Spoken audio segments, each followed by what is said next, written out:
and welcome to Derby Date Night, Spring Sting Edition, Day 1. We are live at the Performance Fieldhouse in Paw Paw, Michigan, where we are getting ready for our first day of the Spring Sting. We are about to watch 3 games of high-level junior roller derby with 3 more games tomorrow. Our hosts, Kalamazoo Killer Beez, are joined by Indianapolis Junior Roller Derby, Pittsburgh Roller Derby, and Beat Generation Junior Roller Derby from Canada, our first time streaming an international team. Let us know in the chat who you are here to root for this weekend. We're getting ready for our first game of the day, Indianapolis Junior Roller Derby and Pittsburgh Derby Brats. After that, the schedule for the day includes at 12 o'clock, we've got Kalamazoo Killer Beez and Indianapolis Junior Roller Derby, followed by at 2 o'clock, Beat Generation and Pittsburgh Derby Brats. These are Eastern time, so keep an eye on our page and Kalamazoo's page if you need a reminder. Before we begin, those kids are excited. Before we begin, we should probably introduce ourselves. We are Derby Date Night. We bring you live roller derby in and around the Midwest. I'm Aria Kidding Me, and I'll be your play-by-play announcer all weekend with all the action and some corny jokes. Behind the cameras is Sirius Lee, my forever date and the real brains behind this operation. He serves as our technical producer-director who makes all the cool things happen behind the scenes, and our favorite date is always a derby date. For those of you who don't know what we do here at Derby Date Night, we bring you both good roller derby and bad jokes. Every stream we have a theme for our jokes, and this weekend's theme is no different. Since it is the Spring Sting, we are going to joke about things that sting. Whether it's a bee, a scorpion, pink eye, or a famous singer, no sting is off limits. Take a second and put an emoji of something that stings in the chat. We have got a great lineup of refs and NSOs, all sorts of people making this weekend happen, and I will be letting you know who those people are as we have some free time in this first half. We are about 2.5 minutes away from our first whistle.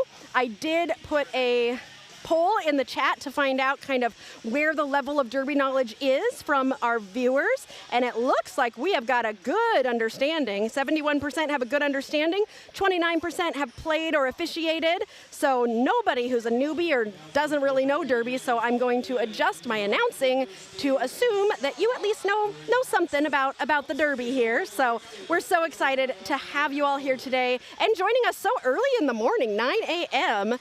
If you are joining us from the West Coast, it's probably 6 a.m. Probably, it is. 6 a.m. for those of you West Coasters. Carl, I know you're in there. What time is it in Australia right now? Always interested to know. These two teams both play in Eastern time. So, do you think the kids play better in the morning or in the afternoon? I've got Mr. Bruise Guy here on stats today, and he's a parent of one of the IJRD skaters. So what do you think? Do they play better in the morning or the afternoon? Morning? Yeah, I announce better in the morning, I feel like. I've got more energy. I got my caffeinated drinks, although I forgot. Normally I have 2 drinks or sometimes 3, but today I forgot to order the pink drink, which is really sad. So I only have 1 caffeinated latte, but it's doing its job. It's doing what it needs to do. Oh, we got a lot of love for the Brats in the chat. Looks like we got a lot of Pittsburgh tuning in. They last played in January, Blizzards and Bridges. Yes, these two teams played each other at Blizzards and Bridges back in January. Who was the winner for that one? It was Indianapolis last time. So these two teams know each other very well. We at Derby Date Night know these two teams very well. We've got our first lineup. We've got the Joker on the line for Pittsburgh and Evil C on the line for IJRD for our very first jam. It's 11 o'clock down under.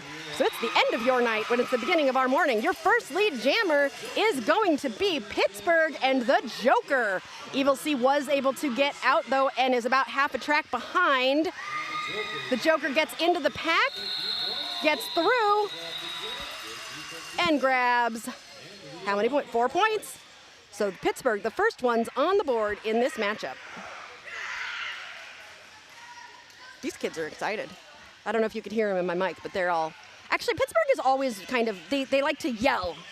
Gets you, ah! That doesn't surprise me from Pittsburgh. That's like a Pittsburgh thing. Ah! What was it that Pittsburgh yelled last year? Whenever... What? Fix it? Fix it! All right, Poison Dart for IJRD and Deer Dance for Pittsburgh Derby Brats. Deer Dance sees some space on the inside line, but is stopped by Peebs. and is forced to go to the back. Meanwhile, Poison Dart is in a tripod and just pushing that tripod forward on the inside line. Poison Dart is the one who is able to Deer Dance is the one who is able to get through for the Pittsburgh Derby Brats. After getting some offensive help, Poison Dart is able to avoid a hit and keep on going himself and wants to score points, but Deer Dance is going to hit those hips and will call that jam off, but not before scoring 4 points for Pittsburgh. Punky Bruiser on the line for IJRD up against Pound Cake from Pittsburgh Derby Brats. What I did notice in January when we watched Pittsburgh is there's a big change in their roster this year. So we've got a lot of jammers stepping up to jam who weren't necessarily in the full jammer rotation last year. And I'm curious to see how they've progressed since January with their new role. All right, both jammers trying to find any sort of space. Pound Cake getting pushed to the inside and pulled to the back. Punky, meanwhile, is out at the front, and this will be the first lead jam for IJRD. Punky looks back, and Pound Cake is able to get out. Punky is in the pack on a first scoring pass. We do have a IJRD skater in the box right now. Punky is through for 4 points and looks to run it. Pound Cake tries to get around that outside line, but is hit out of bounds and has to reform and gets a penalty. Was that a track cut? Track cut penalty, so this will now be a power jam for IJRD. Immediately, Punky calls it, so wants to start this next jam as a power jam for IJRD. The score is now tied. Where's my tie sound?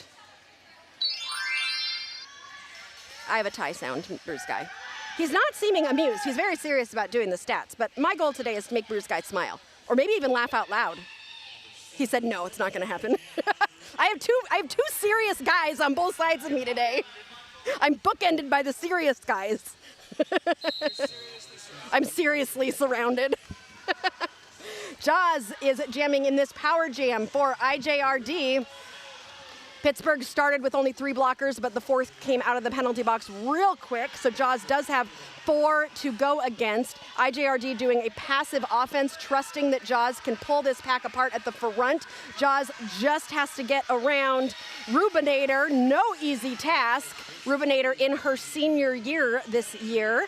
Gonna be aging up next year, so this is Rubinator's swan song season for juniors. Pound Cake is out of the box and has found Soul Crusher at the back of the pack. Meanwhile, Jaws in the pack on a scoring pass. And Pound Cake is able to get out. That is an initial pass, though, so there were no points scored. When Pound Cake comes around, nope, no points scored for Pound Cake because Jaws will call that jam after grabbing 3 points for IJRD. I'm not going to call it a lead change because why? It's close, yeah. What score do you think we have to get to for me to start calling it a lead change? 25? Is that when I can start calling things a lead change? 8-point differential. An 8-point differential. That's That's math. That's too much math. 8 is a number that's hard to add. Okay, anyway, we've got too nerdy. We've got the Joker and Evil C. The Joker finds that space on the inside line and is through as your lead jammer. You know, these Pittsburgh jammers are coming out a little bit stronger than they were in January. I'm definitely noticing that. Evil C, yeah, they've had some playing time since then, you can tell. Evil C also in his senior year, I think might have grabbed a point or 2 there. Both jammers got points there. Looks like IJRD was able to get 3 to Pittsburgh's 4. IJRD up by 2. Michi-chan agrees with me. Every lead change matters, even the early ones.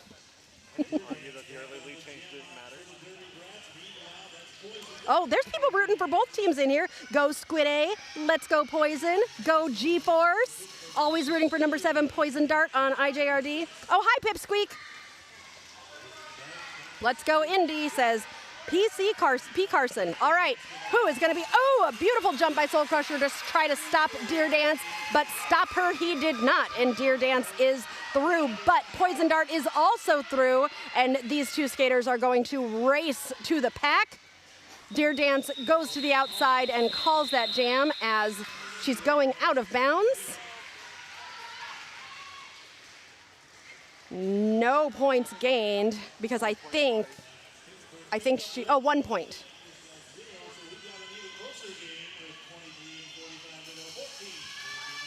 All right, Punky Bruiser and Punch Buggy. Punky and Punch. It sounds like a rock band. Punky and Punch on the line. Sounds like a Saturday cartoon, Punky and Punch. Punky trying to go right up the middle. Punch Buggy on the outside and sweeping to the inside. Finding Lil Patience, who's going to slow her down and allow Punky Bruiser to come out as your lead jammer. Punky coming around on a first scoring pass. Punch Buggy trying to push past Mighty Mouse.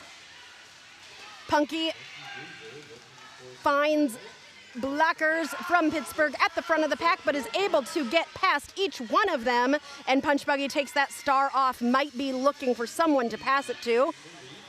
As Punky comes around on another scoring pass, IJRD starting to stretch this lead out a little bit. Punch Buggy trying to stay in bounds. Mighty Mouse doing a nice move with the leg, kind of like holding a little bit, but managing to make it legal. Beautiful. And Punch Buggy's coming around. Punky has been stuck in the pack for a little bit, so letting Punch Buggy try and score some points here.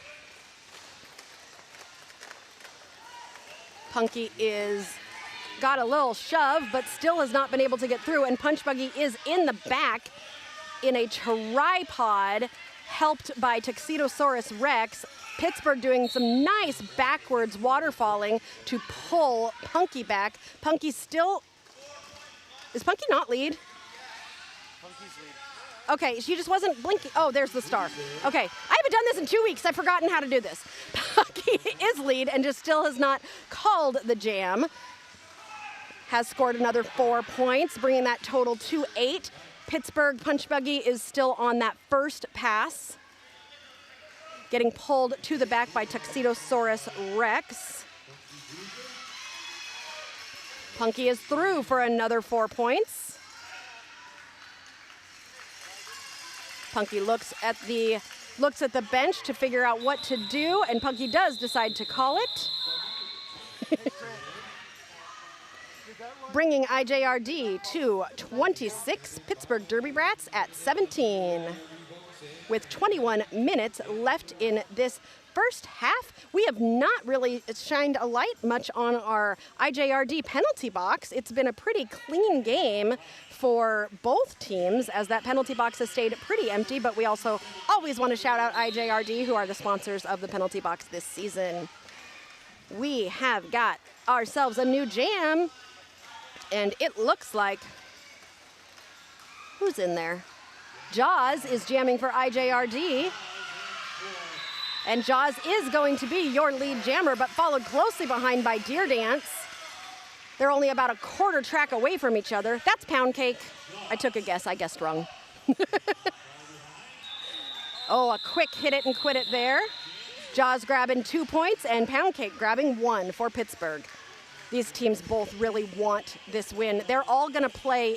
So there are 4 teams here. Each team will play the other 3 teams once. These games are sanctioned, and they will count for things. Qualification for playoffs for 2026 playoffs. This is going to help for that. Okay, which are in July this year. But the first round of playoffs is in June, and then champs is in July. Yes. And these 2 teams will be at 2 different playoffs on the same weekend. Yes. Evil C. Indianapolis hosts playoffs on the same weekend. Evil C is your lead jammer. The Joker is able to get out as Evil C is approaching the pack on a scoring pass. Evil C is forced to reform and goes up on those toe stops and calls that jam. Okay, IJRD is playing June 10th through 12th in Indianapolis for their regionals, and then Pittsburgh is playing in. Are they playing in Pittsburgh? I think they're playing in Pittsburgh. Pittsburgh is hosting playoffs. Pittsburgh is hosting playoffs. So both teams hosting their own playoffs, and they will be happening on the same weekend, so you're going to have to switch back and forth between them. And since I will be in Indy, you all have to tell me how it's going in Pittsburgh. That's your job, chat. Serious, stop eating. I forgot to eat, and now you're eating. Poison Dart and Deer Dance. Deer Dance getting pulled to the back and Poison Dart getting a penalty. No, yielding, not a penalty. And that gives Deer Dance the opportunity to become lead jammer for Pittsburgh. Poison Dart following Deer Dance. It was a false start warning on Poison. Oh, it's a false start warning on Poison. So Poison had to yield, but was not sent to the box. A false start is one of the few, if not only, things that get a warning, and you just have to yield, and then you can go. Pound Cake on the line for Pittsburgh, and Punky Bruiser, Punky and Pound. Punky and Punch, Punky and Pound. I'm just gonna have Punky End is my, it reminds me of like Pinky in the Brain. Ooh, can somebody be named the Brain so we can have Punky in the Brain? That's a good derby name. Somebody do it. There used to be an official that was Punky in the Brawn. Pinky in the Brawn. I like that one too. All right, Pound Cake. Ooh, look at those toes-ups on that inside line to grab lead jammer, but gets a forearm. Ooh, that's June 13th and 14th is their playoffs. June 13th and 14th is the playoffs, according to Bruce Guy. I think I said June 10th through 12th. I think that was last year. I'm currently in April. Pound Cake is in the box, so this is a power jam for Punky Bruiser. IJRD currently 12 points ahead, trying to stretch that out as we come to the end of the first half of the first half. Does that make sense?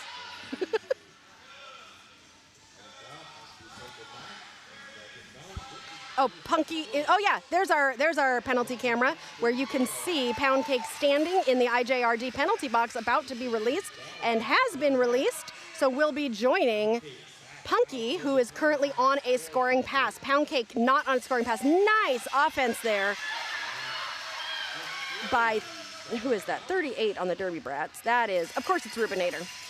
Rubinator helping out Pound Cake so Pound Cake can get through and now will be eligible to score points, but Punky is gonna call that jam to prevent Pittsburgh from scoring any points. But as we all know, a 16-point lead is nothing in Junior Derby because I would say this season, every game we've had at least one jam that has been 20 points. So think about that and do your math. And I know for me that's easy math because 20 plus 20 is 40. So if Pittsburgh had a 20-point jam right now, boom, lead change. And then I get to hit the button. And is this just a regular timeout? An official timeout. Stop pointing. I've got an official next to me, Sirius. I can just ask him. Sirius is trying to get me to use the screens. It's a constant battle. Okay, since we are in an official timeout, I get to tell you guys bee jokes and try and make you smile. So today I think I'm gonna do mostly bee jokes, and tomorrow we're gonna go with other types of stings. It's gonna sting if you don't laugh at my jokes. Yes, it's gonna sting. Okay, so a person walks into a library, says, "Got any books on bees?" "No," says the librarian. "Our books are on shelves." They did not laugh. I thought it was funny. Okay, let's try this one. Come on, I gotta get you guys to laugh. I'm gonna get you guys to laugh at some point. This guy is sitting at a kitchen table when his partner comes in wearing a white suit covered in wax and honey and smelling like a bee smoker. He thinks to himself, "Yeah, she's a keeper." No, come on! You guys! Oh, he kind of smiled. You didn't smile at all. You're smiling through the pain. Does it sting a little? What do you call a bee that can't make up its mind? A maybe. You have to give me some reaction. Okay, chat. We gotta make these guys laugh at some point. Michi-chan says it may be 9:15 a.m., but somewhere in the world, it's Derby date night. Woohoo! It's our morning date. Well, no, I'm not having a breakfast sandwich. You are. But we're having a coffee date this morning. All right, Jaws gets lead jammer for IJRD. Deer Dance is able to get out, but is about half a track behind. Jaws coming in, hoping to score some points. Finds a tripod of Pittsburgh blockers. Up on those toe stops and gets through. Both jammers out. Both jammers score 4 points, keeping that differential the same, and Jaws calls the jam. Michi-chan says, these jokes are giving me hives.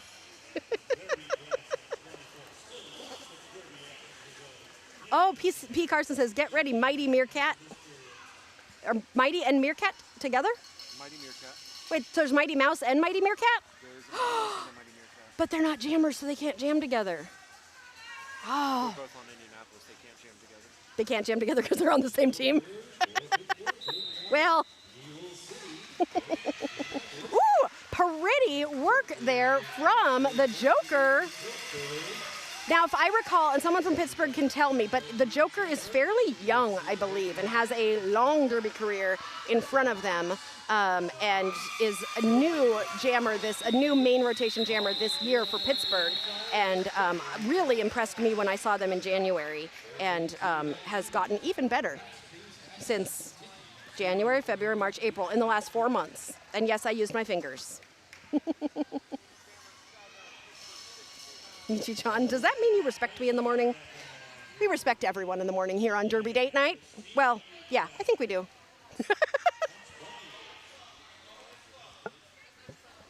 Punch Buggy and Poison Dart. Punch Buggy trying to take that inside line. It is suddenly open. And that was a nice assist there by Mad Catter to help Punch Buggy get out and get lead jammer. Poison Dart is still stuck in a tripod at the back. Poison turns around and is able to get out. Punch has already scored 4 points. Poison is fixing a toe stop while he's coming around. And Punch comes into the pack on a second scoring pass, is able to grab those 4 points. That was a high scoring jam for Pittsburgh. Was that their highest scoring jam so far? Yes?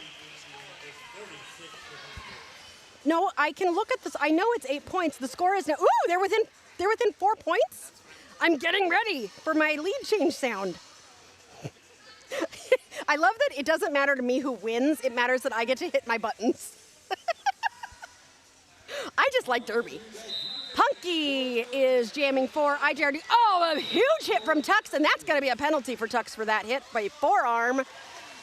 Big hit on Deer Dance, pushing Deer Dance to the inside, and she is forced to reform while Punky is trying to stretch that pack apart at the front. Punky, both jammers still stuck in this pack. We're almost 30 seconds into this jam with no lead jammer. Punky gets around. Oh, beautiful reforming to the front being done by Pittsburgh. When they lose Punky, they're able to get right back to the front. And Soul Crusher hitting Deer Dance out, and Soul Crusher's favorite thing to do, which is drag jammers all the way to the back. Deer Dance takes a second to figure out what's happening, is signaling the bench that she's not feeling great. The bench is saying you can always do a star pass. They decide to call this jam for injury, but did the IJRD jammer get a penalty at the end of that? Because someone made the power jam motion with their hands. They rescinded? Okay. So this is, are you trying to officiate? Yes. Bruce is trying to officiate. Okay, let's see what the chat is saying here. I remember being 13 and then I tried to erase my memory of it. Joker is 13. I was right. And Punky is 14, I believe, unless she had a birthday. So Joker and Punky. Whew, I'm doing great in the morning here. Are both very young jammers who have lots of years left in juniors. I'm so excited to watch them grow as jammers. And I hope someone from that circle of zebras comes to tell me what they're discussing. And if not, my handy dandy bruise guy will help me find out. And he's headed towards the middle. Can't take the official out of him, I don't think. They're thinking about what to say. Oh, Punk is 13. I thought Punky turned 14. They're both 13. Oh. We can call it. Pulled the star, so no lead. Both jammers pulled the star. It appears the OPR When the jammer said, "I can't breathe." The OPR when the jammer said, "I can't breathe." Called the jam. Called the jam. So the jam was called dead for a medical reason. Does it matter at all that both jammers had the stars off? No. No. Okay. Yes, in the It fact just that there is no continuation. there is so there is no continuation. In juniors there are continuation rules where if a jam is called for injury and the team that is lead wants to continue that jam, they can. But because they both had the star off, there was no lead, so there is no continuation option available. And as we go into this next jam, Pound Cake does become lead jammer for Pittsburgh, but Jaws is right behind. Pound Cake communicating with the pack to speed up, and that pack does so with a nice hit by Mad Patter to get a blocker out. Pound Cake comes in with a jump and grabs 4 points for Pittsburgh, and it's a tie.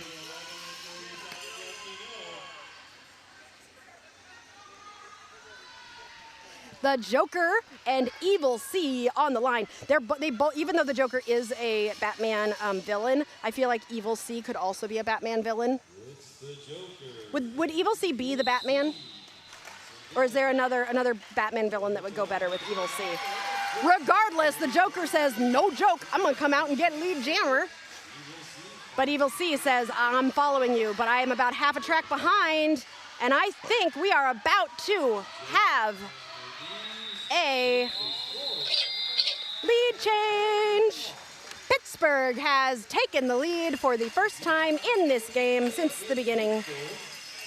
And Michi-chan reminds everybody, hydrate when we have a lead change. Hydrate when we have a tie. Just hydrate. That's what. Took the lead, Indy tied, Indy took lead. Oh, Pittsburgh took the lead for the first time in Jam 2. So they haven't had the lead since Jam 2, and now they have the lead again. They took the lead in Jam 1. They took the lead in Jam 1. Oh, shush. I guess so. All right. Poison Dart and Punch Buggy. Punch Buggy coming out. Oh, Poison Dart's right there. These jammers are going to race. I love watching jammers race. Poison Dart is right there. They're both going to... Oh, Poison Dart with the apex jump. He lands it for 4 points. I love that juniors are willing to do apex jumps. Adults are like, "I don't want to hurt my body," and juniors are like, "Bet." See, I used a junior's term appropriately. Did I? I don't know. I'm too old. Adults have work on Monday. Yeah, adults have work on Monday. That's so true.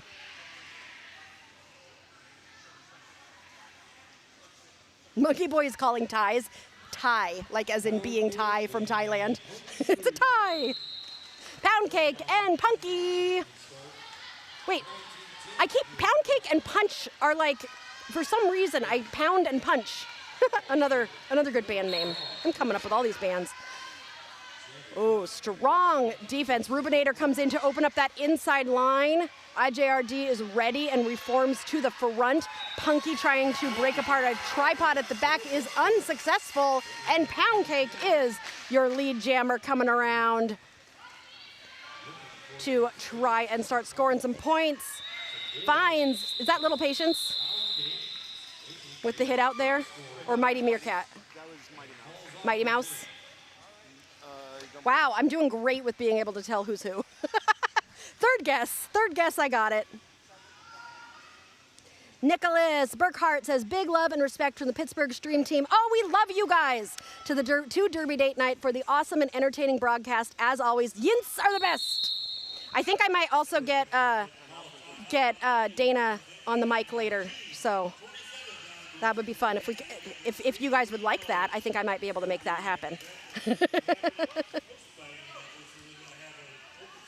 Seriously, DDN, this is great camera work. Serious? Great camera work. We also have some wonderful volunteers. Smooth Criminal, who is always here doing camera for us, is on turn 3. She does a great job. She is a longtime volunteer, and her sister is playing out there. Which sister's playing?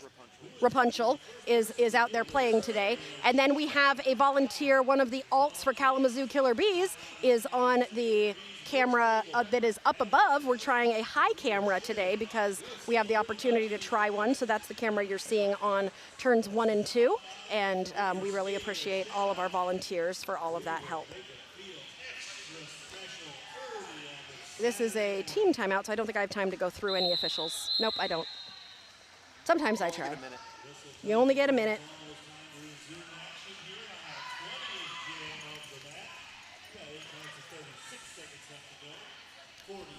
All right, and we are back. Jaws is jamming for IJRD and Punch Buggy on the line for Pittsburgh.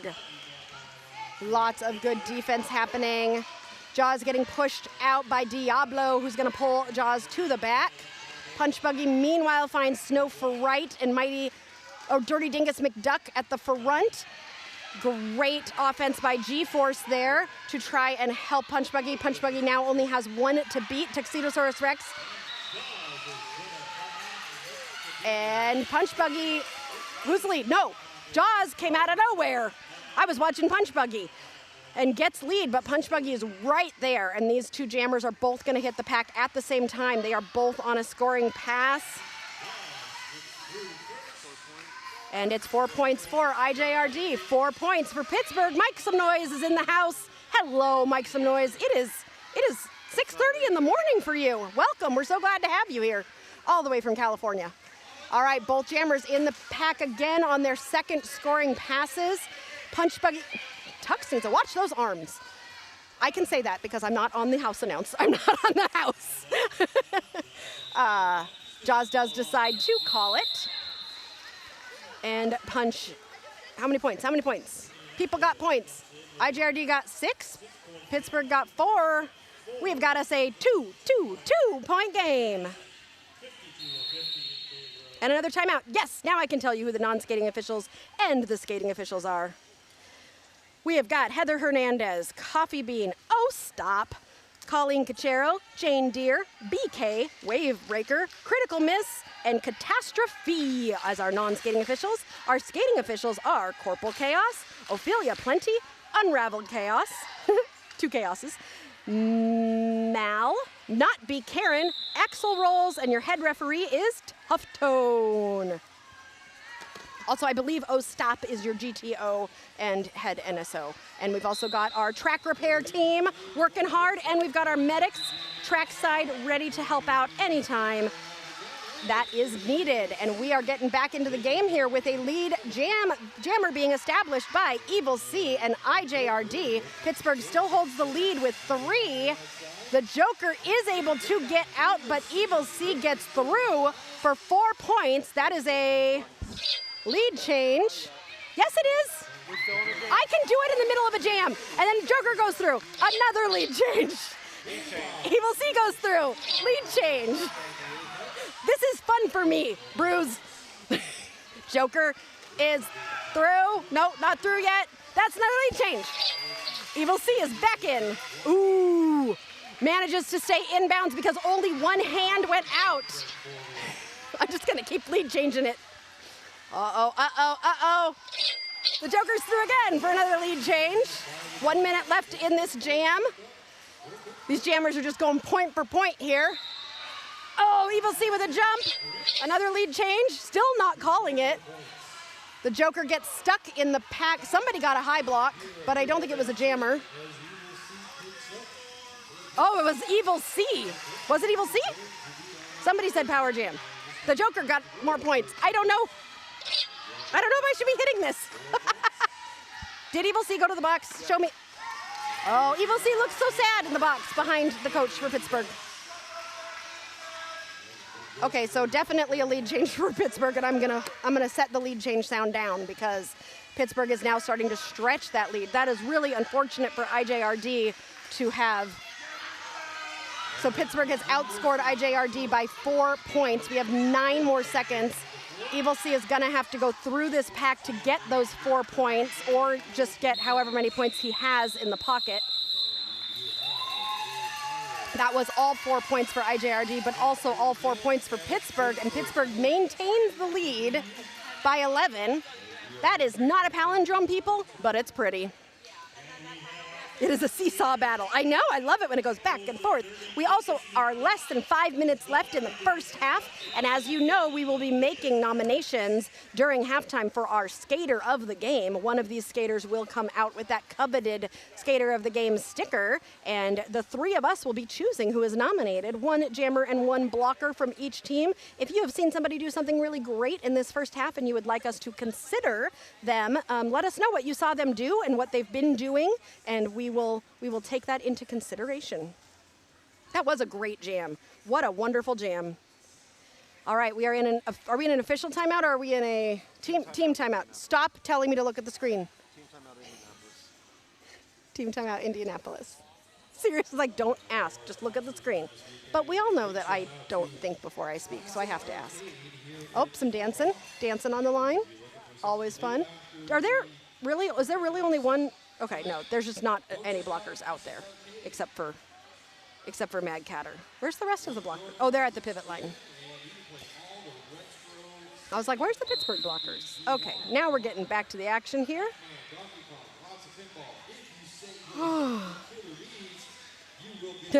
Michi-chan, we had a swarm of points on that jam. Thank you for sticking with the B theme. I appreciate it. Deer Dance and Poison Dart. And somebody got a penalty and somebody got lead jam. But the penalty was to a blocker and lead jam was to Poison Dart from IJRD. Deer Dance also able to get out as well. The pack gets past the apex. Smart move there to not leave that apex open. And Poison Dart has to reform. Nice work by G-Force there to force that reform. Deer Dance ends up coming out first, but now Poison Dart has passed Deer Dance and does decide to call the jam. Both jammers scoring 4, no difference in the point differential. Pittsburgh 84, IJRD 74. No, 81 to 74. Wow, see, I need more caffeine in the morning. This is all because I didn't have my 2 drinks. Mother Trucker says 24-point jam. Bingo. Yeah, that was the biggest jam of the game so far, correct, Stats Guy? 24 to 20, Evil C versus Joker was the highest scoring point. Okay, 24 to 20 was the highest scoring jam for both teams. Evil C with 20, the Joker with 24. Pound Cake and Punky Bruiser on the line. And it is Pound Cake for Pittsburgh coming out with lead jammer with 3 minutes left. Punky Bruiser is running after Pound Cake. And Pound Cake does call the jam, but not before scoring 2 points for Pittsburgh, extending their lead to 9. Which makes me want to say 9-9, which is from, what show is that? Brooklyn Nine-Nine. That was a fun show. Doing great, Corporal. Bruce Guy over here cheering for the skating officials. we should just have a cheering squad that just roots for officials. We should make signs for them. What officials do. Yes. That was a really good call, ref. Nice job. You won the game. Jaws for IJRD and Punch Bucky for Pittsburgh Derby Brats. That is true. The officials are the biggest team out there. And they do every single jam. They don't take breaks like the skaters. No. Jaws getting pulled back by Rubinator. Punch Buggy, meanwhile, trying to pull the pack apart at the front and does so to become lead jammer. Uh-oh, that star is falling off, but it's still currently on. Jaws is about half a track behind. Punch Buggy comes into the pack, takes a tumble, and calls that jam. Had it. Call it. You called the jam. And Jaws, that jam did get called. Bruce tried to call it from over here on turn 4. It was on turn 2, so I don't think they heard you. No, they signaled a head hit. All right, I knew there was going to be an official. Is there going to be an official timeout after that? Because people are going to be confused. Somebody whistled for, so the jam has to be called. Simon, hello, nice to see you. Simon is all for an officials cheer squad. Michi-chan says zebras rule. We should do a derby date night where we all wear like zebra stuff or just all black. For the NSOs. All black with a spot of zebra, like a zebra headband and a zebra slap bracelet and zebra shoes. Do you know why the NSOs are called flamingos? Why are the NSOs called flamingos? Because their shirts used to be salmon. I know their shirts used to be salmon pink, and I'm sad that they're not called flamingos anymore, but because I think flamingos are cool animals. And we got some dancing. Dancing, Sirius, you're missing the dancing. Diablo is like getting down. But I can't, I have to talk over the music, so. Can we still say flamingos? You think announcers should be allowed to challenge one call on the track? Me too. So, since a set of 4 whistles was signaled, Since a set of 4 whistles was signaled, it ends the jam. it ends the jam. And if it is an error, and therefore the jam has to be called. Wait, what? Oh, even if it's an error, the jam has to be called. Yes, that's true. Even if they were late calling it, which I think they might have been here. So you notice that IJRD did get 4 points. Even though it was a late call, they're still going to get it. Yep, official review. Not surprised. Pittsburgh is calling an official review. And Mr. Bruise Guy is going to go try to hear what is being asked. So we've got our spies that we send to the middle. And they are ready to hear what that official timeout is about. We got about a minute and a half left in this first half. And Mother Trucker says exactly what I always say. From my viewpoint, it was called, but I'm not wearing stripes. Exactly. Like we always say, from our viewpoint, this is what we saw, but, you know, it's not for us to make those decisions, and we respect our officials. And we want to treat our officials incredibly well so that they come back and be officials for a very, very long time. Okay. Bruce Guy's going to come tell us what they are asking for. And then we'll see. So we are at 78-84. This is currently a 6-point game. So happy to have you all here in the chat. So many good friends and new friends. Okay, let me know what that was. Official review used as a timeout. Official review used as a timeout. Okay, well that's not complicated. I was excited to get some gossip. You get no gossip. I get no gossip. I usually don't get gossip because I'm an announcer, so people are like, careful. I can't find my mouse anymore, serious? But I want to, whenever I move my mouse, somehow it confuses him. Anyway, the Joker is your lead jammer, but Evil C is right in that. What's it called when a car is drifting behind another car? He's right in the, what's that called? Drafting? Yeah, drafting? But isn't the space called something specific? They're not answering me. What? If a car is in front of another car. Okay, you know what? They need to have a D&D themed roller derby game. There have been a few. Reffing is a hard job. The bar for what is a penalty is heckin' high. Yeah, so true. Yo, what's up?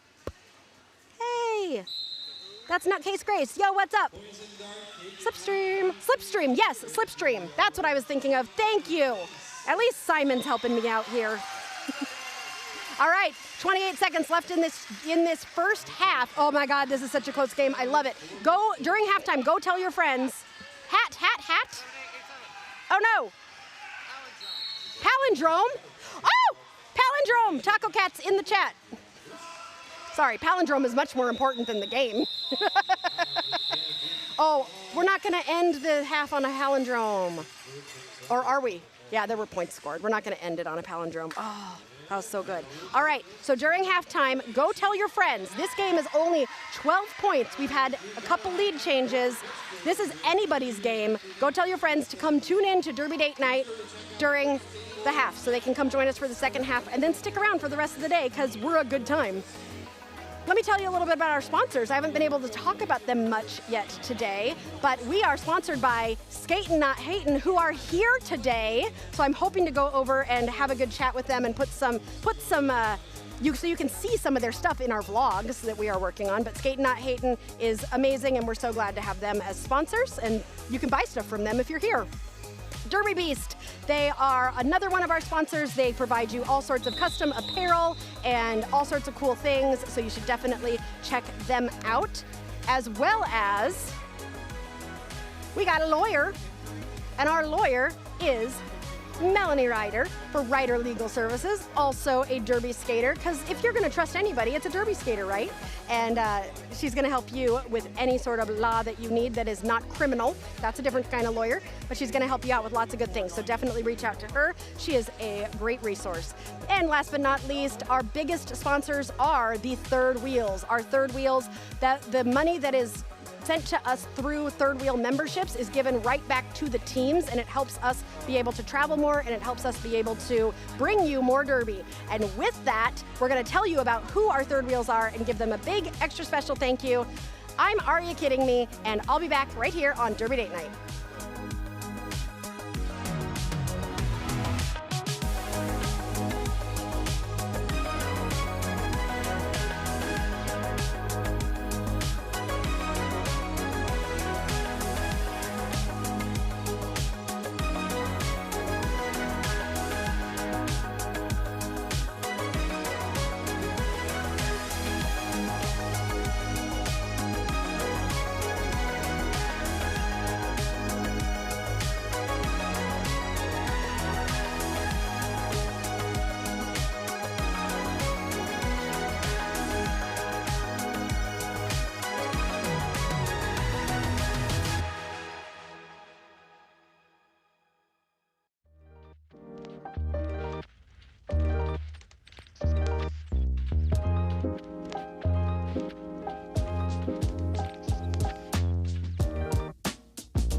And welcome back to Derby Date Night, where you are joining us for the second half of the Pittsburgh Derby Brats versus IJRD. This has been a close game, a back and forth game, and I have switched to my second form of caffeine for the morning. We've gone through the latte, and now we're into the Coke Zero part of the morning. And Sirius has drank about 2 ounces of his drink, so he needs to hydrate better. I should hydrate too, because all I drink is caffeine. So in the second half, if anyone was in the box at the end of the first half, they will start the second half in the box. So we have IJRD pivot Soul Crusher, who will be starting in the box. So Pittsburgh will have a 4-3 pack advantage. Deer Dance is going to be jamming for Pittsburgh, and Punky Bruiser will be jamming for IJRD. Deer Dance sees the space on the inside line and takes it. Meanwhile, Punky Bruiser is trying to punch through a tripod of blockers as IJRD cannot help because they are getting ready for Deer Dance, who comes into the back of the pack, busts apart a quad pod, and that pod forms again in front of her. Punky's still continuing to push. Deer Dance gets through for 4 points for Pittsburgh. Punky getting pulled to the back by Diablo. Deer Dance coming in on a scoring pass. Punky still not out on that initial. Soul Crusher is back from the box and trying to help Punky out. Punky up on those toe stops. Gets through, but also gets called on a penalty. What was that penalty? Track cut. So we will start with a power jam for Pittsburgh in this next jam. Sirius, you want to talk about stats from the first half? We don't have enough time. We'll do it at the next break. All right, the Joker is going to take the opportunity for this power jam.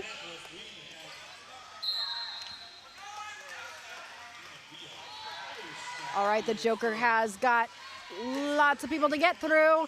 Soul Crusher is going to be a difficult one. Ooh, a tumble up. Everybody kind of taking a little tumble there in this banana jam. As the Joker, ooh, dice moves by Soul Crusher. Oh, Poison Dart coming in to help with a big hit. The Joker back up. IJRD blockers reforming right around Joker. Soul Crusher pushes Joker to the inside, and that power jam has been nullified. And Punky is out and eligible for lead. 6-6 got a track count. Yep, Punky is now lead, and the Joker has a track cut, so they now have switched positions, and Punky now has 30 seconds to try and score as many points as she can for IJRD. Currently down by 21 points, less than that now, 17 points. Punky's gonna try and do as well as she can. These are both really strong blocking packs for both teams. The fact that Joker was not able to get lead during that power jam with Punky starting in the box. Punky now struggling herself with this tripod of, oh, beautiful tripod. Big Rig anchoring that tripod and trying to pull Punky to the back. Oh no, what, Sirius? But Punky got called on a track cut. So this is another power jam for Joker. We're just trading power jam for power jam right now. Punky was able to score 4 points, does have some points in the pocket, so she had already gotten some points before she went to the box, and she will get those points at the end of this jam regardless of what happens, but in order to get all 4 while still in gameplay, she would have to get through the pack again. So, all right, a couple more points coming for everybody. The Pittsburghs have broken the 100 mark, the century mark. And they are at 101, IJRD. I thought Punky had points in the pocket. Punky should have had points in the pocket. Punky should have had points in the pocket. There was an official timeout. Punky's not out of the box yet, but she still gets the point. It's at the end of the jam. Yeah. At the end of the jam. Sirius, don't forget the poll. We have to do the vote. Skater of the game vote. Yeah, okay, I got it ready. I would not want to be making this decision because I literally love all 4 of these skaters so much that we have put up for the vote, so I'm really glad that I don't have to make this decision. But we have chosen 4 skaters that we have nominated for Skater of the Game, and we are excited to have you vote. You can only vote once, you can't change your vote, and you have until 5 minutes left in the game to make that vote. And we will still pull up the first half stats when we remember and have enough time. Pound Cake taking the power start. Punky is already standing, so it's not a long power start, but it is long enough for Pound Cake to establish lead jammer status. Punky comes out of the box and is in the pack as Pound Cake comes around on a first scoring pass. Punky takes that star off. Is being held very nicely by a tripod of Pittsburgh blockers. Pound Cake coming around on a second scoring pass, has already scored 4. Goes through the pack backwards on the outside line. Punky still has that star off. Mighty Mouse has the pivot, so might be getting ready for a star pass. Pound Cake is undeterred by anything right now and is just busting through the pack. I think Pound Cake is like, why wasn't I nominated for Skater of the Game? There are 2 more games coming. You better consider me next time, because Pound Cake is having a heck of a jam. The star was passed for IJRD to Mighty Mouse, but not before Pound Cake got a 12-point jam for Pittsburgh Derby Brats. 15-point jam for Pittsburgh Derby Brats. All right, let's do the stats while we remember. Why'd you say ah? All right, the stats from the first half. Thank you, Mr. Bruise Guy, for being our wonderful stats guy. Sirius is, okay, there we go. So Pittsburgh had lead jammer 1/3 of the time more than IJRD. No star passes in the first half. We just had our first star pass of the game. They each had 1 power jam, which they did already in the second half, and you saw the rest because we're back to Derby.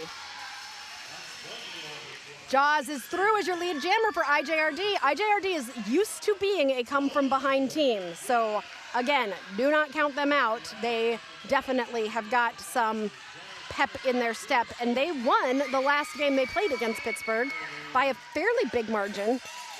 They won the last game by, I think, a fairly big margin, or was it close? I think it was 50. 50? Yeah, so these 2 teams are very, very well matched. I mean, that's a 2-jam game. Yeah, Jaws is through for 8 points, bringing that total to 92. Punch Buggy sees some space on the inside and gets through to score 4 points for Pittsburgh.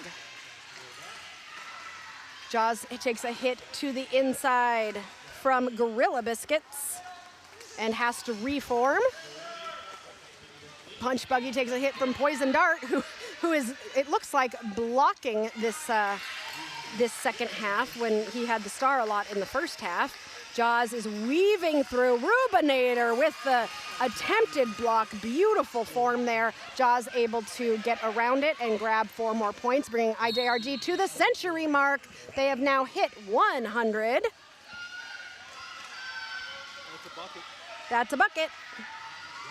And Jaws is through for 4 more points. Meanwhile, there we go. Punch Buggy past the star to the pivot, who will now be your jammer, and that is going to be Kitty Killjoy, who is now the jammer for Pittsburgh. Considering there were no star passes in the first half, and now each team has passed once in the first 4 jams of the second half, it's an interesting game. Pittsburgh was down by 20 at one point, and now are up by almost 20. Again, math. I have my calculator, don't worry. 23 points for Jaws is the highest scoring jam for Indianapolis. 23 points for Jaws is the highest scoring jam so far for Indianapolis. Only 1 point shy of the biggest jam, which was Joker. All right, here we go. And we got Evil C, who's currently winning your Skater of the Game poll as your lead jammer for IJRD. They want to take this momentum and go with it, but the Joker, who currently holds the record for the biggest jam of the game, is not going to make it easy, as Evil C does decide to hit those hips and call the jam before the Joker can come in and score any points. Evil C was able to grab 2 points there for IJRD, bringing them within 15 points. Look how fast I did that math. Go me! I'm rooting for myself over here. Yay, you. Deer Dance. And is that Peebs? Peanut Butter Smackdown, who we affectionately call Peebs, is going to be jamming for the first time in this game. A change-up jammer. Oh, a huge hit from Poison Dart on Deer Dance. Forces the reform. Diablo's going to be pulling Peanut Butter Smackdown back. Deer Dance is able to get out and become lead jammer. Peanut Butter Smackdown is, oh, just look at those blockers block. Oh my goodness, those Pittsburgh blockers.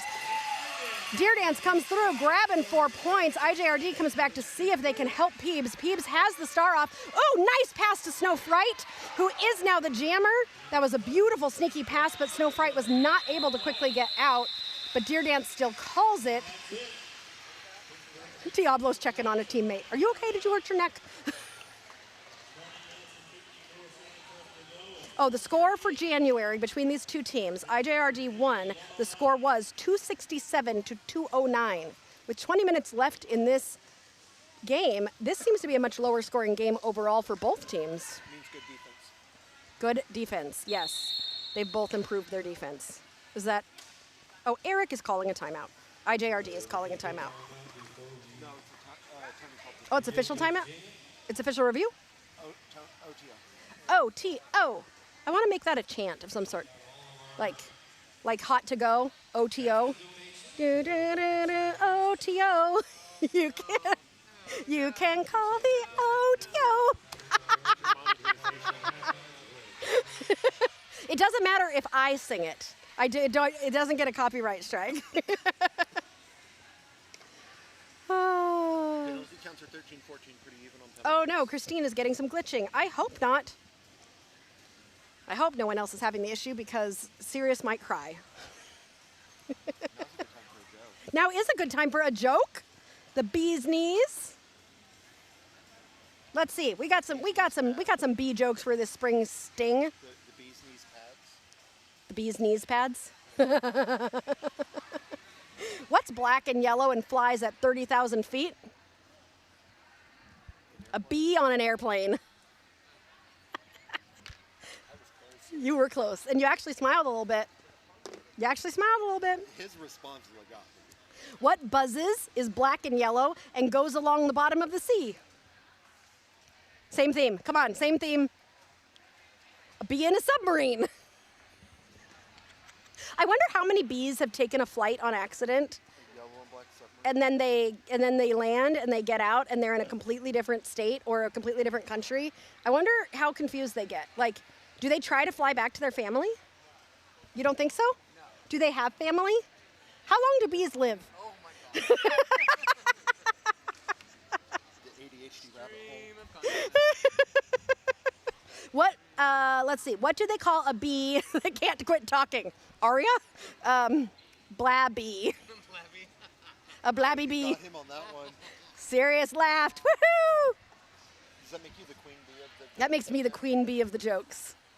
I would say of the Derby weekend. This theme is amazing. I love it. What is a swarm of really small queen bees called? The royal wee. 'Cause they're small. No. Don't queen bees not hang out with each other though? They're busybodies. They're busybodies. Hey, buzz. Oh, track cut to the Pittsburgh Jammer is what I just heard somebody say. That's what they're requesting? No. That was being discussed in the. That is being discussed. Oh, the Pittsburgh Jammer is currently in the box. So, They are assessing a track cut to the Pittsburgh OTO. so does Eric Pittsburgh main? Jammer during the OTO. It wasn't an official review. Oh, it was not an official review. No, they went in and talked about it. Okay, it was the officials calling a review, and they have assessed a track cut to the Pittsburgh Jammer. So here's that opportunity with a 20-point spread. Do you think Punky can do it here? A 20-point jam? I don't know. It's a tough wall. Punky is your lead jammer. Step one in getting 20 points in a jam is get lead jammer quickly. Let's see how much Punky can capitalize on this power jam. Deer Dance is still in the box sitting. Deer Dance is now standing. 10 seconds left and 4 points for Punky. You can see Deer Dance in our IJRD penalty box sponsor insert. Deer Dance has been released and comes out swinging. Says, I'm not going to let that 20-point jam that you want happen. Is doing a great job of pulling that pack apart. Punky is through for 4 more points, bringing that total to 8. But Deer Dance is also through. Is about quarter track behind. The pack has slowed down between turns 2 and 3. Punky approaching the pack on a 3rd scoring pass and does decide to call it. Did Punky get any points on that last pass? Looks like 3 more, bringing IJRD within 9 points of Pittsburgh. Woohoo. Simon says the copyright stuff makes me sad. DJing is an art in itself. Yes, the copyright stuff can be difficult. Sirius works really hard to find good music though for Derby Date Night for halftime, and we pay for the privilege, he says, of having good music. Yes. Pound Cake and Punky Brew. No, that's not Punky. Is it Punky again?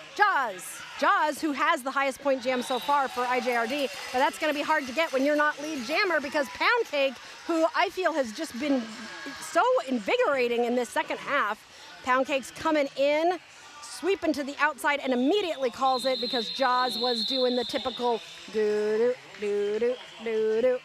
Jaws is coming to get you.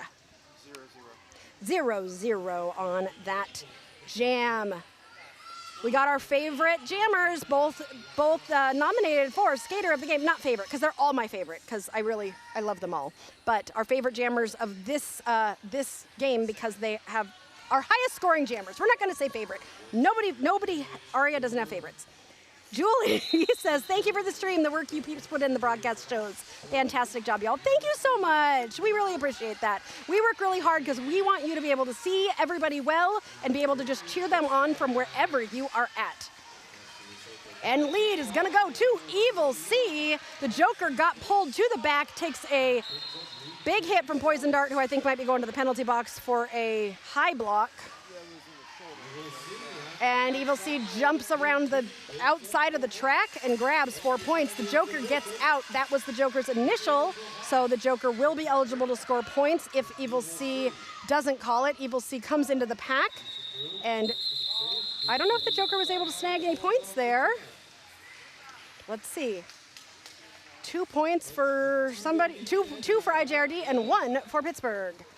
This is a 4-point game, everybody.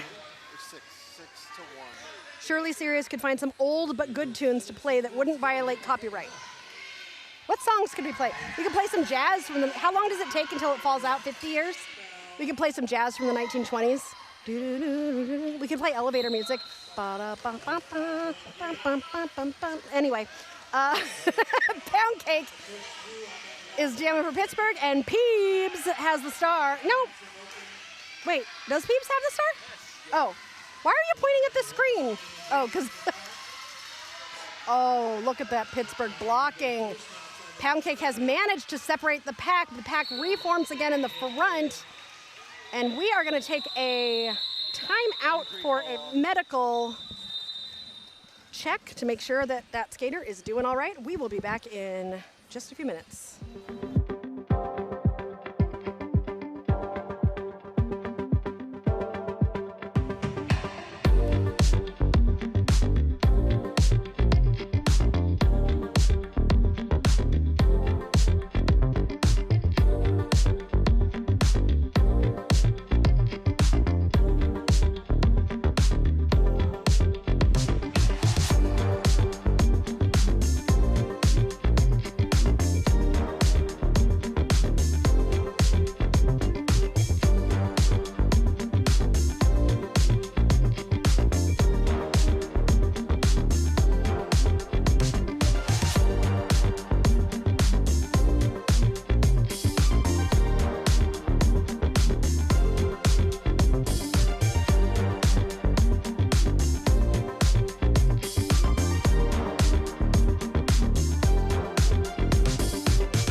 we are back. That skater was okay and able to go back to their bench. The medics have checked her out. Sometimes it takes us a little longer to come back from an official timeout because the officials sometimes are talking about the actions that happened right before the medical event. And we have our medics, and we always have 2 medics, and someone always has to have their eyes on the track. So if both medics happen to be working with someone, then we will not be able to go back to Derby until we have at least one medic who fully has their eyes and attention on the track.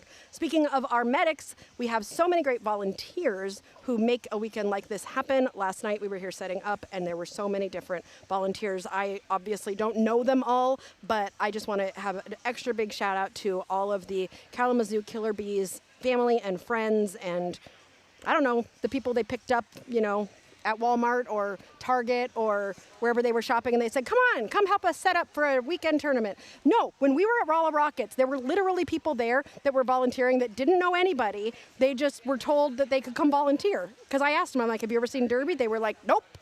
And I was like, cool. Want to run a camera? So we are finding out what is happening. And Bruce will let us know. The 5-second Tweety person is using a non-standard hand signal. That is correct, Mike Some Noise. The 5-second Tweety person, as named by me when I couldn't remember what a jam timer was called, was using a non-standard hand signal. Space. What do you mean space? There's space between your fingers? Space. Oh, you have to put space between your fingers? Is that what you're saying? Talk about the game. Mighty Mouse has the star. Deer Dance is your lead jammer. They did penalize 7 for a high block. They did penalize Poison Dart number 7 for a high block in that jam that was ended for a medical reason. Now, did the continuation rules come into play? No, because no. we would have had a lead, but since the injury is called by a penalty Got it. on an Indy skater. Okay. Indy had lead, so usually they would be able to say they'd like to continue if a Pittsburgh skater is the one. Is it just Pittsburgh skater or any skater? A skater of the so yeah, if a Pittsburgh skater went down, but because it was a penalty that caused that medical injury, IJRD does not get the opportunity to ask for a continuation since it was their skater who initiated the injury. I hope I said all that right. Punch Buggy on the line for Pittsburgh and Jaws for IJRD. Jaws getting pushed out by that tripod. Diablo is going to pull Jaws to the back. Meanwhile, Punch Buggy has just got to get past Poison Dart and is able to do so and becomes lead jammer. Jaws runs right into Mad Catter and is forced to reform on the inside line while Punch Buggy comes around.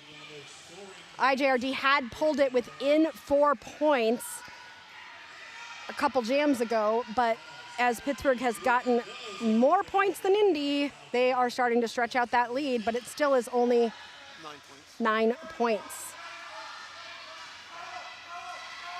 A push to the outside on Punch Buggy, and Jaws jumps through to grab 4 points for IJRD. Punch Buggy is still on that initial pass and is going to call the jam. I don't know if Punch Buggy was able to get all 4 points there. 2 points. So IJRD outscoring Pittsburgh by 2 in that jam, bringing them within 7 points. Carl, do not count them out. We have 15 minutes left. Carl is saying that he thinks he jinxed IJRD. If you've learned anything by watching Derby Date Night, you have learned that we do not assume anything because it can be anybody's game. And if you watch Derby Date Night, you know that we create ties. So that's what I'm rooting for.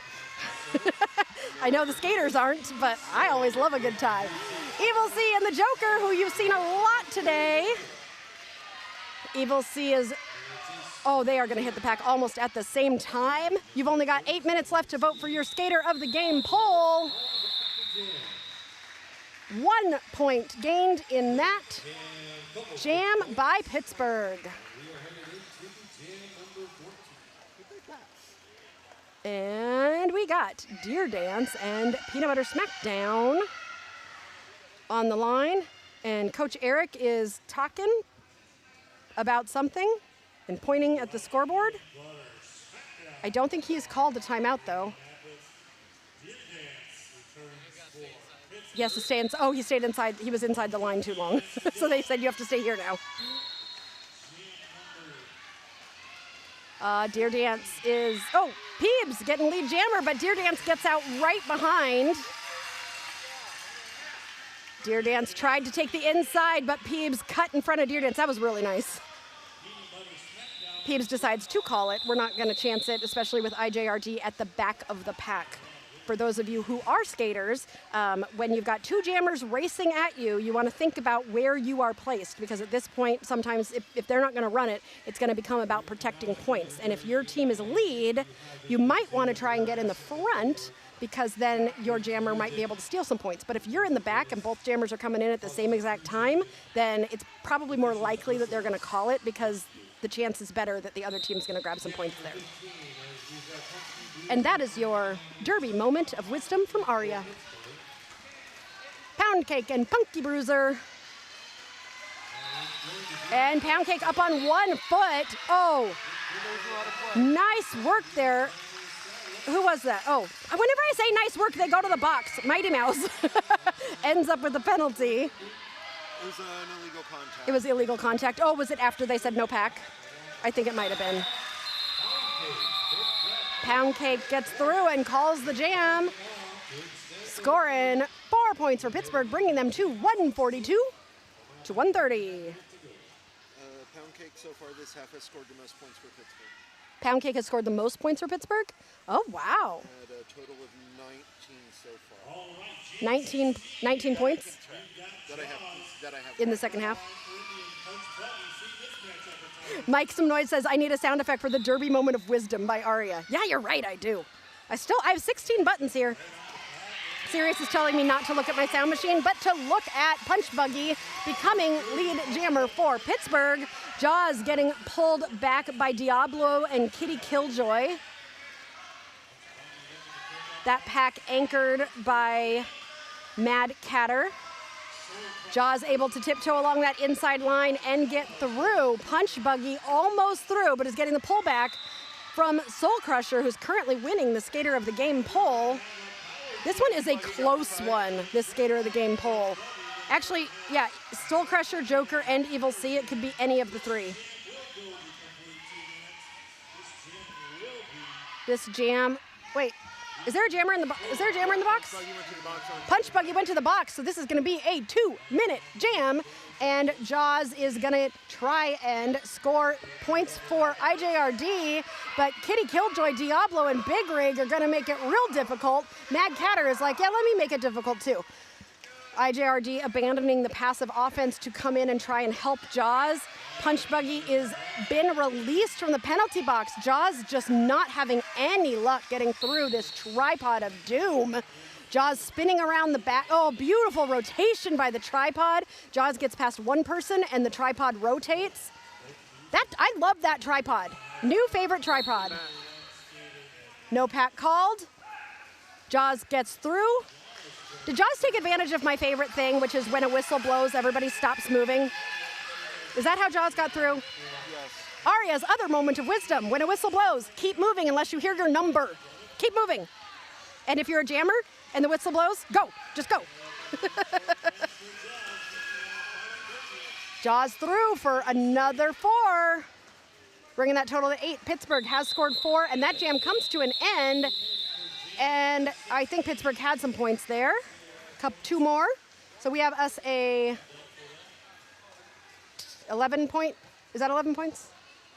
I'm too tired. I need more caffeine. Simon says the sound should be the more you know sound. Da, da, da, da. That the more you know. Yeah. That is an 11-point difference. Yeah. Pip says Big Rig is so good. Very glad I don't have to play against them this weekend. We adore Big Rig here at Derby Date Night, and Big Rig's mom.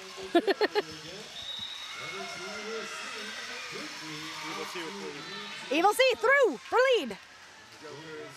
Joker is the other one. Joker's in the back. We know not to count Joker out here. Joker takes that star off. Never mind. We might be counting Joker out if he. Oh, I don't think Joker's going to pass the star. Joker's going to get through. Yep. Evil C with 4 points. Joker is through. Not to be counted out. Trying to. Oh, that star is barely on his helmet. Evil C through for 4 points. I picked up my sound effects machine. Oh. Joker says, put that sound machine back down. Evil C coming in, trying to score again. We are just scoring point for point now. Susan B. Agony with the attempted hit out of Evil C. Evil C with that core strength. Don't forget to do your crunches, folks.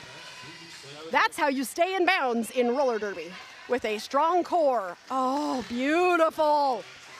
Evil C sweeping around the outside. Oh, is that a? It's a lead change. The Joker says, no, I want one too. Wait, oh, I thought he was out of the engagement zone. Never mind, ignore that one. This was made possible because Joker took an apex jump that got blocked. Joker took an apex jump that was blocked, and that is how IJRD took the lead. Joker is through for 4, though. Evil C through for 4. Evil C with 20 points. If he scores another 4, he will tie 24. If he scores any more, he will have the highest jam of the game. He's currently tied with Joker for the highest jam of the game. How does he stay in bounds? Uh-oh, he didn't. He's going to the box. Oh, no. He did not. The Joker is now going to try and... Oh, I don't even know what the score is. I'm so excited. Official review being called by Pittsburgh. Currently, IJRD still holds the lead by 1 point. Carl is dressed up for dinner with his dad. Oh, you wore a Nevermore tie? Oh, I love that. That's from the show Wednesday, right? Nevermore? Or is that Edgar Allan Poe? They're different. Make some noise. The reason all skaters stop playing when they hear the penalty whistle is all skaters have guilty consciences and know they did wrong. Oh, you know, Mike. You know that's the truth. Make some noise. They are. They're like, oh, did I get called on that thing? If I can affect Derby in any way during my time with Derby Date Night, I want to affect Derby in the hear a whistle, keep playing unless you hear your number. You don't have to stop playing until your number is said. Yeah, you're only guilty if they catch you. It's so true. No, shh, don't. Oh. Make some noise. They know what they did. You know what you did. Simon says, I've lived under constant guilt my whole life. No different for me when the whistle blows. Just keep on playing. It's such a good opportunity, oh yeah, it's a good opportunity to like, subscribe, and don't forget to, what does the bell mean? Oh, that notifies you whenever we're live. Wow, I should know that when we have a YouTube channel. I just opened my, I'm so old. Okay.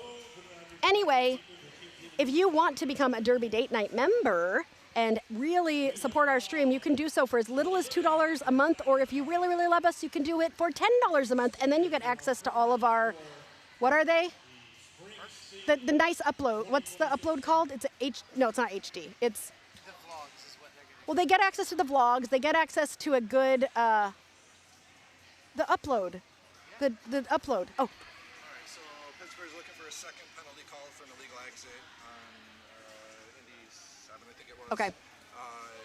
After discussion, that penalty will be issued. Got it. Will retain. Okay, thank you. So Pittsburgh was looking for a second penalty on the IJRD blocker, poison dart, and before not exiting the track when called on a penalty. They did believe that he did not exit the track quick enough, and so a second penalty will be assessed, and poison dart will sit for another 30 seconds. Did I get it right? Woo, I am right. Yes, I was right. Carl said it is Wednesday Addams. I knew. See, when you said Nevermore, I was like, it's Nevermore Academy. My pop culture. It's also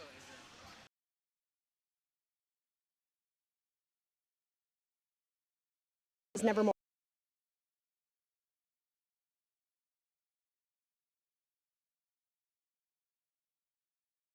Another official. A movie.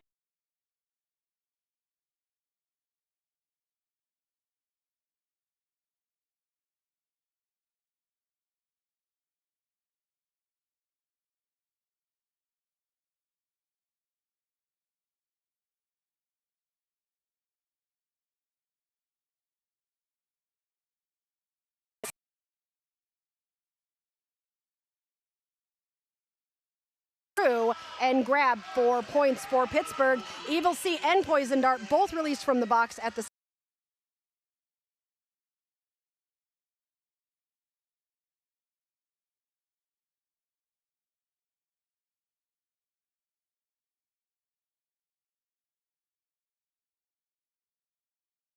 Oh wait, not a lead change, it's a tie! Oh, nope. Wrong button, everything, rewind. There it is. Oh no! What happened to our stream? Points were added. You didn't have the remaining trip. Pittsburgh is winning. By the way, I had circled the illegal exit before Pittsburgh called the LR. Mr. Bruce Guy is proud of himself because he saw the illegal exit before the official review. See, you would have won the official review too. That's how officials win things. Okay, let me hit the right button this time. It's a tie! Woohoo! All right, Punky Bruiser and the Joker. Punky Bruiser is through. Will be your lead jammer with 4 minutes. Oh, I need to close the poll. Hold on. Uno momento. I have to make sure. Yep, there's a tie. I can't close the poll. Punky getting 4 points. That is a lead change. IJRD taking the lead by 4 points. We have a tie between Joker of Pittsburgh and Soul Crusher of IJRD. Whoever gets the next vote will be your skater of the game. I will close this poll as soon as I see one more vote come in. Mr. Bruce Guy, don't pick up your phone. Who was the jammer in the last one?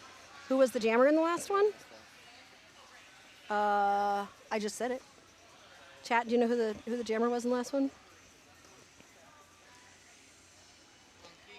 Was it Punky? No, Punky and who? Oh, Pipsqueak. Pipsqueak knows what I'm thinking. Is it going to be another Savannah and IJRD at playoffs last year? Eric will literally kill me if he ends up in another overtime. And I will delight in it if it happens. If Eric catches my eyes, I'm going to try and... Oh, look at that circle of Pittsburgh skaters. That's so cute. They look very serious. Well, I mean, they should be because this is a 4-point game. This is very serious. Oh, and there it is. I'm ending the poll. Your skater of the game is Soul Crusher from IJRD. And if your favorite skater did not win that poll, you have it. Oh, Soul Crusher's so sad.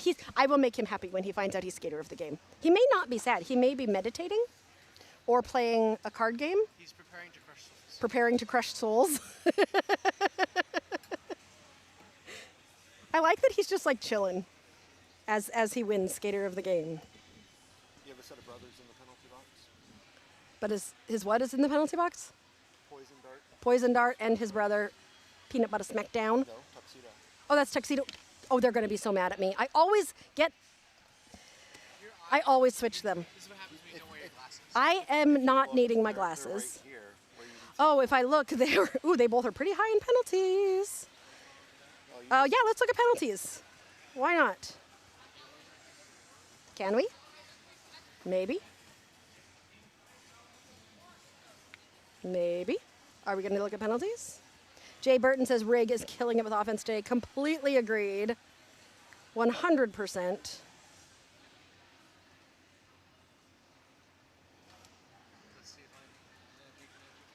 Did you make magic happen? Yes, you did.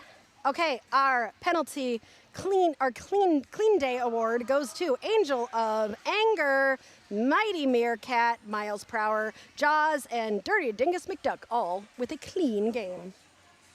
No, not Peanut Butter Smackdown. Wait, yeah. Peanut Butter Smackdown's literally... Oh, Peanut Butter Smackdown? Nice job, Peebs. I thought it was... Never mind. Anyway, go to Pittsburgh. Reading is not hard. Oh, wow. That's just a pretty board. Big Rig. No penalties. And Big Rig has been playing a lot, too. Nice job, Big Rig. a lot of people in the way. Making it happen. All right, what are we doing right now? Can we get that in? Is it just an official timeout? It's not an official... No, it's still an injury timeout. It's an injury... It's an injury timeout? You had some injury at timeout. Your jam timer shows you. That means injury? Yes. The pointing, This means point your fingers at each other means injury? no thumbs. No thumbs? No finger guns? No thumbs. Okay, fine. No thumbs. Why no thumbs? Because then it would be a field goal if I put my thumbs up. You remember the little paper like football? Oh yeah, you can. Yeah, paper football, where you fold it into a triangle and then you try to flip it over the field goal. Hey, I'm gonna try to make you guys laugh. Yeah, you should do that. I should do that. Okay. What do you call a bee with messy hair? Frizzy bee. Or frisbee. What goes zub zub when it travels? A bee flying backwards. Oh my god. Almost funny. That's like, almost funny. Zub zub. Zub zub. amused and annoyed. You're amused and annoyed. Oh, poison dart just fouled out. No, it was upgraded to an expulsion. Oh, it was? Yes. I didn't see it. Oh, it was upgraded to an expulsion. Well, Wrong team. Wrong team. you just like it when it changes colors. That's what it's there for. That's what it's there for. I'm very proud of all these skaters Will Patience and Big is Rig substituting. who have no penalties. And now they're substituting a skater because Poison Dart was in the box. So Lil Patience, who is, I believe, the captain. No? It doesn't have to be the captain?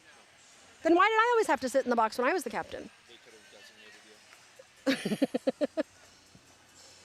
All right, we're going to find out why, Carl. Number 7 with Amy was just Egregious moron. we moved for there and missed. DDN, we are in the business of making bad bee jokes. Yes, we are. Okay, I'm going to find out about why that expulsion was upgraded. Do you have any more information? Informing us that someone was being Oh, expelled for the upgraded. it was up. What's a forearm that was upgraded? Yes, the forearm was upgraded to an expulsion.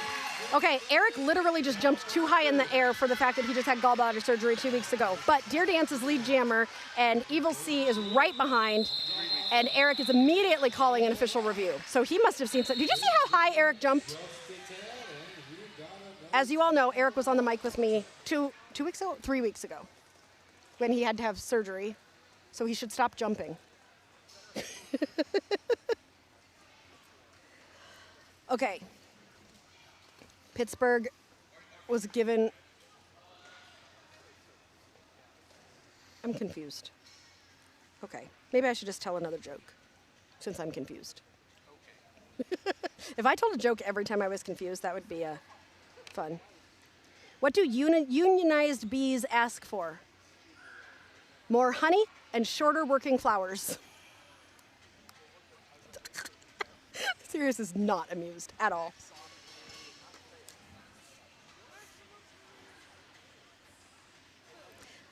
If there's a bee in my hand, what's in my eye? If there's a bee in my hand, what's in my eye? Beauty. Beauty is in the eye of the bee holder. This place is so quiet and I'm laughing so loud. I didn't pre-read that one. I gotta tell Bruce Guy that one when he comes back. You don't think so? I thought it was a really good one. I liked it. Look at the score. There's only 2 points between these teams. That's crazy. Nice crowd here. Angel is standing in the back with the Indianapolis shirt because Angel has told me before that she can never sit when IJRD is playing. And so she always goes to the back of somewhere and just kind of sways back and forth. Oh, Blackberry Blossom Bees. I see that. I see what you did there. Says, I love all these bee jokes. Yes, this is a spring sting. So we're giving you jokes about things that sting. Aria, you are definitely playing on the B team today. I was captain of the B team. Thank you very much. Oh, If you want to watch more Derby and hear some more fabulous jokes, you can join us all weekend for some amazing games. The next game will be at 12 o'clock today between the Killer Beez and IJRD, followed by a 2 p.m. game, our first international team that we will be streaming, the Beat Generation and the Derby Brats. Woohoo! Hi.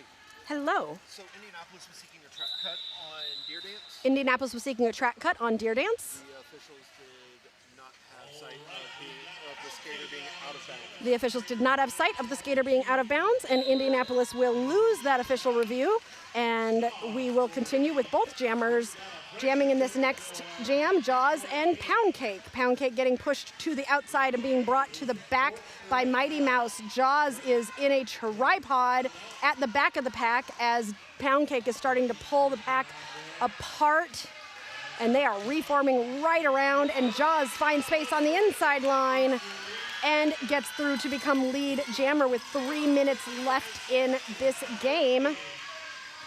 Pound Cake also able to get out and will be chasing Jaws down. Jaws has hit the pack, and as Pound Cake comes into the pack, Jaws calls it and was able to grab one more point for IJRD. No, Pittsburgh got 1 point? Ooh, Pound Cake sneaking that point there. This is a 1 point game. Woohoo! That was 1-1. Michi-chan, Derby Date Night, B-rated entertainment with A-list announcers.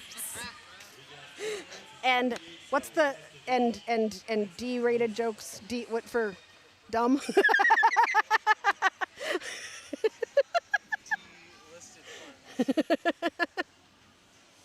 B-side is the best side, says Simon. It's where the artist puts their experimental stuff. And that's what we do, a lot of experimenting on Derby Date Night because we are very impromptu. Sirius's face. Probably more impromptu than Sirius wants it to be. That's part of the fun, Sirius. It's my charm. It's my something. I do not believe you, Carl. Carl said, I just saw a ref say, was that David Chappelle as the Soul Train conductor in Beetlejuice 2? Wait, was David Chappelle really in Beetlejuice 2? Is that like a little fact you're throwing at us? Anyway, Evil C and the Joker as we come towards the end of...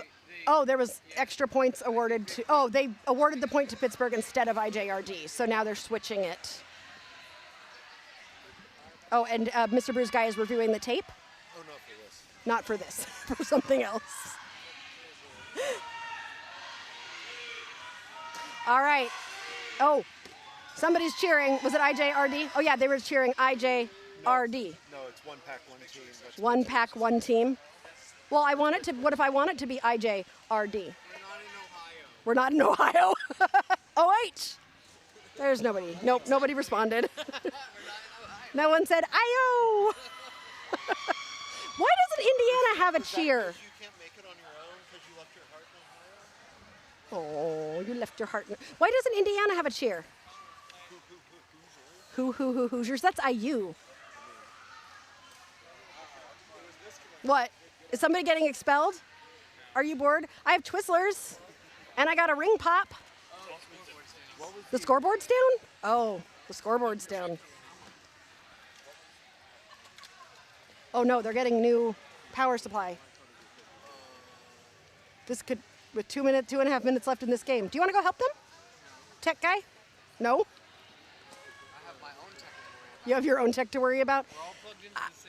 I am not sure why the stream keeps going from excellent to not so excellent, but we are trying our best to control things that are out of our control, right, Sirius? We cannot control the interwebs. I feel like it might be a YouTube thing because it's stable on. You think it's a YouTube thing? But I don't know. They said the audio was going out, and being able to hear me is so important. It's the most important. For those of you who are, actually, I think it's everyone. You can see our short that Sirius created of some clips from our vlog, which is available to members only, where I said most important, how many times? I think it was 17. And I said that everything was the most important, especially everything. But power he says power is actually most important to be able to stream Derby Date Night. Well, followed by internet. Yeah, power, number one, to just be able to record and then stream internet. Power, internet, snacks. Can snacks be third? Yeah? Snacks can be third. Cool. I appreciate that.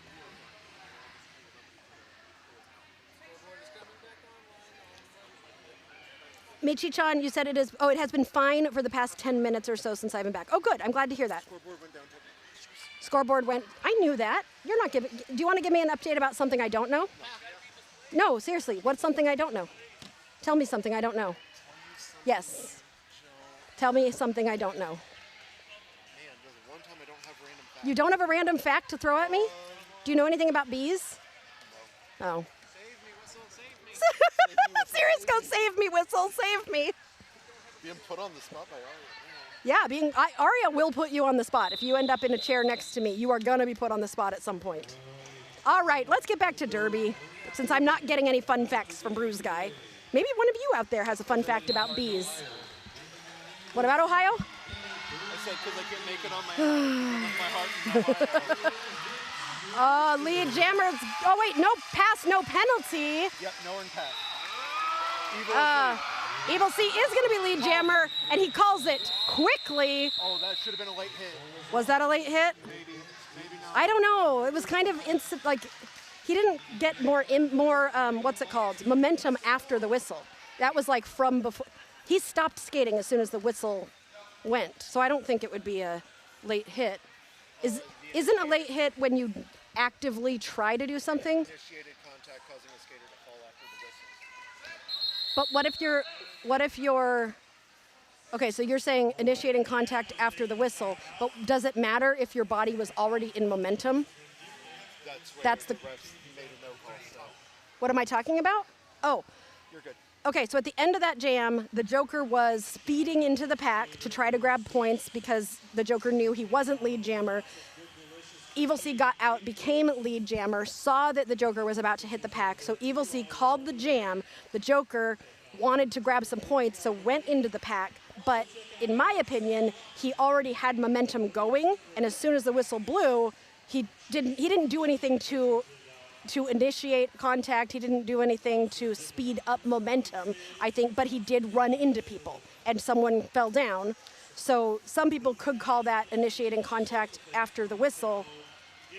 But my opinion, even though I'm not an NSO or an official, so it's worth really nothing, is do you still get the penalty even if you weren't trying? Like there was no speeding up. You always want to err on the side of the skater. You want to err on the side of the skater, which is what they're doing here. And Joker and Evil C, are they just going to be the jammers for the rest of the game?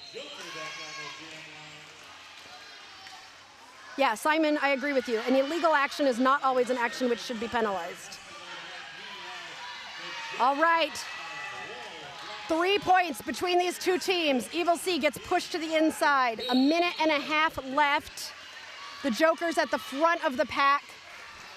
That pack we're forming. The Joker's almost out. Nice hit by Lil Patience. Oh, beautiful job. IJRD ends up becoming lead jammer here. You brought up that Savannah Indy game. What? The Savannah game? Joker got a cut. Joker got a cut. Oh no. Oh no. Joker got a cut, which means this is now a power jam for Indy. The Joker's gonna sit for 30 seconds. I have a feeling Evil C is gonna run this all the way to the end because we don't wanna risk another jam where Pittsburgh becomes lead. At least if I was the coach, I would probably run this to the end now. And Evil C just has to be really careful not to get any penalties here. The Joker was the Joker on initial still? So the Joker's now standing, but when the Joker comes out, the Joker will have to go through the pack all the way first and then go all the way around the track before being able to score points. So that's why I think IJRD would be smart to just let this run and have Evil C play smart, play good, and the Joker comes out and does get through. A penalty on a blocker. Evil C coming in, 17 seconds left, 15 seconds left in this game, 19 seconds left in the jam. Almost a scoreboard unicorn. What's a scoreboard unicorn? And what are you pointing at? Evil C. Oh, Evil C's just waiting at this point. Okay, the period clock has run out. Evil C calls the game. It ends up being a 15-point game. I don't get an overtime, but it was a great game. I love watching these two teams. I could watch these two teams all day. Hey, guess what? I'm gonna, because there are more games today and more games tomorrow. I get to watch these teams 2 more times each as they play, as all 4 teams here play each other multiple times. Pittsburgh plays Beat Generation at the 3rd game today. Pittsburgh will play again in the 3rd game today. They will play Beat Generation at 2 o'clock. IJRD will play in the next game at 12 o'clock against the Kalamazoo Killer Beez.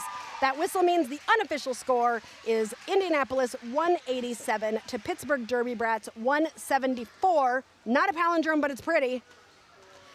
And what a fun game. This was such a fun game. If all these games are as good as this one, we're going to have a heck of a weekend. So we will be live again at 12 o'clock for IJRD and Kalamazoo Killer Beez. And then we'll be live again at 2. Well, we'll stay live until 2 for Pittsburgh and the Beat Generation from Canada. So excited about that one. A new team we have not had on the stream before. Always love having that. Love having you all in the chat.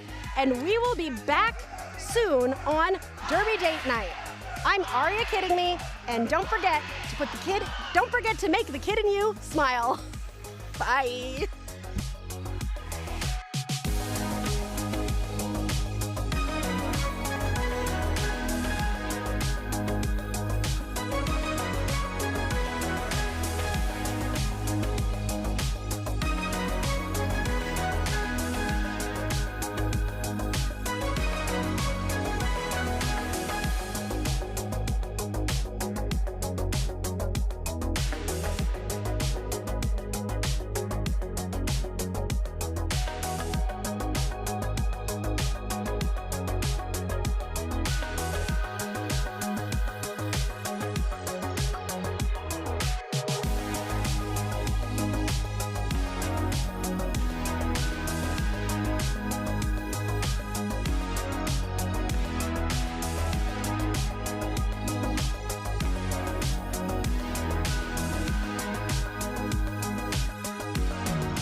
And welcome back to Derby Date Night. You are joining us for Spring Sting, a 4-team junior roller derby tournament over the course of 2 days. You are joining us in day number 1. We just finished with our first game, an amazing rewatch. If you want to rewatch that game, it was super great between Pittsburgh Derby Brats and IJRD. The final score was within 15 points of each other, so definitely a great rewatch. Right now, you are getting ready to watch the Killer Bees, the hosts of this tournament, and IJRD, who are going to be playing their second game today. And then at 2 o'clock, we will have our first international team that we've ever streamed, Saturday at 2 p.m., and they will be playing the Pittsburgh Derby Brats, who you just saw. Then tomorrow, we will have 3 more games at 9, 12, and 2. So all of these teams will have an opportunity to play each other. With that being said, I want to go through some of your rosters for this game with the Kalamazoo, Killer Bees, and IJRD. If Sirius wants to pull them up. Here we are. Here are your Kalamazoo Killer Bees. If they have an X next to their name, they are not playing in this game, but they might play in another game in this tournament. Every tournament, you have to submit a big roster, and then, you know, you have some alts and things like that. So that's who's playing in this game. And for IJRD, we have got... All right, good luck to all the skaters. Let us know in the chat who you are here to root for. I see Jolie celebrating 6 months of being a member, saying good morning, let's go IJRD. We've got Go Killer Bees from Ozella Keys, Florida. Oh, I love anything Keys, Florida, because we spend our time in Key West. I'm like, we spend our time in a key, don't we? All right, we're so excited to have you guys here joining us for this tournament day. Love watching these juniors. These two teams have played each other a good number of times and they know each other very, very well. All right. We've got Evil C on the line for IJRD and Princess Leia out for Kalamazoo. I'm like, what are they called? Oh, for those of you who don't know us and haven't seen Derby Date Night before, we tell bad jokes and we watch good roller derby. So we like to have a little fun here on Derby Date Night. I try to engage with the chat, so don't hesitate to jump in and comment on things. And we like to have a little fun, but we also like to watch some derby. And there is derby happening. Evil C is your lead jammer for IJRD. Princess Leia out was able to get out right after. So Princess is following Evil C about a quarter track behind. Evil C through the pack, grabs all, did he grab all 4 points or did he just get 3? 3 points, getting IJRD on the board first. 3 points. Oh wait, Kalamazoo got 3 too? I didn't see it. Well, it's a tie. Ooh, it's a tie. That's my tie noise. I get to have a lot more ties and lead changes in the beginning. Rage and Ray on the line for Kalamazoo and Jaws for IJRD. Rage and Ray with the assist from the teammate with the shirt whip. But that teammate goes to the box, but it's still Rage and Ray as your lead jammer. Jaws spinning around a blocker at the front to start chasing down Rage and Ray, who has gotten through the pack. Looks to the coach to see whether or not we're gonna call. Looks like we're gonna run it. Jaws with an apex jump, takes a little tumble at the front and goes to call the jam and realizes she's not lead, but gets 4 points. Rage and Ray through for another 4. Both jammers coming into the pack on scoring passes. Jaws busting up that pack. Rage and Ray also busting through, grabbing another 4 points. And I think we're gonna have us a lead change. Kalamazoo Killer Bees are in the lead, 15-11. I hope I get to hit the lead change button as much as I did in the last game. That was fun. Although I don't think Sirius wants me to do it during the jam. Sheesh Wolf here for Kazoo and Pipsqueak rooting for IJRD. Ooh, looks like we've got a nice half and half in the chat. Everybody rooting for their team. Kalamazoo, the home team, in the back trying to find space, and it is Punky who's trying to and does spin around a blocker at the front and becomes your lead jammer for IJRD. Fierce Feline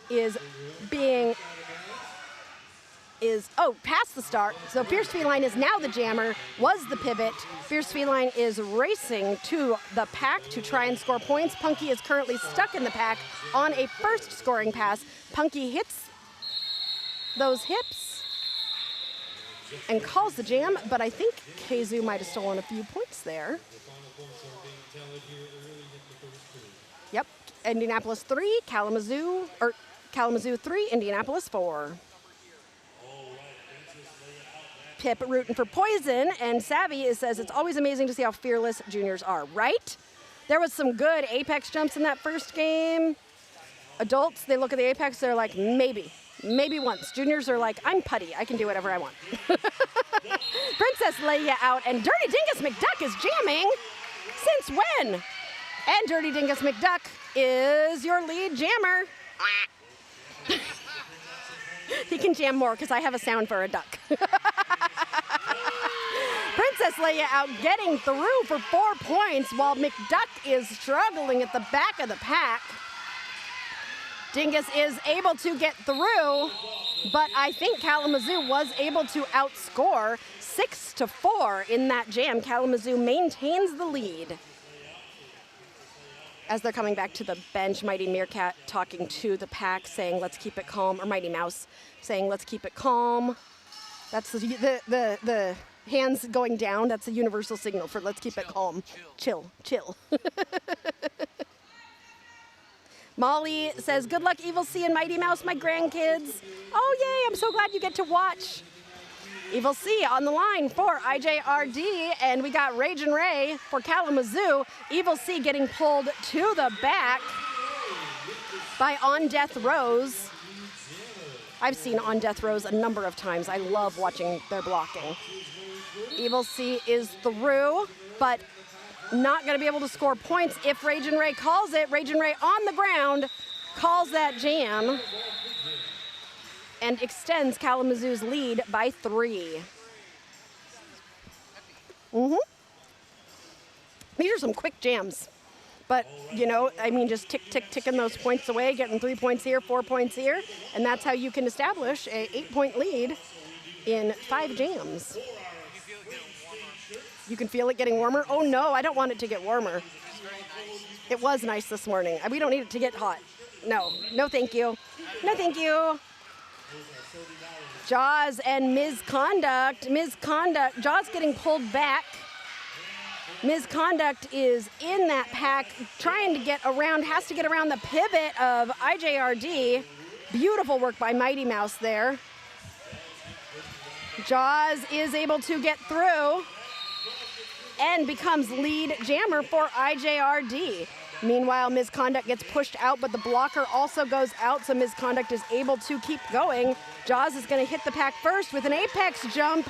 Beautiful job. Jaws decides to call it after scoring 4 points, bringing it to a 4-point game between Kalamazoo and Indianapolis.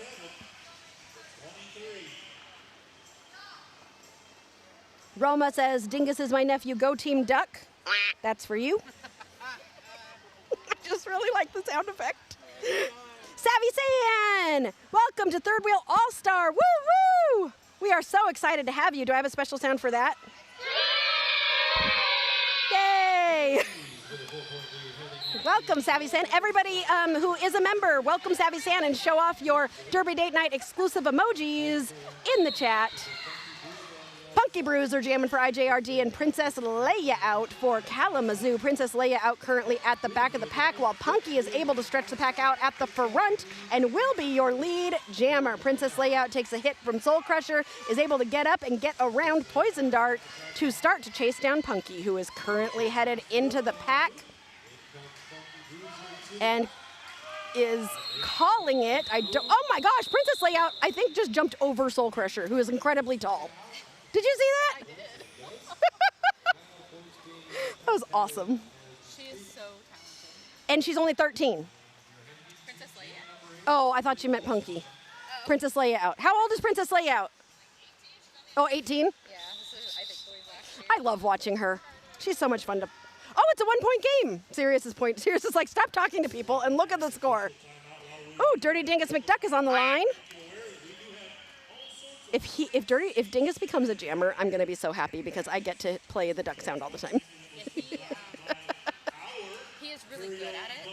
Yeah. But I don't think Yeah. Being a jammer is tough. Like I was a pivot and I was happy to pivot. I hardly ever took the star to start. Just not interested. We have an official timeout happening right now. Ragin' Ray has the star for Kalamazoo as the officials are discussing something, and hopefully they will tell us later. Oh, do we have a junior ref? We have a junior on skates ref. I love to see juniors reffing. And if you are a junior watching and you want to come junior announce, let me know, because we are always looking to get juniors involved in the other side of Derby. The backside of Derby instead of the backside of water at Disney. Oh. All right, I think we're done talking. Nobody's going to tell me anything? No, there's been 4 penalties so far, 2 for each team. All right, here we go. 1-point game right now. Dirty Dingus McDuck breaking apart a tripod and gets through. Ragin' Ray also through, very close behind Dirty Dingus McDuck as this pack starts to speed up, moving off of the apex. Very smart move there. Dingus comes into the pack on a scoring pass, gets through. Ray is also through.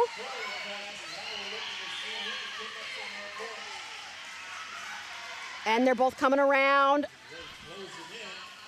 Dingus comes in and through for another 4. Ray is getting a little bit more tangled up and slowed down. Dingus is coming around on, that's a lead change. IJRD has taken the lead now. Ragin' Ray was able to get through, but Dirty Dingus McDuck has outscored by 4 at this point. 3 points between these two. Dingus back in the pack, Ray back in the pack. Pack starting to spread out. And that jam is called. I think both of them got a few more points there, but IJRD has taken the lead at this point. Jolie showing off those Derby Date Night exclusive emojis that you only get to use when you are a Derby Date Night member. Is that Mighty Mouse? Yep, Mighty Mouse enjoying some time in the penalty box. So we will start this next jam as a 4-3 pack advantage for Kalamazoo. Wilfred says, let's go Ray, Grandpa loves you, Diana. And Mike Some Noise says they might not be a junior referee on the outside, they might just be short. I will find out for you, because I am short, but I do not look like a junior. So I'm hopeful that they're a junior, because I think it's fun.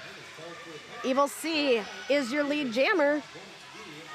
Misconduct getting, not a misconduct, but misconduct getting, I think, a track cut and heading to the penalty box. Let's see what that penalty was on misconduct. A track cut, yes, it was a track cut. So Evil C has scored 4 points now and is coming around on a second scoring pass. A little bit of jostling happening in the pack. Evil C coming around on the outside, grabbing 4 points for IJRD. Misconduct standing in the IJRD penalty box. Oh, it's hard to have the IJRD sponsored penalty box when IJRD is playing. I get to say it a lot. Evil C up on those toe stops, getting through for a track cut penalty. So we are gonna have a power jam for Kalamazoo. Misconduct using that jersey. I believe that is a Skatin Not Hatin jersey, and look at how tough it is when you can take a whip off it and get through the pack. That was Misconduct's initial, so now Misconduct is in the pack on a first scoring pass. And that was a no pass, no penalty, so I believe if you get a no pass, no penalty and you go back to the back of the pack and repass that skater, do you then get the 4th point? Okay. But just if you keep going, then it's a no pass, no penalty. Okay, so she probably has gotten that 4th point now, but still needs to get out of the pack. Evil C comes out of the box and through the pack for another 4 points. There's 3 seconds left in this jam. And that whistle is the end of the jam, but not before IJRD scores 51, but Kalamazoo keeping it close at 44. Timeout is being taken by Kalamazoo, which means it's time for me to tell you some of the bee jokes that I have. The busiest jokes. They'll sting a little. They'll only sting a little, don't worry. All right. What happens when a bee burps near the queen? It gets a royal pardon. See, Angel will laugh at my jokes. What's worse than being a fool? Fooling a bee. I think being a fool is worse. Fooling a bee. I don't know how you fool a bee. I'm not sure. What do bees chew? Bumble gum. That was not a good one. I'm gonna give it the sad sound. Where's my sad sound? Nope, that's not my sad sound. Where's my sad sound? Nope. There's my sad sound. All right, those jokes were not great. I am so sorry. We'll try to do better. Jaws is your lead jammer. Princess Leia, who is not 13. Princess Leia actually skating for a adults team is what Chaos was just telling me. Oh, probably Kalamazoo, I'm assuming. Safe bet. Is Jaws also aging out this year? No, Jaws has one more year. Woohoo! And there's Punky. Punky is 13, and so is, from the last game, Pittsburgh, the Joker is also 13. Yeah. He's amazing. Yeah, he's so good. And even just between January and now has improved so much. There's Ragin' Ray on the line with the star for Kalamazoo. Gonna go up against Punky Bruiser. Niels is here. Hello, Niels. Welcome into the Spring Sting. We are in our second game of 3 today. Punky is your lead jammer. Ragin' Ray is able to get through and is booking it around the track. Punky currently in the pack on a scoring pass. Ray goes into the pack, takes a hit from Soul Crusher. Punky is able to get through the pack.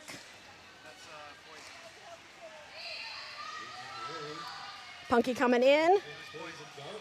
Oh, that was Poison, not Soul Crusher? Oh, wow, how did I confuse those two? Soul Crusher has very long hair. Punky is through. Oh, no, Ragin' Ray is headed to the IJRD penalty box. And we are going to start this next jam as a power jam for IJRD, who currently holds the lead, 59-45. We are almost halfway through the first half.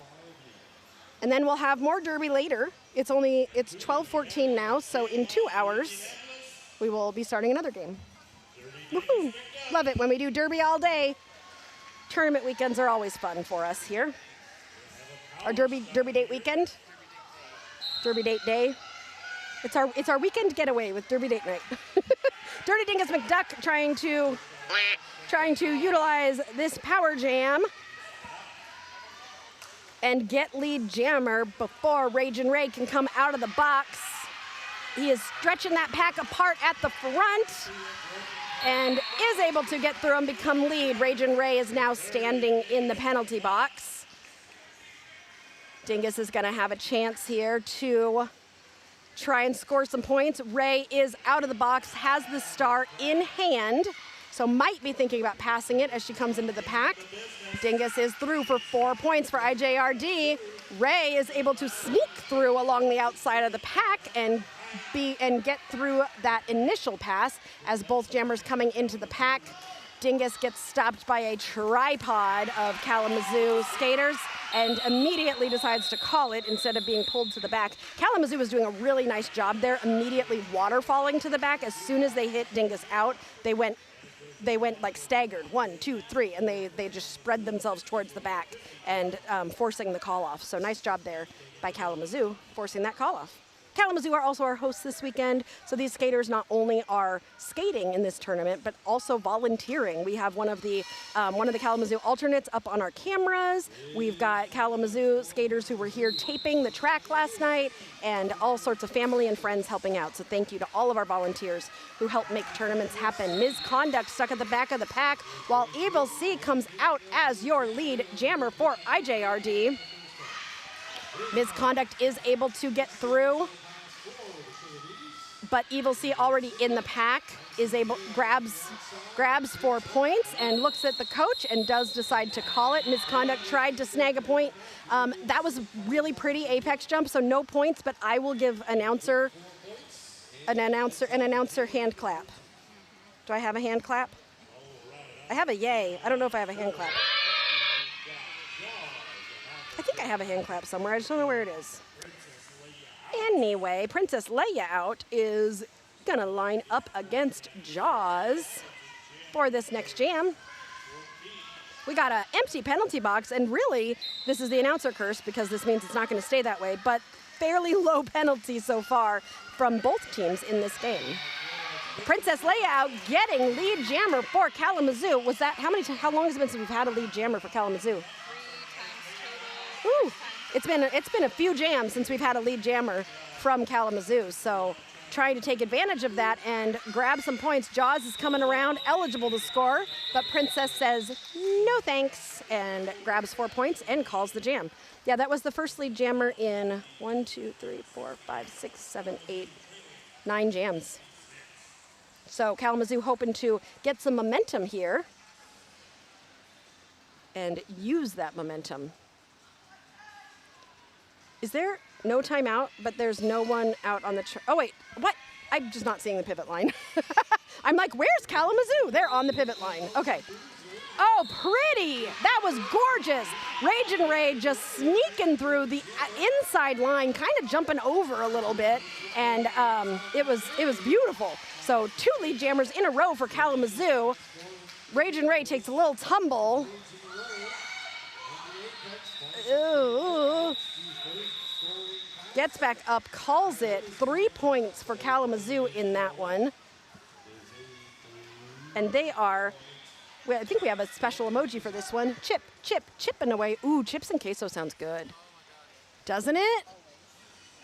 Angel's like always, and I know Angel does not do queso well, but sometimes you just gotta. Oh, by the way, next week when we're in Wisconsin, there's no option except for cheese jokes. So next Saturday, you better be tuning in, because when we're in Wisconsin, it's gonna be super cheesy. It's gonna brie a good time. I haven't done cheese jokes in a while. This will be fun. All right, Dirty Dingus McDuck being pulled to the back. Tuxedo thought he was able to pull back Princess Leia out, but seems like Princess was able to keep going and gets a 3rd lead jammer in a row for Kalamazoo. Dingus was able to get out as well, but is not in the pack. That goes to Princess Leia out, who grabs another 4 points and calls the jam. Yes, Niels, he says, watching juniors, I'm like, why did I start roller derby at 42? I know. Can you imagine how good some of us adults would be if we had started when we were younger? And they're so floppy. 5-point game between these 2 teams. Evil C on the line for IJRD and Misconduct for Kalamazoo. Evil C, oh, yeah, Misconduct just saw that open line on the inside and dashed right up it. Evil C was trying to bust the pack apart in the middle, but didn't do it fast enough. And that's the 4th lead jammer in a row. Kalamazoo really turning the tides here. And another few points. Oh, this is the definition of chip, chip, chipping away at that lead. Chip, chip, chip. Chip, chip, chipping away. You know, I know you made a chip emoji specifically for that. Is there a queso emoji? Well, I think they get the queso once they get the lead. When you chip away at the lead, you get the queso once you get the lead. You only get chips until, yeah, you get the queso in celebration. No, we did not have derby like this 30 years ago. That is true. Jaws able to stay in bounds and avoid a hit from On Death Rows. No easy task, because I know On Death Rows can hit hard. and Jaws is your lead jammer for IJRD. Ragin' Ray takes a hit to the inside and is going to be pulled to the back by World War Bean. Jaws is able to get through to grab 4 points. Ragin' Ray able to somehow come out of a big old pile up and will be chasing down Jaws, who is on a scoring pass, gets through on the inside and calls that jam, hoping that Ray wasn't able to snag any points. She was not. 4-0 IJRD, 78-64 with 10 minutes left in this first half.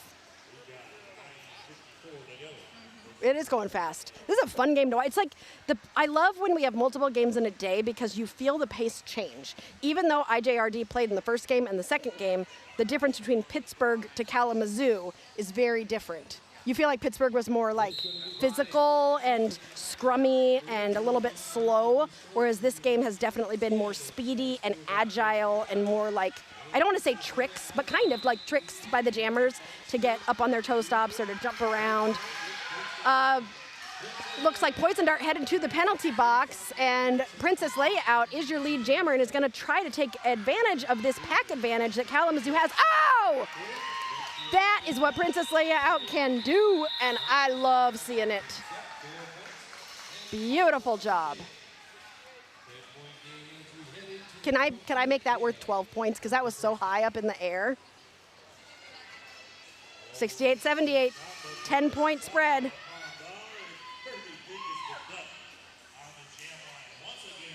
We haven't had very many big jams, have we? No. What's the biggest jam we've had? 13? 13, that's it. And a 12-point by Kalamazoo, a 13-point by IJRD. And Duck was the 13-point jam. Yeah, Dirty Dingus McDuck currently holding the highest point jam. I think that's what's going to make the difference in the second half is if there are a lot of, because there haven't been a lot of power jams. So I think power jams might make the difference in this game. Misconduct is your lead jammer coming into the pack on a scoring pass, while Dirty Dingus McDuck is getting pushed out and brought back by On Death Rose, who's getting a forearm. So Dingus, good job, very aware. He saw that On Death Rose was getting a penalty and so didn't go all the way back and came back in, because if a forearm happens and there's a penalty there, Misconduct takes a hit to the outside and decides to call it. We are going to take a quick minute for a injury timeout while the medics double check on the skater and we make sure everybody's okay.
We are back. That skater's doing okay and was able to go back over to join their teammates on the bench.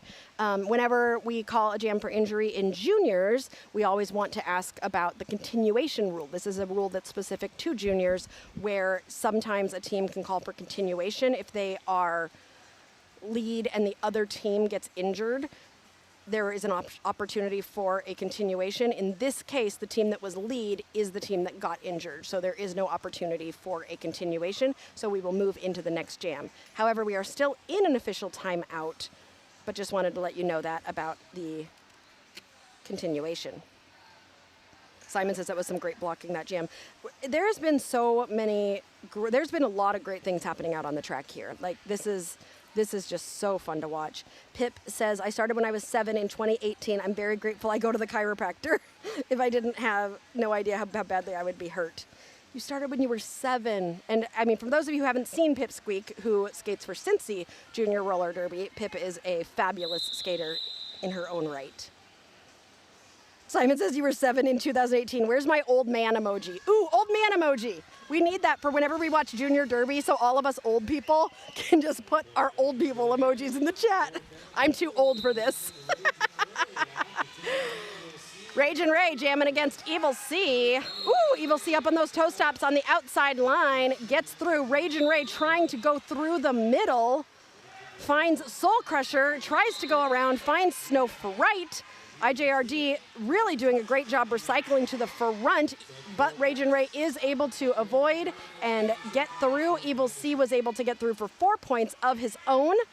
Rage and Ray now eligible to score points. Looks like Evil comes through, spins backwards, and calls the jam after grabbing 3 points. He called it a little bit earlier because Rage and Ray was so close to him and was trying to get that 4th point, but didn't want to take a chance on letting IJRD get too many points. This game is so close. 7 minutes left in the first half.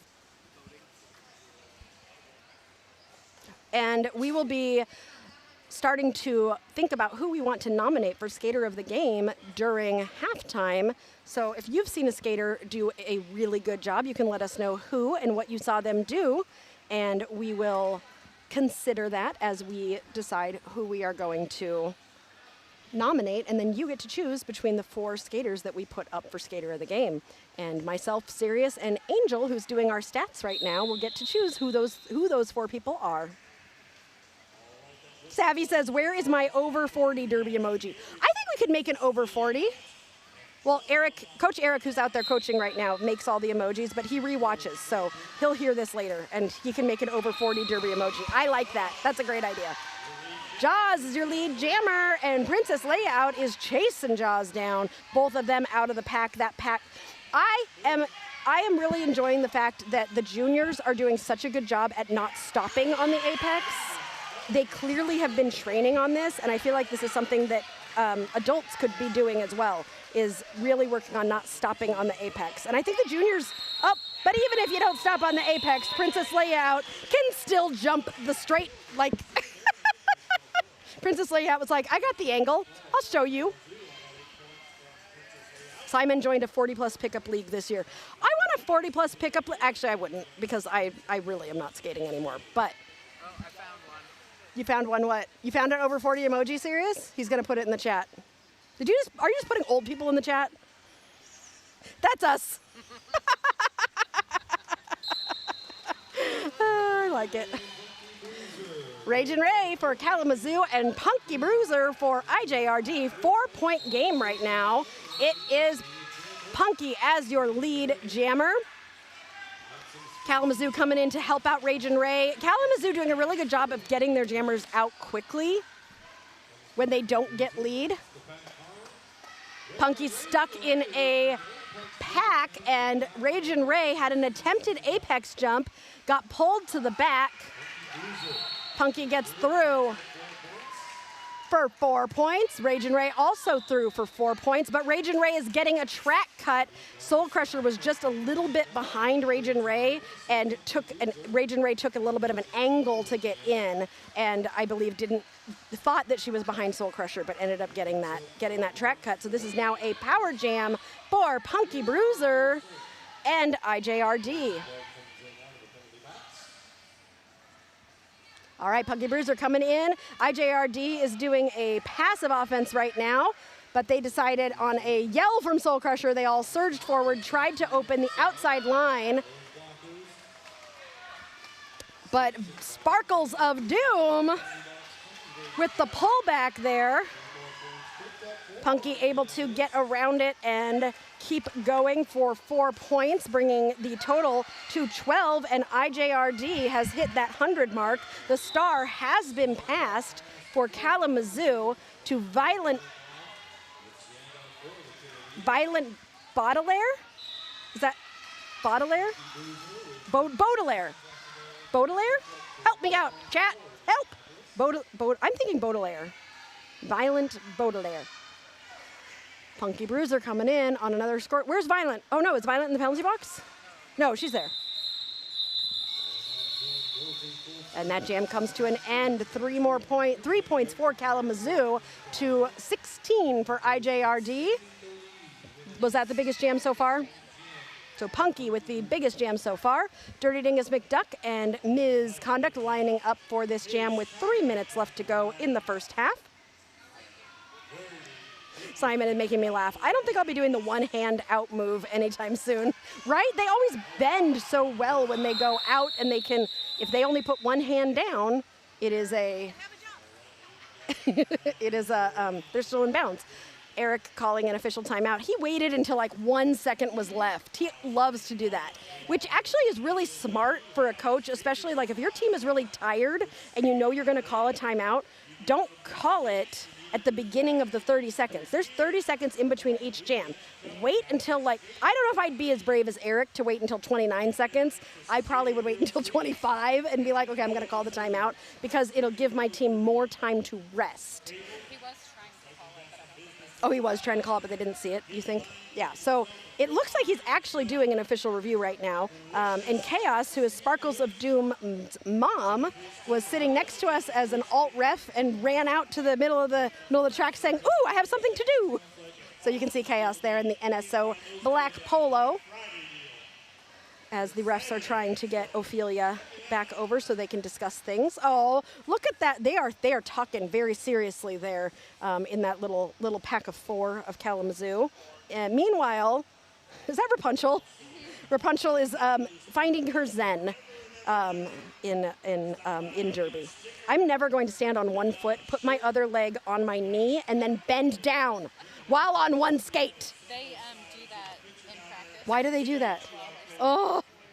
Oh yeah, we used to do that move, but we would do it moving forward, not standing still. Like I could do it moving forward when I had momentum, but I've seen multiple juniors do that. Pipsqueak puts her hand out, but turns sideways. I don't get how Punky can do a full back bend. Yeah, she has no ligaments, that's why. I think my kid could do it too. My younger one has a thing where his joints are very bendy, so I bet you he could do it. Right, serious? You think, yeah, he could totally do it. Speaking of, the kids are at home this weekend. They're good. The dogs are good. We asked for proof of life last night, and both of them sent us pictures that looked like literal mugshots of like half their face. Here, Angel, I'm going to show you, and we can hear your reaction. So we asked the kids for proof of life, and this is what we got last night. Look, they're both mugshots. They're so serious. They're just, I know, that's only half his face. All right, so in his official review, they were looking for 4 additional points, 1 additional scoring pass. We had 16 for the jam. They were looking for 20. After discussion, stands and All right, thank you. IJRD was looking for 4 additional points. They believe that there was 1 more pass and that it should have been a 20-point jam instead of a 16-point jam. Angel is kind of like, ah. So Angel and Eric will be having a conversation later about whether or not there was, I don't know if I saw it either. I don't know. But right now, in the future, you and Eric are sitting on a couch listening to me talk about this and having this argument again. Yeah. So look forward to that argument in the future, Angel. We never argue. You never argue. I also never argue with Sirius. We literally have argued since the day we met. And we love it. Punky for IJRD and Ms. Conduct for Kalamazoo. Ms. Conduct is headed to the box. Was that a track cut? Yes. On a track cut, so this is a power jam for Dirty Dingus McDuck, who is going to have a power jam as he comes into a tripod of people from Kalamazoo.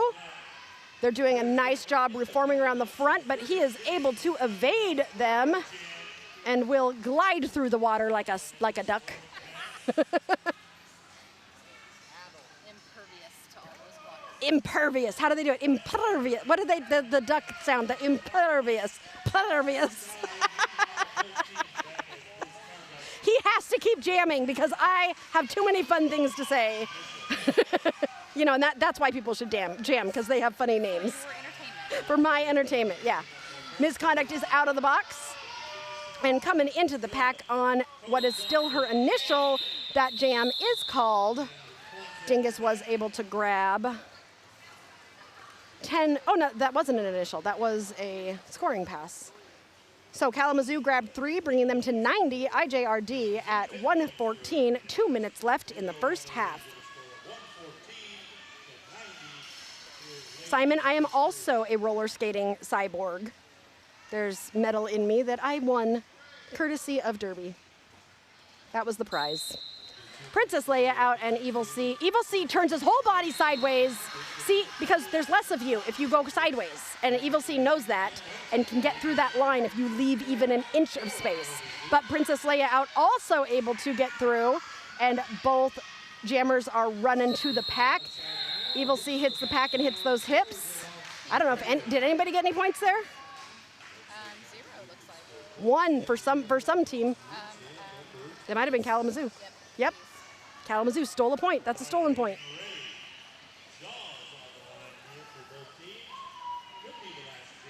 Man, 26 jams. This is a fast game. Violet Baudelaire is a play on the name of Violet Baudelaire, a character from a series of unfortunate events. And the final way you pronounce it is correct, Baudelaire. Wonderful, Baudelaire. I knew I had heard it before. Thank you very much for the pronunciation help. Okay, Jaws is your lead jammer. Less than a minute left until halftime, but oh no, Jaws is not your lead jammer. That was a no pass, no penalty. So one of the skaters that Jaws passed they were both out of bounds when Jaws went through. So Jaws was unable to gain that point. And for some reason, Ragin' Ray is also not lead jammer. Did Ragin' Ray take the star off at some point? Ragin' Ray crashes in. Ooh, that was some beautiful juking there to really pull the pack one way and then the other way to be able to get through. But if there is no lead jammer, this jam is going to take us into halftime because there is 1 minute and 16 seconds left. And there's only 18 seconds left on the period clock. So we are going to go into halftime. And Ragin' Ray through. So this is going to be a how many points can you score in 2 minutes? Oh, that hit. Was that on Death Rose again? Oh my gosh.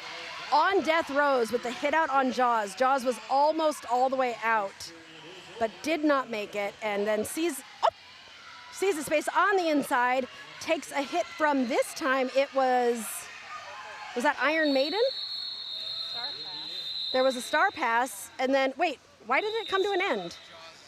Oh, it came to, okay, so there was an injury at the end, which is why that jam ended. We are going to be going into halftime now, so we will let you know what happened with why you think there might be a continuation. Nobody was lead. There can't be a continuation. Right? If nobody was lead, there can't be a continuation, can there? Correct. Yeah, somebody has to have that lead. Yeah. But did Ragin' Ray actually have lead? Because we were like, why did Ragin' Ray not get lead? No, because at the end, they star passed anyway. So even if they had lead, they would have lost it when they star passed. Yeah, they took off the game. So can we go into halftime? Yeah, I think we should. You think so? Let's do our sponsor reel and we'll see what happens. I'm changing things up on Sirius and he just gave me the worst look. What? If we go back, I can do it after our sponsor reel. No pass, no penalty is older language. No earned pass is the current call. I know, except for I forget all the time, y'all. No earned pass. It's hard to change. I'm old. Was there any time on the period clock when it was called? Yes, 1 second. They just put 1 second back. No, they just put 1 second back? Ugh. Okay, so no pass, no penalty. Why didn't Ragin lead?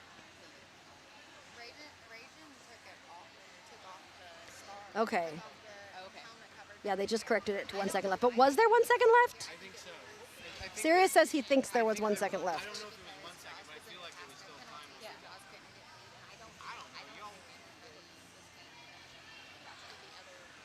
All right, well, we are still in a timeout, so So I know Ragin passed it again. what do you want to talk about? This game has been a really good game. I mean, it is 99 to 118. I don't know if we're going to get one more jam here, but it has been a fast, speedy fun game. Simon says, I'm with you. I call it no pass, no penalty. It's just the words are hard. Words are hard. But I'm gonna learn no earned pass. Do we know why the change is? No, we don't know why the change is made. What'd they say? 0. They're going to 0. We're not gonna do one more jam. Is that what you're seeing? There are 3 refs at the dais. Score table. No, but at a tournament they call it the dais or the dais. Words are hard. GTO, the Yeah. tournament head. These are just the score people. Where's the GTO? I don't know. They don't have a dais today. They don't have a is it dais? I don't know. Words are hard. That's the theme of today. This is your moment with Aria. Words are hard. Okay, so we are going to go to halftime, it looks like. I don't know. It looks like we are. I think we should do our sponsors. You think I should be patient? I didn't bring my patient pants with me today. Patient pants. I did not bring them with me. I have no patient pants. Let's see. Everybody's trying to figure things out. I think sometimes this is where the refs get to have fun. So the refs are just having fun deciding what they want to do and making me come up with random things to talk about. What are we learning now? They were talking about why Ragin was not lead. See, that was my question too. Why was Ragin not lead? That's what I asked too. So they are talking about that. But then they said, because Ragin Ray did take the star off at the end though. So Ragin got a penalty during that jam. Ragin got a penalty during that jam. The scorekeeper is not sure when that penalty happened. So I mean, The scorekeeper is not sure when. But if the penalty happened before the injury, then no one was lead. Right. So did Ragin Ray get that penalty like right as the injury happened? Yeah. In the end, there was no lead. there was no lead anyway. Between the star pass and the penalty, there was no lead. So in other words, the refs are just discussing rules like refs like to do, and we're waiting. Savvy says, where do you buy your patient pants? Because I need a pair or 3. It's a very special store. They're expensive. They're very expensive. Patient pants are very expensive. The only way to buy them is time. You have to wait a long time to buy them. There's a waiting list, and it's very exclusive. So goofy. We're losing it, and it's only game 2 of a 6-game tournament. Okay, the refs are being all rulesy. Speaking of, let me tell you who these refs are who are causing this delay in Aria getting to halftime. Those would be Axel Rules, Miss Showbiz, Mal, Ophelia Plenty, Corporal Chaos, Tough Tone, Not Be Karen, Oh Stop, Tyler Gibb, Matt MP, Beef Shellington, Tyler Gibb, I already said that, Jane Deere, Wave Breaker, Critical Miss, Coffee Bean, and Heather Hernandez. And now we are going to go into halftime. If we had done the sponsor roll earlier, we could have. Anyway, Sirius says nope.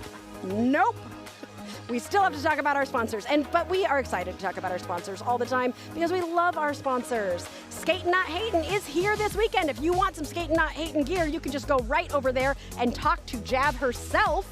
It's so fun seeing her, and I am so excited to get to check out some of her gear. So she is one of our season-long sponsors. We also have Derby Beast. They also will create gear for your team. They have lots of different styles of things. I think they have pants now, all sorts of fun stuff, bandanas, everything. So check out Derby Beast if your team needs some gear. And if your team needs a lawyer, which I know our team did a few years ago when we were becoming a nonprofit organization, we just didn't know how to do that. And somebody like Melanie at Ryder Legal Services can help you do that, especially because she has experience as a skater and lawyer. But our biggest sponsors of the season are our Derby Date Night Third Wheels. They help support our live streams. We have a new third wheel in Savvy San, and we are so excited to have you here as well as everybody else. We thank our third wheels. You are all so wonderful, and we want to thank you right now. We will be back after halftime. I'm Aria Kidding Me. Don't forget to make the kid in you smile.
welcome back to Derby Date Night. You are joining us for the second half of this game between IJRD and Kalamazoo. It has been a close game all the way through. IJRD started pulling away a little bit at the end, but this is anybody's game. With that being said, let's look at the stats. Serious, you said you would have this, you told me to do the stats first. All right. IJRD has had lead jammers 16 times to Kalamazoo's 8. Kalamazoo has passed the star twice. IJRD has not passed the star at all. Power jams, IJRD has had 5, which is really what I think has made the difference in this game so far. The largest jam was 16 points. Serious? I wasn't done talking. I didn't do that. And penalties are pretty low especially for a juniors game. Like, usually we see a little bit more penalties, but they're doing a great job. I am so excited to see how this second half is gonna go. But first I wanna say hi to somebody because Floof says hi from me in shorts. Hello, nice to see you. Jolie got the coveted Third Wheel Derby Date Night sticker when at the tournament in Rolla. Yes, you did. If you are a Derby Date Night member, we have a special Third Wheel sticker. So if you see us out in the wild, you come up to us and you just need to say, I'm a Third Wheel member and would like my sticker, and then you can have, it is literally my favorite sticker of all of our stickers. So if you are a Third Wheel, there are over 100 of you now. You can come find us and get your Third Wheel sticker from us. And last but not least, we have got your nominees for Skater of the Game. We chose 4 skaters for you to choose between.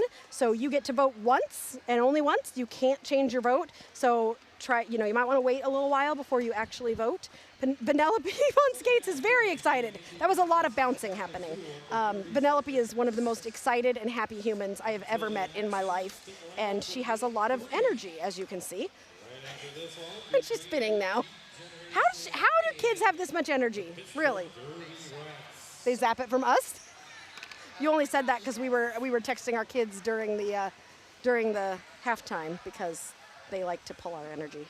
Anyway, I'm going to put up that poll, and you got until 5 minutes left in the game to vote. We got a Go Beez from Rebel. And we have Princess Leia out. Oh, look, 2 of our nominees for Skater of the Game. Princess Leia out will be jamming against Dirty Dingus McDuck. Both of them go for the outside line. The inside is completely open, but gets covered as Princess Leia out tries to take it. And Princess Leia out sweeps again to the outside and becomes lead jammer for Kalamazoo. Dingus sees a space on the outside and avoids a hit from Violent Baudelaire. Violent did a good job there, helping prevent IJRD from scoring any points, and Princess Leia was able to get through the pack, score 4 points, and call it. This is now a 15-point game. Evil C up on the line, up against Ragin' Ray. Last night, when we were setting up, Ragin' Ray and her mom, who we've been working with a lot to get to come here for the tournament, and she's just wonderful. The 2 of them were dancing for a long time, and it was just delightful to watch. There was so much joy happening, and I just love seeing joy in Derby. It always makes me so happy, and especially parents and kids doing stuff together. Speaking of, see, that was all the good juju I needed to put out. Oh no, it was a no pass, no penalty for Ragin' Ray, which means Evil C, who's behind Ragin' Ray, is lead jammer. He sees the signal to keep going, and both jammers are gonna get, well, 1 jammer's gonna get through this pack, and 2 jammers get through this pack. Blackberry says Vanellope takes all her energy from her dad. I can see that. Ooh, ooh, ooh. Okay, some hits and some yielding and all that stuff happening, but Evil C makes it through the pack for 4 more points, totaling 8. Ragin' Ray on that second pass was being escorted outside the track by Soul Crusher, but managed to stay in bounds, but then gets escorted to the inside and takes a tumble. She takes that star off, so she might be looking for Violent to, no, Bunny Burnout. Oh, apex jump from Evil C, making it look easy. There has been a star pass to Bunny Burnout, who is now the jammer, but also got a penalty almost immediately. And has gone to the box as jammer. Evil C calls that jam, freezing Bunny Burnout in the box. So Bunny Burnout will start this next jam as the jammer for Kalamazoo in the box. So here's some things about starting someone in the box. Punky is going to be your jammer for IJRD. Punky is eligible for lead. Even though Bunny Burnout has to sit in the box for 30 seconds, Bunny Burnout is also eligible for lead if Punky Bruiser does not get lead by the time Bunny Burnout comes out on the track. If Bunny Burnout takes that star off, Bunny Burnout will not be eligible for lead.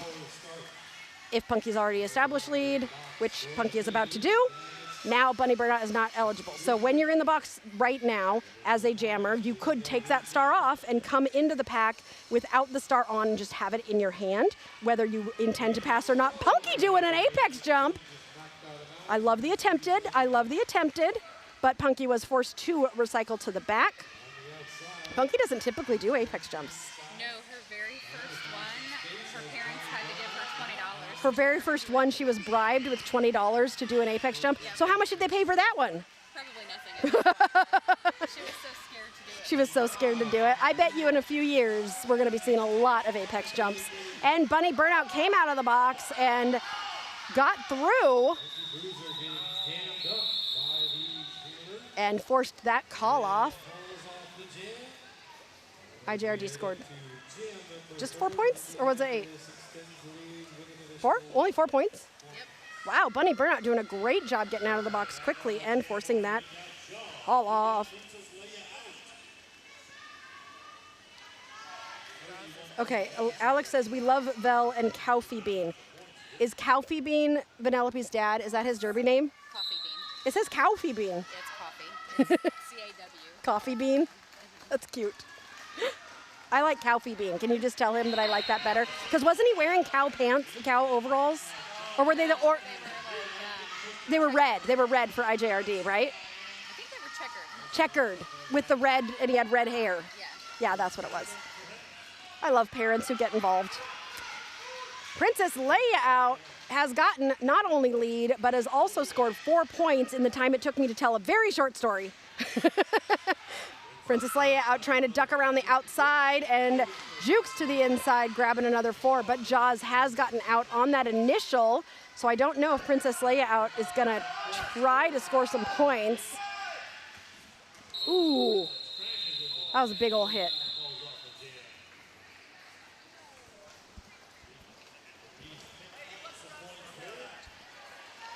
Yeah, I did. Okay, Sirius is indicating to me. I did notice Jaws' hand.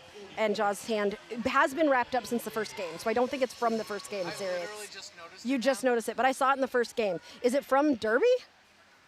I mean, you don't have to tell me, but I think so. yeah, I wouldn't be surprised because they play a lot of derbies, so people are oftentimes bringing injuries from a prior game, and yeah, so Jaws is playing with a hurt hand, but did pretty well there, getting those points. We have got Dirty Dingus McDuck and Ms. Conduct out there.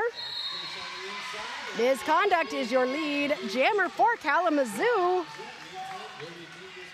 Hoping to start chipping into that lead. Dirty Dingus McDuck takes that star off. Mighty Mouse is ready to take it if needed, has positioned herself at the front of the pack, but Dirty does not need to pass it. I call him either Dirty Dingus or McDuck. I know. His parents told me that I asked his parents, I'm like, are you okay if I call him Dingus? And they were like, absolutely, that's what we call him. That's how his name started. That's how his name started. It was a joke. It was a joke for Dingus, yeah.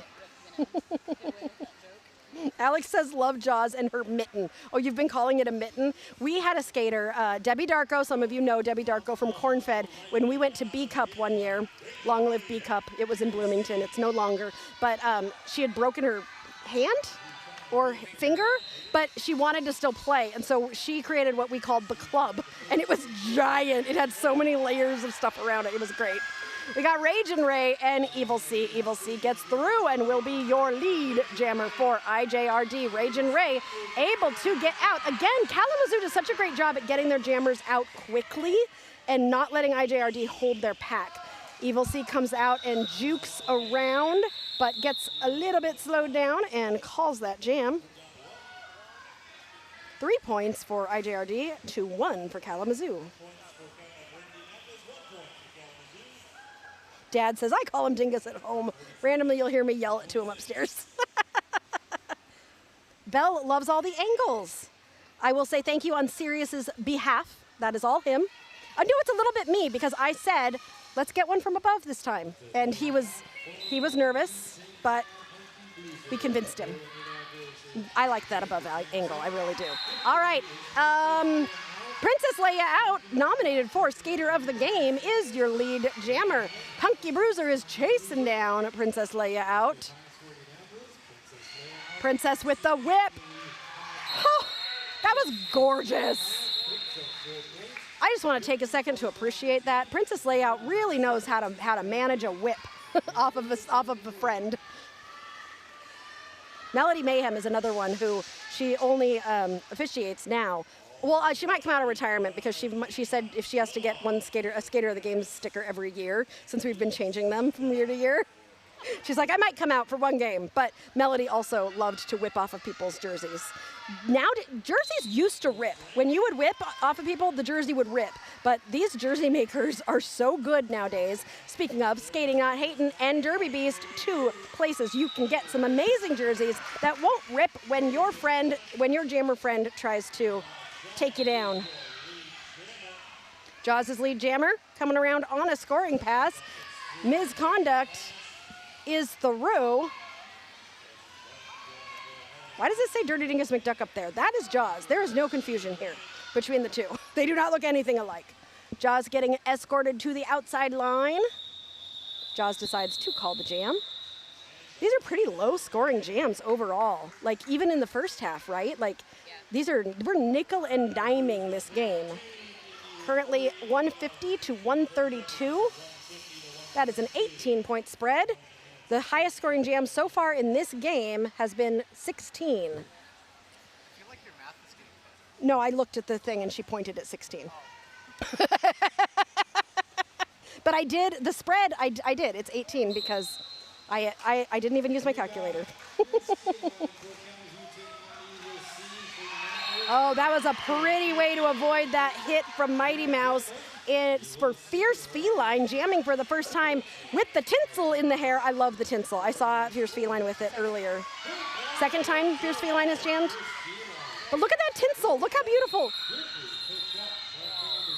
And Feline calls it. But IJRD was able to grab 4 points, and that is, I don't know what to call it. Is it a null jam? Is it it's a 0-0, like nobody gains anything. I keep calling it a null jam, but that just doesn't feel right. What is it? It's called something. Yeah, I know, we've discussed this before on the channel. Okay, maybe somebody will remember what we decided to call it. Yeah, everybody gets points, but it's the same amount, so the spread stays the same. Anyway, Dirty Dingus McDuck is jamming this time, but it is Princess Leia out, coming out as your lead jammer. McDuck just went right in front of on Death Rose. Was that a cut? Or, nope, he was okay. Somebody else got a penalty. And he is out. And forces that call off. No points for IJRD there. Kalamazoo was able to score something, but we'll find out in a minute because the refs are discussing it. I think all 4 is what I'm seeing. That penalty box is almost empty. We have 1 skater in the penalty box for Kalamazoo. That is Iron Maiden. Lil Patience trying to put those patient pants. I bet Lil Patience has patient pants. The ones you have to wait for a long time. She has little patience. Little patient. Yeah, her patient pants are little. Little patient pants. Okay, let's tell some B jokes, because I like that Angel laughs at my jokes. Bruce and Sirius were not laughing at anything, and I was very upset. They're lame. Right? They are lame.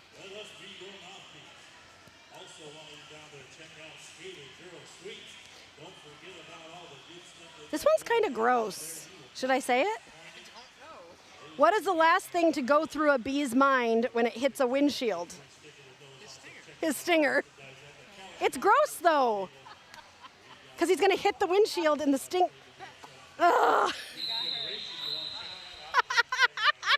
I don't know if I got her as much as she's like, what?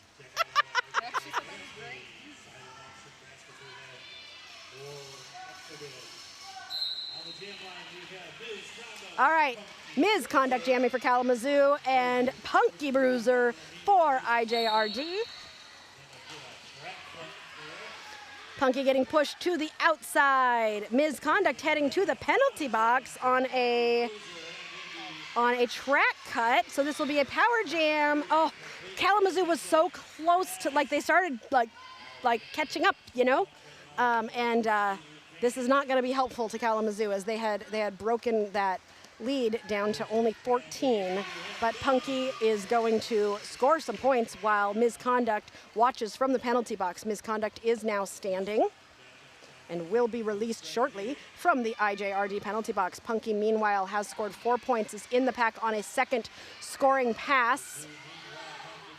Punky is through. Misconduct is still on that initial pass, so not currently scoring points. Misconduct has a little collision with Mighty Mouse, finds Mighty Mouse and tucks at the front and avoids a hit to get through. Meanwhile, Punky has gotten through one more time for a total score of 12, and since Misconduct has gotten out of the pack, does decide to call the jam. Okay, I'm gonna tell another quick joke because I had it ready. A man went into a pet shop and said, I'd like to buy a bee, please. A bee? We don't sell bees. Well, you got one in your window. Because they have to sell anything that happens to be in their shop.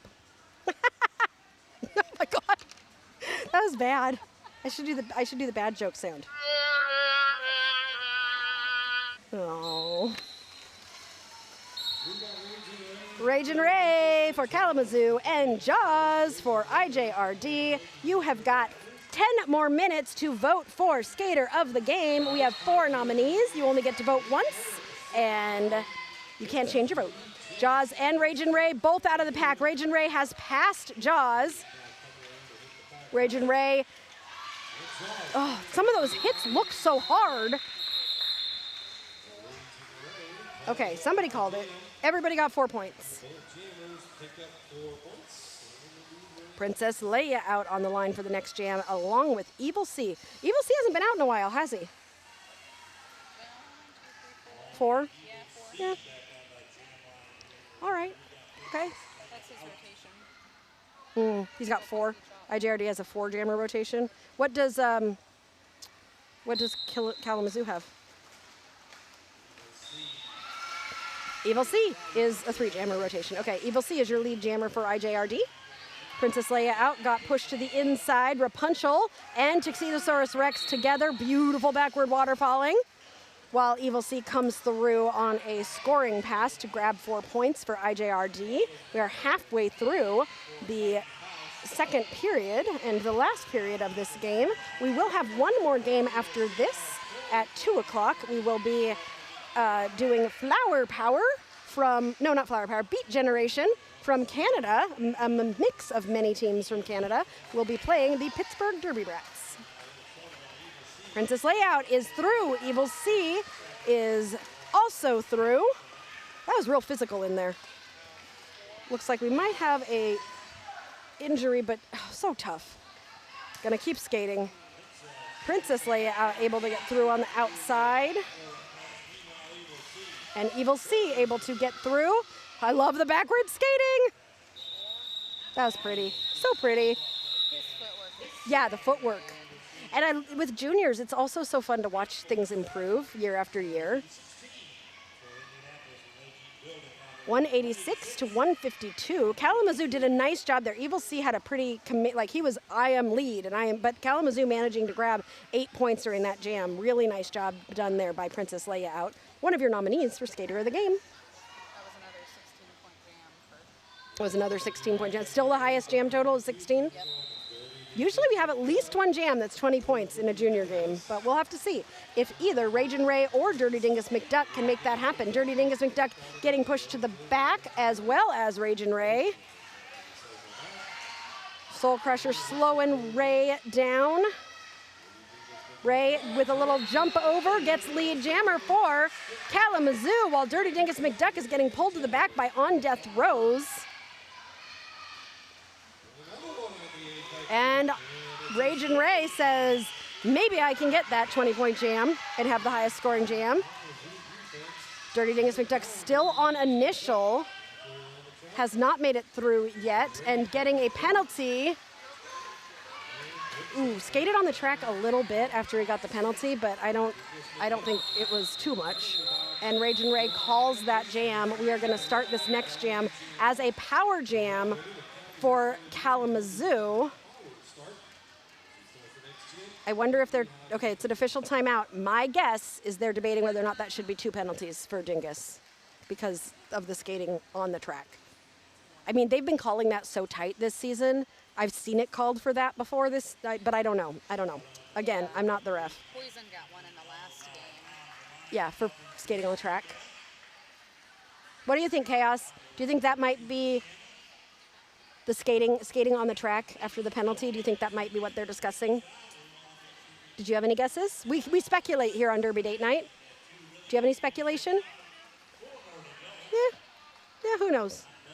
Or they're talking about what they're going to have for lunch. What'd she say? She said, or they're talking about the possible high block. A possible high block, maybe. Also, there was a possible low block by Stole Crusher at one point. They're talking to Dingus. Oh, he's getting expelled? Oh, they're removing the penalty. Oh, they're removing the penalty. That's much better than expelled. Whatever the penalty was for, they're removing it. Eric is confused. He's like, what? What? Okay, you need to put a jammer out, Eric. That's what needs to happen. Eric, choose a jammer. Eric, choose a jammer. There's no jammer, Eric. You need a jammer. Oh, he's going to call a timeout. What is he? I think he's calling a timeout. Oh, see, he had Jaws in as pivot to take the star cover. Oh, so now he has to change. Yeah. Yeah, so now he's going to bring out the next pack. Yeah, he had Jaws out as pivot with the plan for Jaws to take the star from Dingus. But because that penalty was removed from Dingus, Dingus still doesn't look happy about it. But it's okay to have a penalty removed. I think we understand. The cut was not an actual cut. They didn't cut the skater that they were ruled. Got it. The cut was not an actual cut. They didn't cut the skater that they were called on. Did you say Tough Tone did a little jump? You didn't get it on camera, but next time Tough Tone did a 2-footed jump over one of the lines. Okay, Princess Leia out and Punky Bruiser. Princess Leia out is your lead jammer for Kalamazoo. Punky Bruiser was able to get out and is about half a track behind Princess Leia out. I don't know, Princess Leia out just goes zip, zip and gets through the pack. Princess Leia out gets slowed down by Mighty Mouse and calls the jam. Speaking of Mighty Mouse, Mom Tori is in the chat saying, way to slay, Mighty Mouse, and Evil C gets pretty high for a white guy. He really does get so high on those apex jumps. Mighty Mouse and Evil C, you make your mama proud. Aww. I love it when mamas come in and support their kiddos. My mom came in the chat during the tournament we did a few weeks ago, and I put her on I put her on speakerphone and put her on the mic, so she said hi to the chat. And then she asked the chat if they wanted any gossip or funny stories about me, and I said, go away, Mom. Ragin' Ray and Jaws are your jammers, and Ragin' Ray is going to get lead jammer for IJRD. IJRD sniffing at that 200 bucket, while Kalamazoo is sitting at 164. I think that jam was called to injury, so we are going to make sure that everybody is okay, and we will be back in just a couple minutes.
All right, we are back. That skater is okay and went back to the penalty box a little while ago. And Sirius wanted me to go live with nothing to say, but I told him to wait. And then he said that you all would be worried. So I'm just letting you know that the skater was fine very quickly, but sometimes we stay down for a little bit longer because the refs are discussing something. Don't say no, no, no. It's because I want to break. Well, my back hurts. Okay, but they are using the continuation rule right now. So because the skater who got hurt was a Kalamazoo skater and IJRD had lead, we will be starting this next jam from where that last jam started. So they're currently going to be resetting the clock and starting. Now, does it still say jam 16 with continuation? No, it moves forward. It does move forward to the next jam. But they mark it as continuation, but the scoreboard doesn't know how to Okay. not count it. And Jaws will automatically be lead jammer Yes, from the moment it starts. Yep, she will start scoring from the get-go because she is already established. Got it, because she's already established as lead jammer. She will start scoring immediately. Traveling. Continuation is the same symbol as traveling. So Jaws gets to be lead jammer for another, how many minutes? Well, we'll see when the clock comes back. These skaters, I worry, are going to just hurt themselves when they're not even, like, playing because they get goofy on their skates. So on the score paperwork, like this is what it looks like. They'll have 16. Okay. But the scoreboard just doesn't get it. Yeah, the scoreboard doesn't get the paperwork for the juniors because they're not. The scoreboard isn't really designed for the juniors either. So, we have got misconduct is going to be not lead jammer. See, that would be a hard thing for me to volunteer for. We need somebody to volunteer to be not lead jammer. But Jaws is scoring points right now because that was a continuation. Misconduct got a penalty. I don't know. Oh no! Oh no! That was a lot of falling and tripping. Okay, Jaws is in the pack, but misconduct went to the box for what? A forearm? Okay, a forearm, and that is her 5th penalty. So with 12 minutes left in this game, misconduct's going to want to be careful about those penalties. So misconduct replaced Ragin. Misconduct replaced Ragin Ray because Ray was the one who went down with the injury. And when a jam stops because you are injured, is it the same as adults where you have to sit for 3 jams? Okay. So Ragin Ray, even if she felt fine, could not come out and will have to sit for 3 jams. Jaws has scored 8 points for IJRD, and misconduct came out of the box and got through the pack and got through the initial and scored 4 points. Oh, there is no initial, that's why. I was like, how did that all happen so quickly? Because there is no initial. Thank you. This is why I love having somebody sit here, because otherwise I'm just making stuff up and telling the chat. All right, I think both skaters got some points there at the end. A timeout is being called. No, official review is being called. Official timeout is being called. Official something is being called. 1 point was scored by somebody. I'm just going to wait for it all to sort itself out, and we'll figure out what we're doing here. How's your day going? Everybody in chat land, are you enjoying do you have nice weather? Because we've got nice weather up here in Michigan. Sirius and I love coming to Michigan. It's one of our favorite places to travel to. And this morning we were just really enjoying our drive over here and just remarking on how Michigan has so many different beautiful places. And why is your head in your hands? Nothing? All right. Nothing, he says. And there's a lot of great looking restaurants. Like, we only have time to go to one restaurant tonight, but there's like 5 restaurants that I want to go to in Kalamazoo. Really, really lovely, lovely place. We'd like to come here again. Well, even though we're in an official timeout, Princess Leia out and Evil C are ready to go. And the refs are still discussing things. So I'm going to tell you a joke about Beez. All right. What's a bee use to style her hair? You should get this one. Come on. This one's easy. A honeycomb. Oh. Well, this one, you already know the punchline, I think. What's a bear without an ear? A bee. What's a bear without an ear? Don't say it twice. Oh my gosh, what? A bee. Oh. Sirius goes, don't say it twice. Well, Angel didn't hear the first one. I didn't. I was listening Because to you the took debate. the ear away. I took the ear away. Why do bees buzz? Because they can't whistle.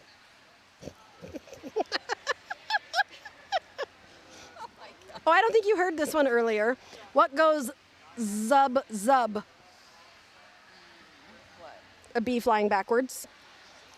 Bad the first time, and it was worse the second. I think it's hilarious. Where does a bee keep its old hives? In a wax museum. Get it? Because, yeah.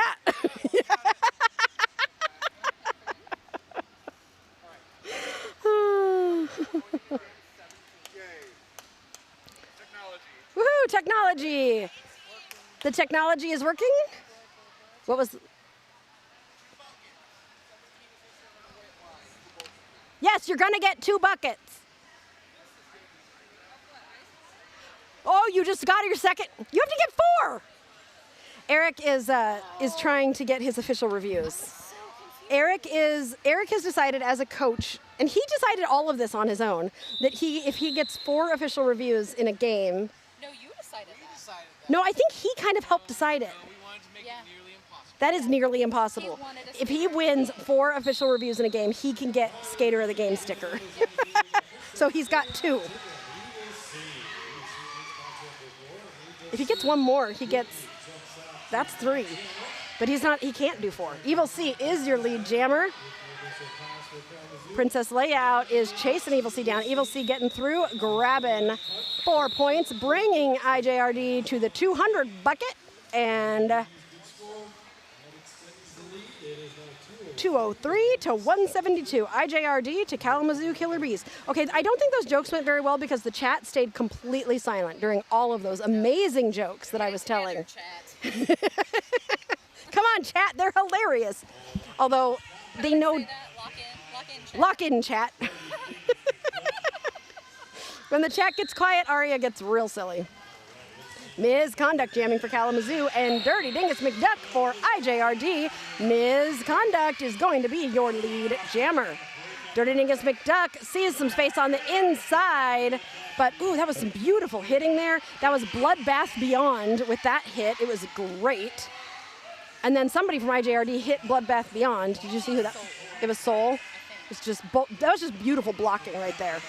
Dirty Dingus McDuck is finally through. Ooh, on death throws almost got Dirty Dingus McDuck, but did not because he has core strength. What are you pointing at? We have another injury? Oh no, and it's in that same corner. We are gonna be just a second and we will be right back. If it takes us a little time, it's just because we're waiting for the officials. It's not because of the injury. Bye.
We are back. That skater is okay and went back to their bench, and we are about to start with another jam. It looks like Poison has gone to the penalty box with a head block penalty, which you don't see very much because that is impact with an illegal blocking zone. So somehow Poison used his head to block someone, which unfortunately you can't use your head, you can't use your forearm, and you can't use your leg to block people. But usually head blocks aren't counted very often.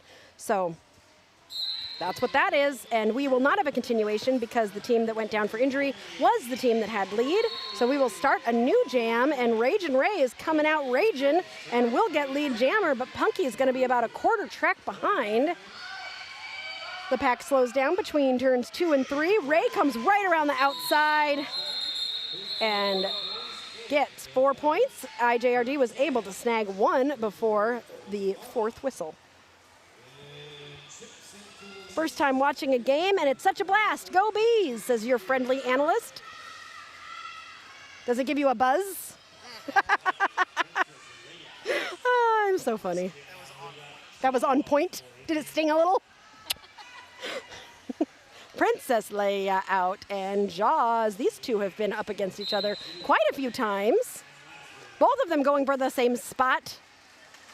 And who's going to come out with lead? It is going to be Princess Leia out.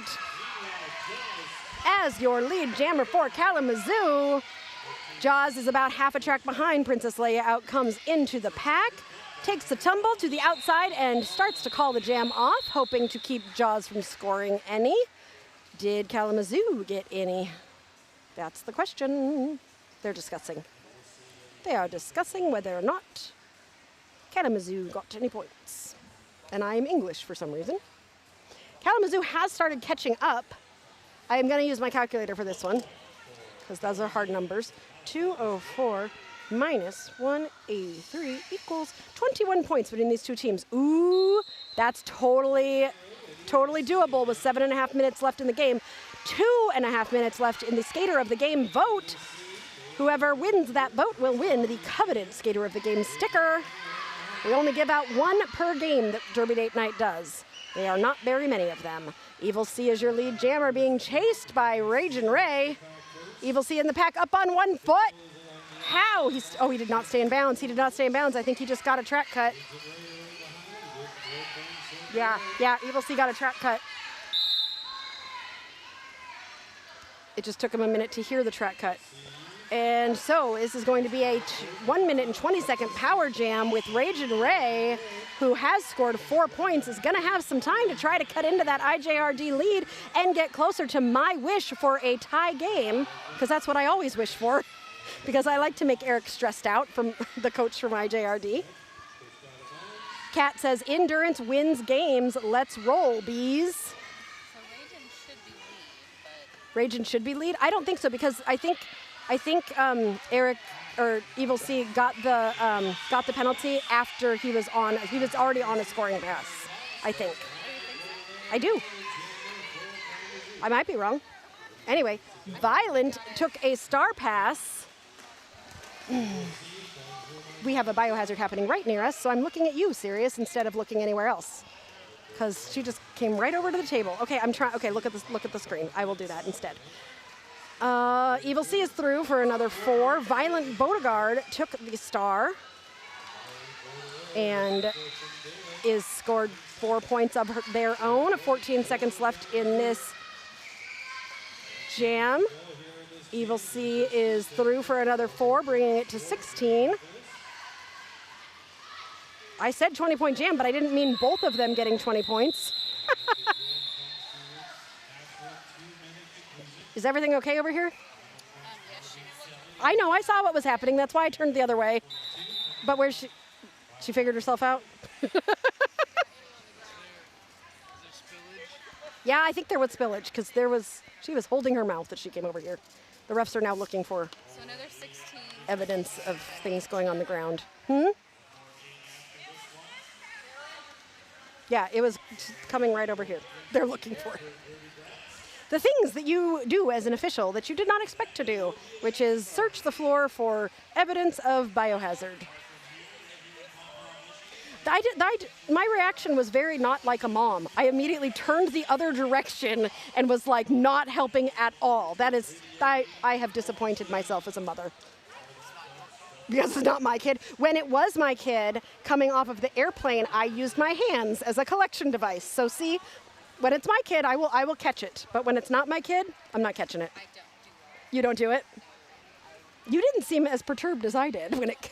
But like literally, she was skating right over to our table, and I'm like, I can't help you, and we got a lot of tech. Oh, God. Okay, we're gonna stop talking about it. Let's see. Thank you for the live stream. It is such a blessing to be able to watch my granddaughter from here in Florida. Oh, I love that so much. You are so welcome. That is one of our favorite things is when we hear from people. We've heard that some skaters are like, you know, so-and-so has never been able to see me skate before, and they can do that. And that is the reason why we do Derby Date Night, is because we want to bring Derby to more people, to people who maybe can't be here in person. We do encourage you to see a game in person. Seeing a game in person is its own special fun thing, and you can yell really loud and they can hear you, and it's super fun. But I also really enjoy being able to bring it to people at home. And more teams are doing streaming now, which is really great. So a lot of times you can find, you know, games every weekend. I mean, Sirius and I, any weekend we're not doing Derby Date Night, we are usually watching something. So we're always looking for good live roller derby, whether it's us or somebody else. But we love that everybody does some streaming, and it is fun for us. So that was Kalamazoo's highest jam. That was Kalamazoo's highest jam at 18. Is that the highest jam of the game? Yes. That is the highest jam of the game. Ragin' Raven, 18 points there. Nice job. Molly also thanks us for the stream. You're welcome. Love watching from Ohio. Nice. We got Ohio. We got Florida. We had Niels from the Netherlands was in here earlier. Carl from Australia went to bed, because I think it was 11 p.m. his time during the first game, which is why we're not hearing from him. Michi-chan, I know, is from the East Coast somewhere. If I have not named your state, Simon was watching from Washington. Mike Some Noise, California. Oh, I know where our people are from. We have such a fun community. We should have a Discord. Somebody would have to moderate it. Oh, that would be me? I don't know about that. All right, Princess Layout trying to stay in bounds, but not able to. Uh-oh, that's a cut. Oh no! Princess Layout headed to the box on a cut. Dirty Dingus McDuck, your current leader for skater of the game. Kat says, thanks for coming. My husband coaches Beez. I can't be there. Oh, I can't be there. I see how you did that. Oh, we're so glad that we can be here for you. We have 4 minutes and 55 seconds left. Dirty Dingus McDuck did get through and become lead jammer. And on that note, Dirty Dingus McDuck is also your skater of the game. He's going to be so excited. Ooh, wait. Nice job, Dirty. Wait, no! I am so sorry, Dirty Dingus McDuck, who just went to the box as I paid too much attention, because when you perceive skaters, sometimes they go to the box. Princess Layout now has a power jam for Kalamazoo. Oh, look at that score. It's not a palindrome, but it's pretty. Princess Layout able to get around Snow Fright. Oh, that might be a back block. I don't know. I'm just calling penalties, even though I'm not in charge of anything. Princess Layout is holding the star up like I'm gonna need a pivot here soon. Oh, yep, I was right. Poison Dart did get a back block on that. No, I think that was a new one. Oh, it's a new one? Look for a directional. It was a directional? Oh, not the one that I thought I called. Oh my gosh, it is getting scrappy out there with 3 minutes and 45 seconds left. This is the scrappiest this game has been so far. They both want it. They both really want it. Princess Layout did pass the star to, I don't know who she passed the star to. That got so scrappy.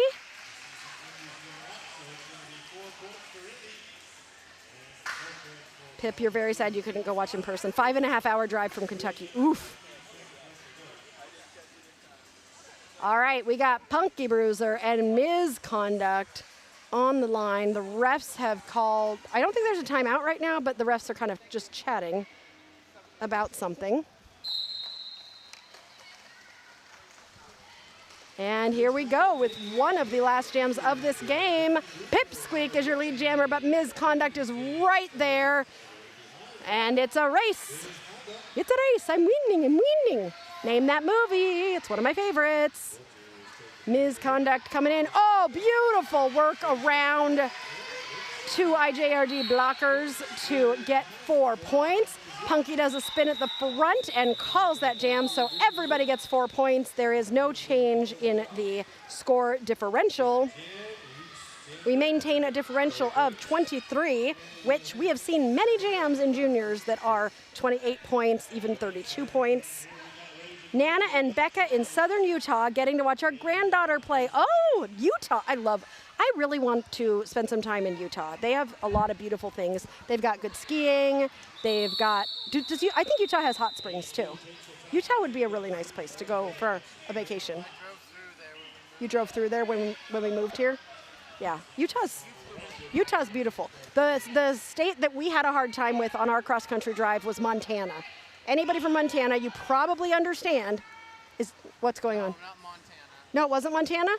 Oh, it was Wyoming. And it's also because we cut across the upper the upper east side of Wyoming. We cut through it. The southeast? Whatever. It was the east side of Wyoming, and there was nothing there, including gas stations. So that was an adventure. Why are we in a timeout? Kalamazoo called one. Kalamazoo called one. Ooh, jokes. All right. Why did the bee go to the dermatologist? It had hives. I got 2 on that one. I did not get serious.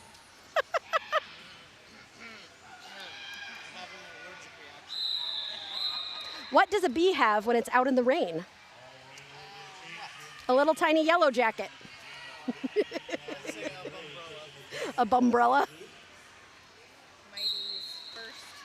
This is Mighty Mouse's first jam as jammer with 2 minutes left in this game.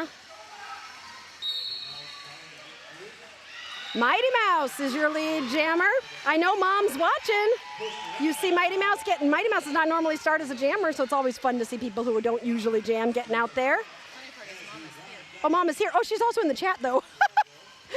Ooh, a spin around from Ragin' Ray, who took a hit out and is able to come back in.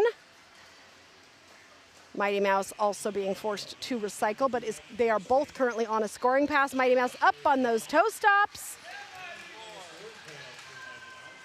Nice offense. Ragin' Ray continuing to try to find any sort of space, but Punky is being a blocker now. Hey, look, everybody's in new positions. Ooh, that inside line is wide open, but neither jammer is able to take advantage. Princess Layout is stuck behind Jaws, who's also being a blocker. Evil's what? Evil's blocking too? Did they? Oh, and Poison's blocking. They literally just put out a bunch of jammers as blockers for IJRD. But they also can block because they're juniors and they can do everything. Because they also are all good blockers. 41 seconds left in this game, and a star has been passed to Fierce Feline. Mighty Mouse calls the jam at 35 seconds. We will have one more jam in this game. What a fun game. Everybody's past the 200 mark. Always fun to fill up lots of buckets. Timeout was called so I can tell more bee jokes. Dar Blanchard thinks I'm funny. Just so you know. What is small, black, and yellow and drops things? A fumblebee.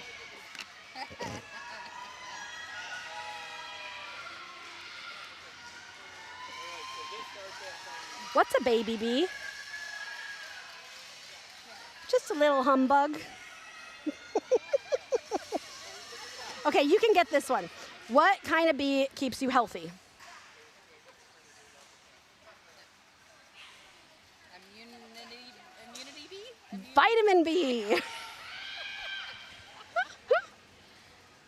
This is Vanellope's first jam. Vanellope's jamming? Oh, I love watching Vanellope jam. She's so happy. All right, what is likely the last jam of the game, as we have 27 seconds left on the period clock. Vanellope Von Skates versus Princess Leia out. Princess Layout sees that space on the inside line. Vanellope trying to push through this tripod. Princess Layout became lead jammer and was able to keep going. Princess Layout coming around on a first scoring pass. Princess Layout through for 4 points. Vanellope continuing to fight at the front of the pack in a tripod of strong blockers. Princess Layout at the back of the pack, getting some offensive help. Both jammers struggling here. Vanellope up on those toe stops, trying to push as hard as she can. Princess Layout takes a big ol' hit from Evil C. That didn't feel good, so she's going to call the jam. And the unofficial score of this game is going to be 217 to 240. That is a 23-point spread. The first game of the day, we only had a 15-point spread. This game, we have a 23-point spread. I love these close games. And we have got one more game today, and then we got 3 more tomorrow. So we are going to have some fun in this next game because we get to know some new skaters who have never been on Derby Date Night before. We are excited to welcome the Beat Generation from Canada, who are going to be playing the Pittsburgh Derby Brats in a game that technically is supposed to start in 10 minutes, but I'm guessing they might need a little bit of time for warm-up, so keep tuned here so that you can watch the timed Derby score because they will adjust it to be correct for the game. And we have just loved bringing you this game. Did you want to do the standings or did you want me to go to break? It's okay if you can't do them fast enough. It's okay. Do you think you have them? We might show you some standings here. Ooh, wait, I have one more joke for you from Ashley. What do you call a bee that doesn't brag? A humblebee. I like it, Ashley. That's a good way to end this. Here are your standings as of now. The Beat Generation has not played any games, so once that game has happened, we'll have a good idea of kind of where things are going with this tournament. We are having so much fun here with you on Derby Date Night. I am Aria Kidding Me. Don't forget to make the kid in you smile.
and welcome back to Derby Date Night, where you are joining us for the third game of the Spring Sting Tournament here in Paw Paw, Michigan.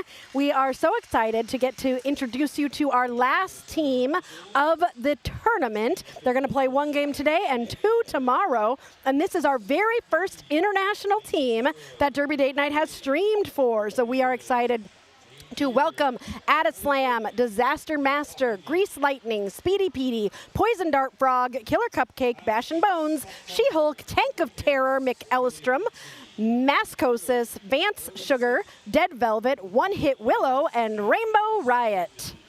So excited to be streaming for you all for the first time.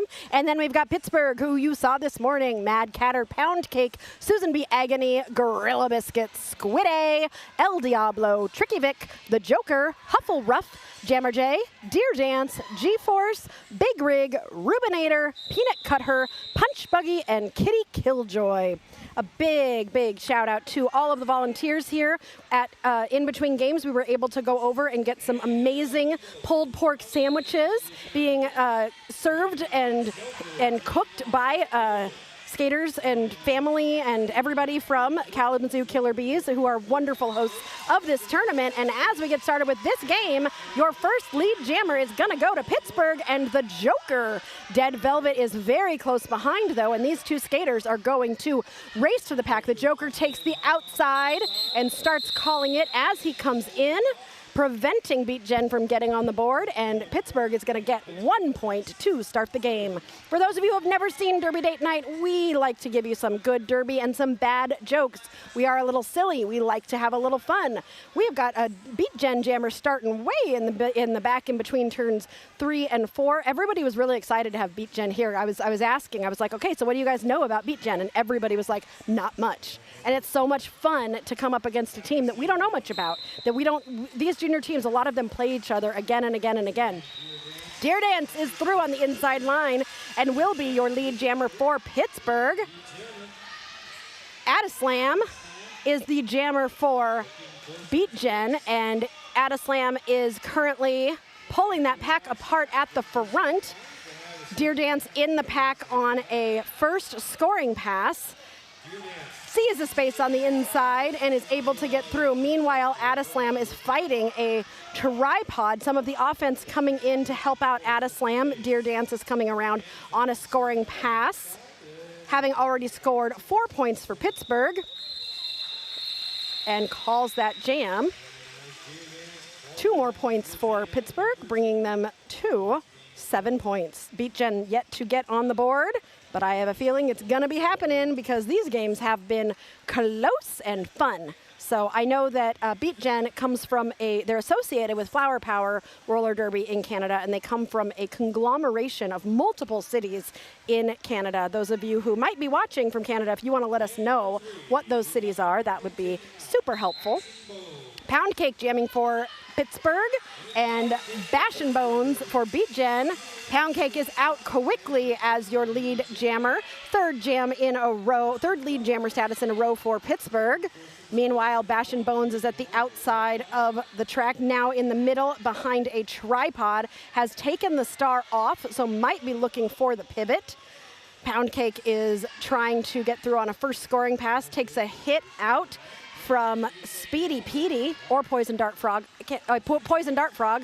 and the star has been passed, and Bash and Bones is no longer the jammer. That honor is going to now go to Vance Sugar,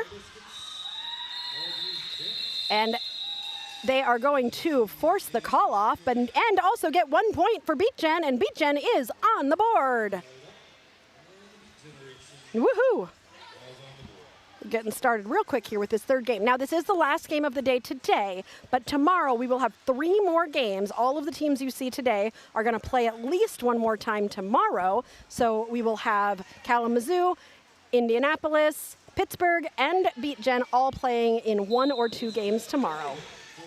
The Joker takes a hit to the outside at the beginning of that jam and comes to the back to find a tripod. almost stayed in bounds on that outside line, but was forced to recycle. Meanwhile, Dead Velvet from Beat Gen is trying to figure out any way to get through. Beat Gen a little bit spread out there. The Joker has 2 to beat at the front.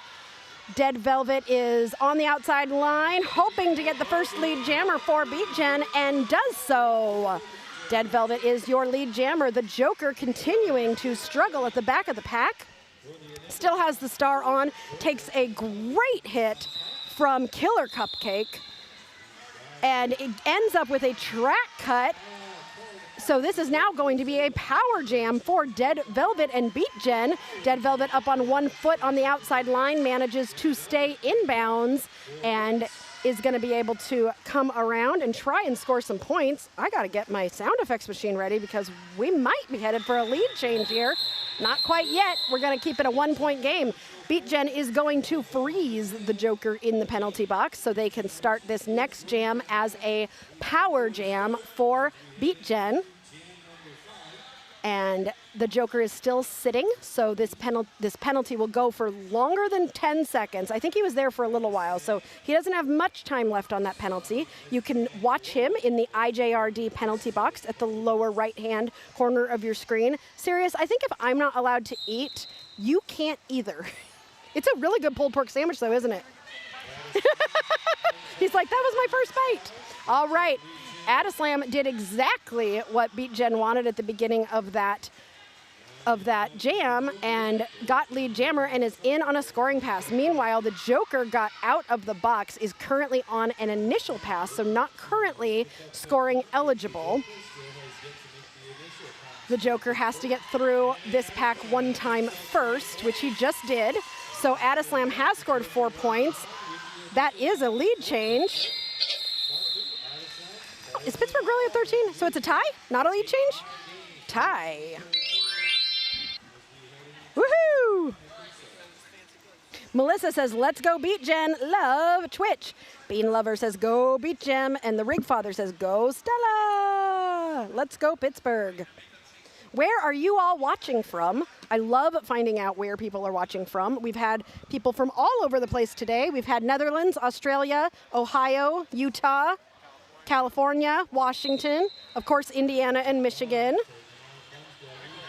Ohio. Yeah, we've had lots of people. Okay, we got Brash and Bones and Punch Buggy jamming for their respective teams. Punch Buggy, who has been having some success earlier today, getting out very quickly, is struggling a little bit as this whole pack kind of mushes up together and Punch Buggy gets pushed to the inside. Bash and Bones being very patient, waiting for that offense. Has got a few to beat, but everybody's a little bit broken up here as everybody has a little bit of a banana jam. It's got to be slippery over there, I'm guessing. Who is going to come out and get lead jammer? It has been over 30 seconds, and we still do not have a lead jammer established yet. Punch Buggy is trying, and with a spin, Punch Buggy gets out and will be lead jammer.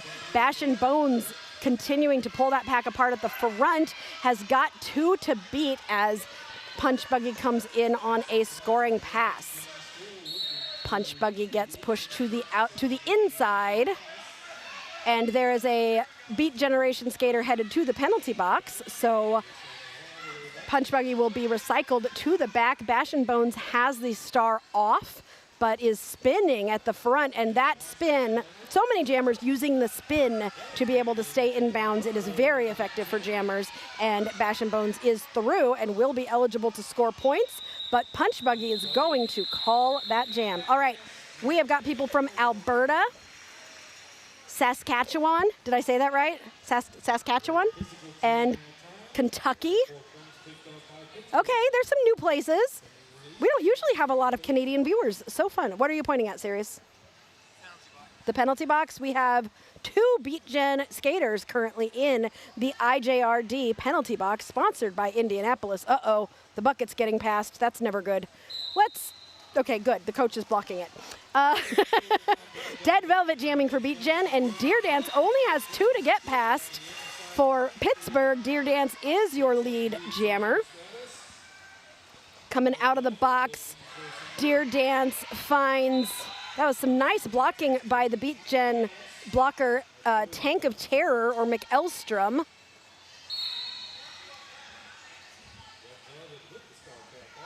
More people going back to the penalty box. Is this a power jam? I can't tell. Okay, Deer Dance was really struggling there. Oh, no, it wasn't a power jam. She just had the star off. Deer Dance decided to call that jam and was able to score, it looks like 3 points for Pittsburgh, bringing them up to 20. Did they just go from 13 to 20? Or was there 4 points in the jam before? I don't know. I was distracted. Okay. Kentucky is its own country, too. Province of KFC. Yes, the province of KFC, Kentucky. Okay, extend the A in Saskatchewan. Saskatchewan? Saskatchewan? Oh, no, the first A. Saskatchewan. Saskatchewan. Is that better? Go Dead Velvet. And Kentucky. Who are you watching from Kentucky? Oh, yeah, Florida. We had Florida, too. We had a grandma from Florida watching her granddaughter. All right, we got Addislam and Pound Cake jamming for their teams. Oh, these blockers are doing a great job. Pound Cake trying to get on the inside, takes a hit from McElstrom.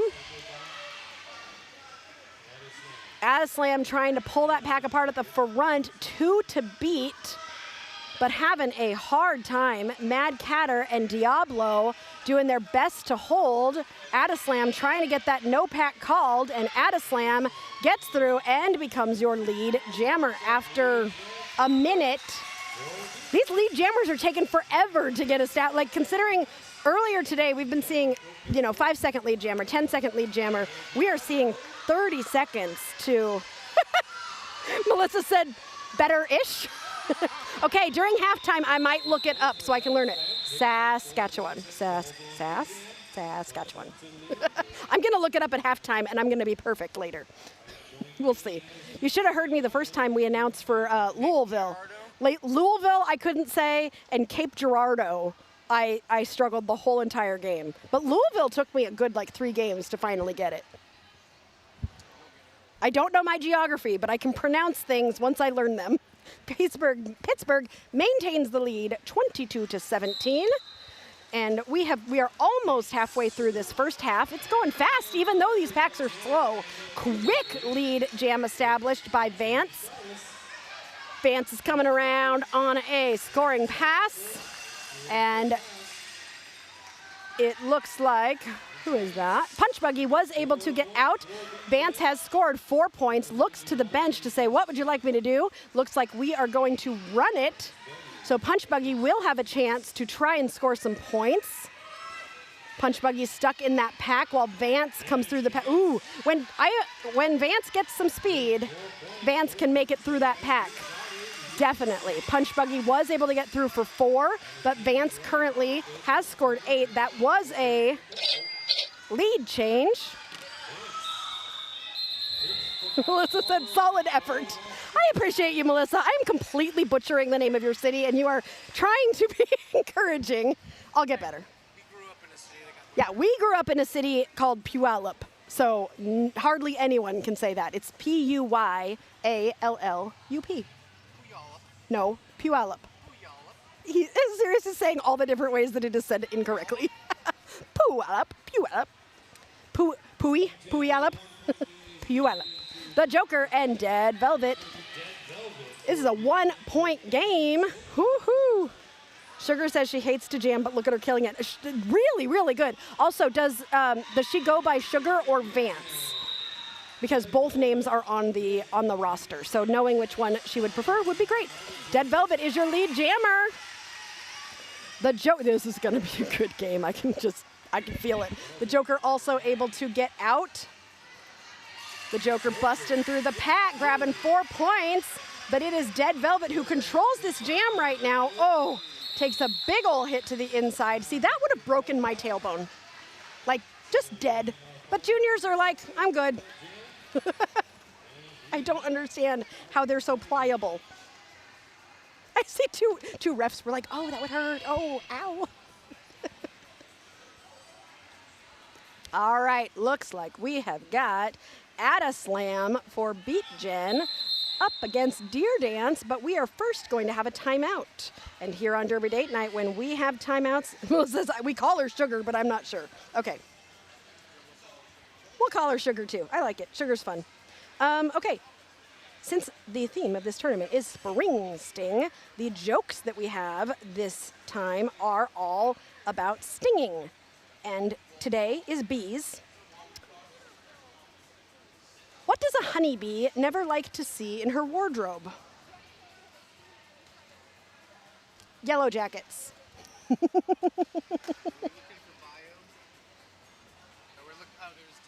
Debris, not biohazard. I'd rather it be debris than biohazard. What kind of bees are the smartest? Spelling bees. Don't roll your eyes, Sirius. That was funny. Is it a tied game? Oh my gosh, I am not on my game. It's a tie. I know some of you in Canada don't know us. We are very silly. We like to have a lot of fun. We tell jokes. We sometimes talk about cheese. The jokes are questionable, Sirius says. Yes, the jokes are questionable. We love to talk about Derby, and we like to just have a lot of fun and make people smile. And somebody smiling right now is Deer Dance, who is your lead jammer for Pittsburgh. Adaslam is stuck at the back of the pack right now. Ooh, in a tripod. That is a tough tripod to get through. Deer Dance is in the pack on a first scoring pass. Gets some offense from Killer Cupcake. Nope, from G-Force. And is unable to capitalize, but it is Adaslam who gets out and forces the call off. Pittsburgh has scored 4 points to beat Jen's 0. This is still only a 4-point game. Grandma and Papa are here rooting for Tank. Uh-oh, Rory's gonna make me say it again. Also watching from Saskatchewan. Go Riot. Oh no, Reddit Arcade says that their town is weird too. Bug Tussle? Is that really a town? Where is that? Bug Tussle, I like it. Pittsburgh 34 beat Gen 30, and it is a Pittsburgh lead jam with Pound Cake. That's too good to verify? No, I want to know where Bug Tussle is. I want to go there. You say what? I want to know where Bug Tussle is. I thought you said what, tussle? I did not say Bug Tussle. Serious.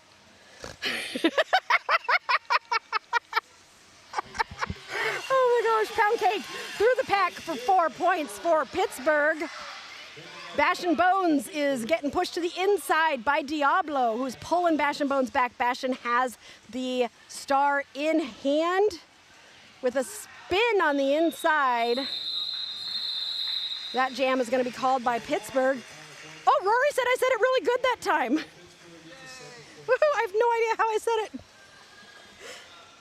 All right, is Beat Gen Canadian? Yes, Beat Gen is from Canada. Lots of different cities in Canada, eh? I'm gonna try not to do fake Canadian accents because they probably don't appreciate that. They're just very polite though, and they won't tell me. Sirius is over me today. Up on the toe stops on the outside line is Punch Buggy Dead Velvet. It says, you know what, I'm going to take a try at that outside line too, but this tripod is going to be difficult to get through. Punch Buggy trying to pull the pack apart at the front, does so. Beat Gen comes back in to try and help their jammer, who has the star off. Beautiful pass there to the Beat Gen pivot. Killer Cupcake, who is now the jammer for Beat Gen. Ooh, a beautiful stride from Killer Cupcake. Love watching good crossovers. Oh, almost staying in bounds on the outside line, but force. Okay, so Beat Gen is from Alberta and Saskatchewan. Few from BC, British Columbia. Punch Buggy's through for 4 points. Killer Cupcake is getting some offensive help there from Dead Velvet. Punch Buggy comes into the pack and calls it. I don't know if Punch Buggy was able to get any more points. And I think we're gonna have maybe a short medical timeout to make sure that skaters are okay, and we will be back in just a second.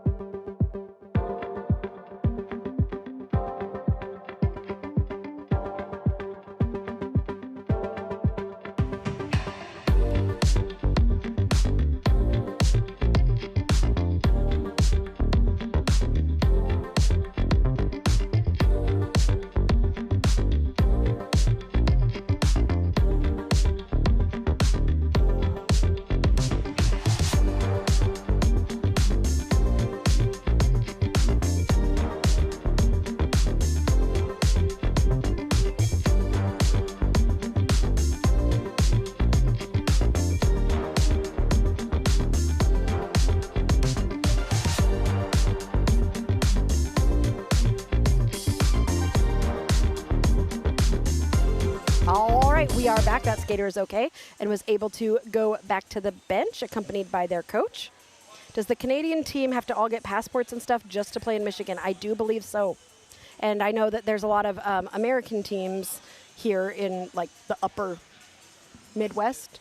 Yeah, and that have, like we've had some of our Indiana teams go to Canada and play, and they do have to have passports and all that stuff as well, because I believe you have to have a passport now to cross the border with in a car. You used to only have to have a driver's license, and you had to have a passport to fly, but I think you now have to have a passport to drive. So, yep, passports and stuff.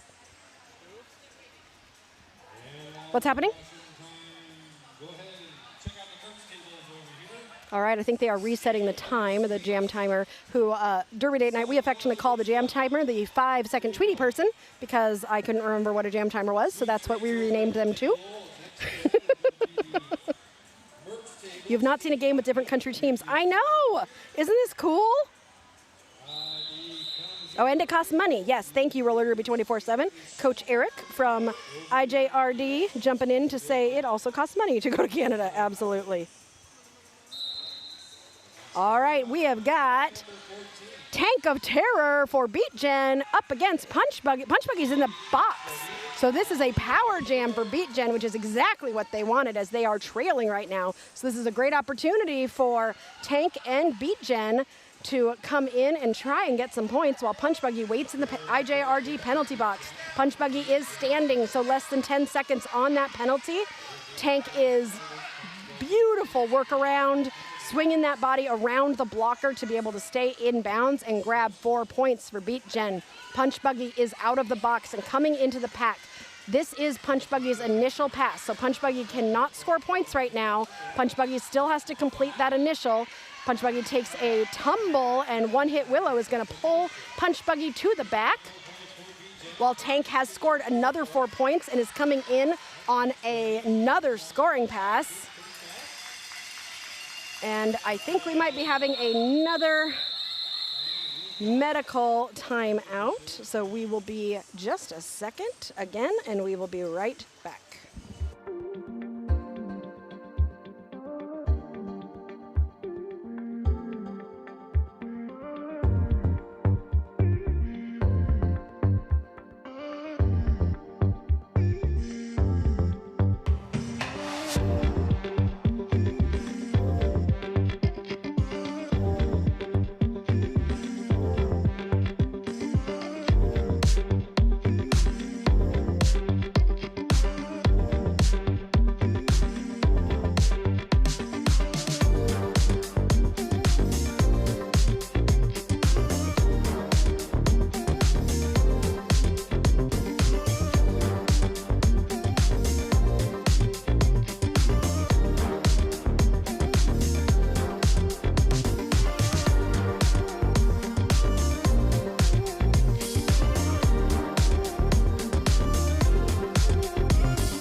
right, we are back. That skater was able to go back to their bench, and they are resting. It seems like it's getting a little hotter as the day goes on, and I know Pittsburgh already played one game today, so some of these skaters are putting their all out there, and the morning game was also incredibly physical.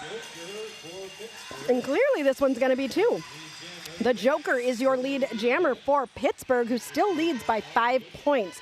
Sugar is jamming for Beat Jen. The Joker comes in on a scoring pass, takes a hit out from Speedy Petey as Sugar is pulled to the back, has that star in hand. And the Joker has scored 4 points, but Sugar was able to get that star passed to Killer Cupcake, who was able to get out and is going to be forcing that call off from Pittsburgh, who was able to score 8 points before that jam got called off. We're so happy to have you all here joining us for this tournament here in Paw Paw, Michigan.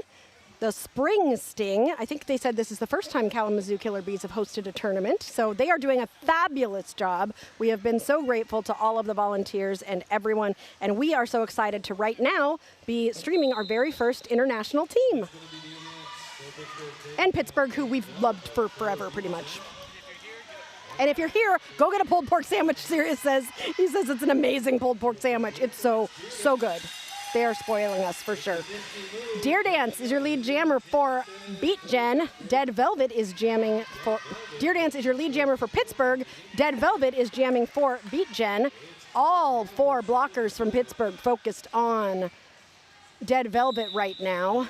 Deer Dance gets a penalty, though, a track cut. So this is going to now be a power jam for Beat Jen and Dead Velvet. Dead Velvet is not eligible for lead because Pittsburgh had lead when they went to the box, but Dead Velvet is able to get through and will now be able to score points on this power jam, being the only jammer on the track until Deer Dance is able to be released from the box.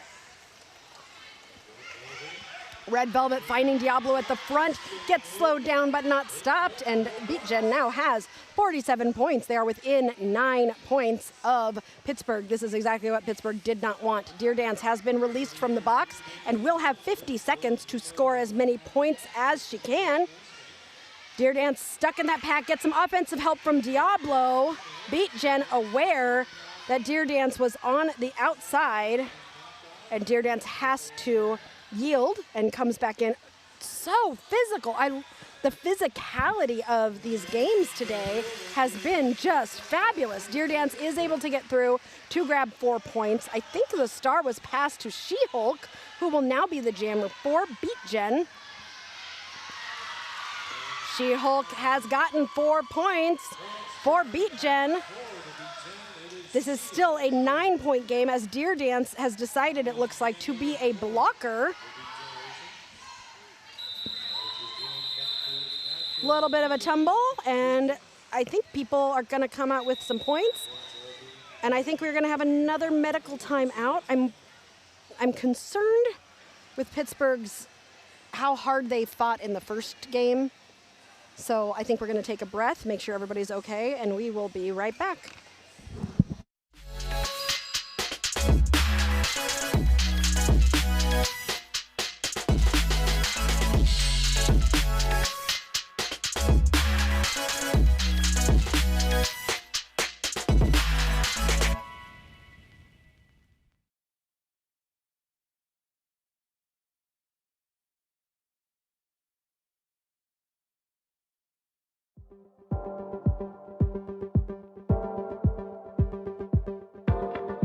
Okay, we're back. We just needed a second to get some breath.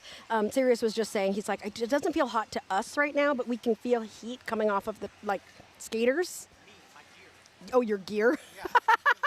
I thought it was the skaters you could feel the heat coming off of. But, I mean, I really do think Pittsburgh and Indy, when they played earlier today, it was such a physical, tough game, and Pittsburgh really surprised Indy, I think, because last time Indy and Pittsburgh played each other, Indy won by over 50 points, I believe, and today Indy won, but it was only by 15 points, and there were multiple lead changes, and so I think a lot of the Pittsburgh skaters, they do have a newer team as well, just put it all out there, and so the quick turnaround to a second game might be taking a toll on some of them, and so they might be a little tired. And Beat Gen's coming in completely fresh, as this is their first game of this tournament, and so we'll see how that plays out as this game continues. We have 8 minutes left in the first half, and Pound Cake is going to be your lead jammer for Pittsburgh. Addislam, meanwhile, has been working hard at the back of the pack and trying to jump around these blockers and find any sort of space, but is getting pulled to the back of the pack by G-Force. And Pound Cake does decide to call that jam. Bean Lover says, go She-Hulk the Jammer. Nicola says, go G-Force, loving the Be Right Back photos with some graduated Brats legends, Serious Forest Bump and Strawberry Jam. Absolutely. That is from our first, was that from our first playoffs or just our first tournament? That was the first Speedway Smackdown 2 years ago, I believe. So we definitely love to do our slideshows, and we really thank our photographers. Greg Dunn is one of our main photographers from Indianapolis Junior Roller Derby. Cosmic Photo is another one who has taken a lot of the photos that we use. We appreciate our photographers so much, and thank your team photographers if you've got them. The Joker is literally going backwards, but hops to the side and gets through as lead jammer for Pittsburgh. Sugar is taking a little tumble at the front, has some offense coming in, hoping that she can get through. Sugar takes a spin at the front of the pack, but is dealing with a block-to-puss of 4 blockers, takes that star off as the Joker comes through for 4 points. Might be looking for the pivot, who's really nicely positioned to take that star pass. I love a good, pretty star pass like that. Bash and Bones is now the jammer for Beat Gen. Pittsburgh has scored 7 points and now 11 points. So the reason why it's not 12 is because at some point there was a no earned pass, which means the Joker went out of bounds, and one of the skaters was also out of bounds, and the Joker passed the skater, but they were both out of bounds. So you don't earn that point, but it's also not a penalty. So that's why sometimes you don't see an even 4 scored. Oh, the Joker working that pack all the way out to the front, and was pushed out at the very, very end of that and decided to call the jam. Jolie is here, supporting that Greg Dunn has taken some of your most treasured photos of your girls when they were in Junior Derby. Greg Dunn, who is here this weekend and taking photos, has never missed an Indianapolis Junior Roller Derby game since they were founded, ever. And Tail Feather, oh yes, Cannon Fodder has been taking photos for the last, has started taking photos as well. Papa Dark, Cosmic, we love our photographers, they're amazing. And Papa Dark is a legend. We adore him. And oh yes, Cornfed's photographer, gotta throw a shout out to Matt Reddick Photography. He was our first photographer we knew, and he's also a dear friend of ours, and we would encourage you to check out Matt Reddick Photography. Punch Buggy is lead jammer, but Dead Velvet was able to get out and is talking with the ref. Did you see that? They were talking. I think the ref was trying to explain something, but there wasn't a penalty. Pittsburgh with, ooh, that's not a palindrome, but it's pretty. Do you see it?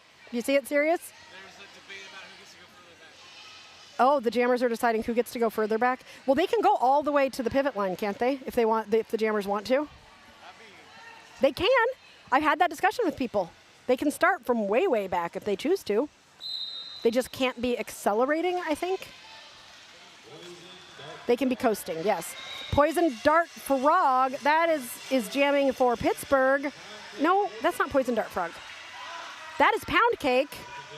Poison Dart Frog is jamming for Beat Gen. Wait, is there a Poison?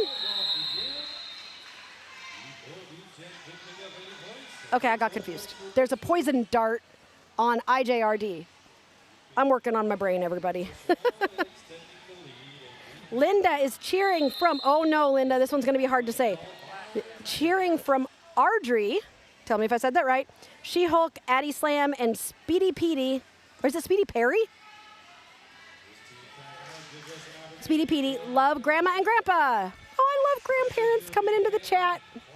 If our kids have kids, they should play roller derby so we can come cheer them on in the chat. That was a lot of things that have to happen for us to be able to do that. We have got a team timeout happening right now. I really love Beat Gen jerseys with the flowers. It's very fun. I know that they are associated with flower power. Some of the Helmet covers. Yes, some of the helmet covers are a flower instead of a star because they don't have to be a star if, I think even in sanctioned games, it doesn't have to be a star. It just has to clearly designate. So we are taking a short breather, which everybody can appreciate. We've got 4 minutes left in this first half, and then we will be coming back to you with the second half of this game. I love getting to know a new team. This is the last one of the day, but first we get to know them, and then we get to love them even more tomorrow with 2 more games from Beat Gen. The Joker and Bash and Bones. There is a Beat Gen skater in the penalty box as well as a Pittsburgh skater, so that was a 3-3 pack to start. Rubinator coming in from the penalty box. And the penalty box is now empty. Everybody is out on the track. The Jammers have 4 blockers each to get through.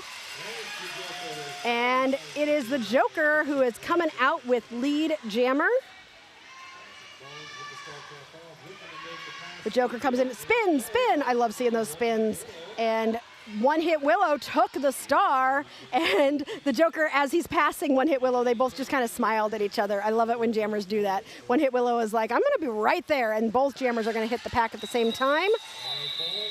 The Joker takes a little bit of a tumble and calls the jam as he's falling, but I do believe that Beat Gen, did they snag a point, or did he get it called in time? No snagged points. Pittsburgh 95, Beat Gen 58. And Poison Dart Frog is doing a dance. It's like they hear me, but they don't know until they see it later. Punch Buggy and Poison Dart Frog. Poison Dart Frog pulls to the front. Punch Buggy goes to the outside, takes a little tumble, and is getting pulled back by the other jammer, Poison Dart Frog. We haven't seen the big jammer pulling each other back anymore this season. I think people got tired of pulling the other jammer like all the way around the track because people just stopped moving. They were like, I'm just not going to move. All right, 2 minutes left in this first half, and Pittsburgh has lead jammer with Punch Buggy. Poison Dart Frog takes a look at the crowd, looks at the bench, and is running to hope to score some points, but was not able to score any. 3 points for Pittsburgh in that jam. 98-85. If Beat Gen can score, nope. I'm trying to make a palindrome, but it's not working very well. I don't think there's a possible way to make a good palindrome anytime soon. Okay, just always on the. I've always got my eye out for palindromes. Pound Cake on the line with Sugar. Sugar is gonna play blocker for a minute, and Pound Cake hopes to get some space on the inside, takes a hit from Killer Cupcake.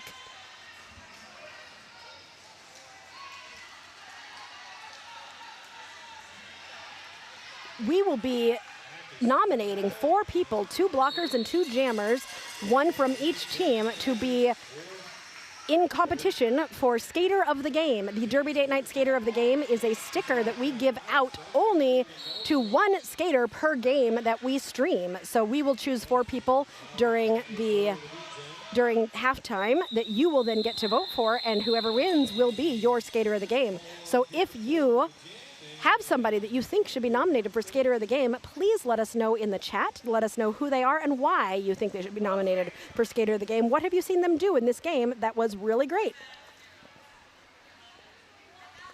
Bean Lover says, can't pass Grease Lightning. And Melissa says, let's go, Sugar. Scientific Bagel says, whoa, is this on a basketball court? I think, isn't Scientific Bagel Higgs? Is that Higgs? I don't know. I know it's somebody we know. I feel like all the lines would be confusing for watching the track. I haven't done any derby personally, so it's not Higgs. So I guess if someone can enlighten me on that subject. The lines are a very different color, so the yellow lines that you see have nothing to do with the basketball court. So the yellow, as you can see in the video, is really standing out. So everything yellow, it's also on a what? Yeah, it's also on a cord, so you can feel the you can feel the lines underneath your feet. Red Velvet and the Joker are racing to the pack. The time clock, the period clock has expired, so this is the last jam. Both jammers hit the pack. I don't know if anybody got any points there. Oh, they're laughing together. I love it when teams on both sides, Grease Lightning and the Joker, were having a little bit of a laugh. Cheering for Tank from Airdrie, Alberta, and Grandma and Papa cheering from Beinheim, Ontario. All right, well, we're going into halftime, but before we go, we do want to let you know that if you've been enjoying this stream, we always love to thank our sponsors who help make us being able to stream things and to travel possible. We have got some amazing sponsors. One of them is actually here on site today. Skatin Not Hatin is a skater-owned skate shop, and she's got skates, not a skate shop because they're not going to fix your skates, but she has merch, she has gear, so you can get wheels, you can get anything you need, and she's right here in the building. You can kind of see her at the back of on the back of the camera. We've also got Derby. Beez, the official sponsor of Team USA Roller Derby, is run for skaters by skaters, and they've got all sorts of great apparel for you, from jerseys, hoodies, tanks, and more.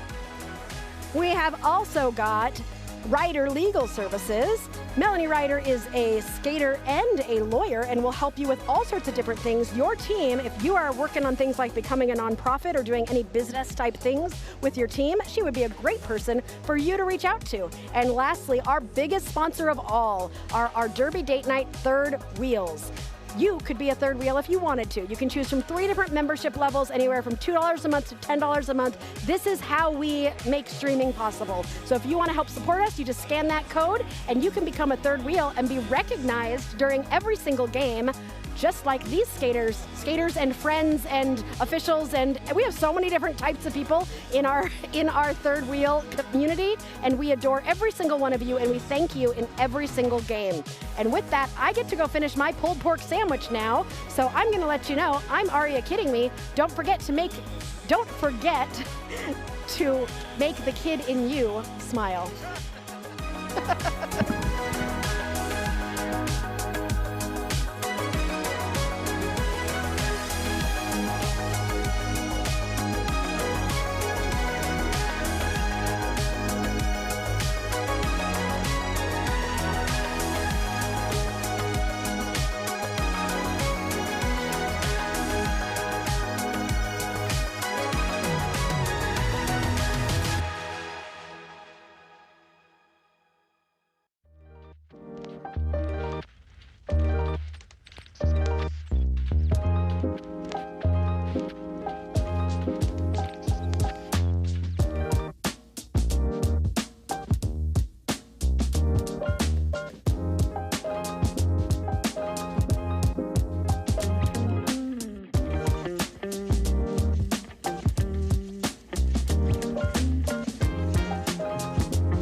Welcome back to Derby Date Night, where you are joining us for the second half and the last half of the last game of the day. Oh, I can't believe it's the last game of the day already. But tomorrow, we got 3 more games coming. After this game, do not forget to stick around for a little bit because we will be going through the standings. Sirius is going to do some math real quick, and we will go through the standings, which are still going to be a little bit wonky because 2 teams played 2 games today and 2 teams played 1 game today, so they will look like they are at the bottom, but they're not necessarily. So tomorrow is when we're really going to see it all sort itself out. And so far, my goodness, are these teams equally matched. Like, this is tight. This is such a good, whoever put this together, Kalamazoo, chose some really good teams to be in this tournament because this is really nice and competitive. Scientific Bagel, you're getting all sorts of facts from some of our members and some of our friends. So I love the community that we have built here on Derby Date Night. And please continue asking questions. We always love to answer them. And if I can't answer them, someone in the chat will always volunteer to share their knowledge. With that being said, we have got Sugar for Beat Gen and the Joker for Pittsburgh. Sugar is like just trying to stay up, takes that star off when the Joker gets out and gets lead jammer. The Joker is coming around on a scoring pass. Sugar was able to get out and puts that star on because you can't score points if you don't have the star on your head. And the Joker does call the jam before Sugar can score any, and that is 3 points for Pittsburgh. And I think they just broke the 100 mark, filling their first bucket.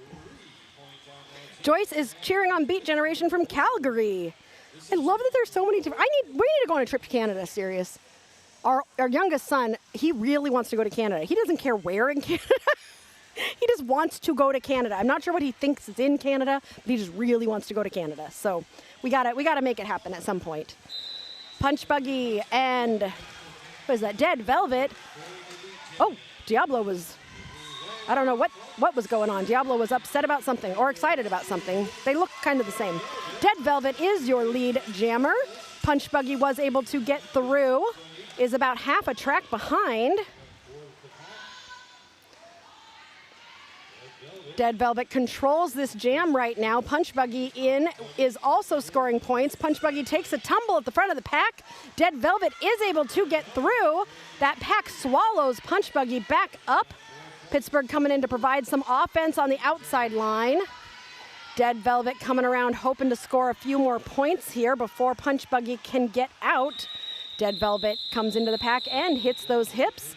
Was able to grab, it looks like, 3 more points. At the end of that jam, 7-point jam for Beat Gen, 4 for Pittsburgh.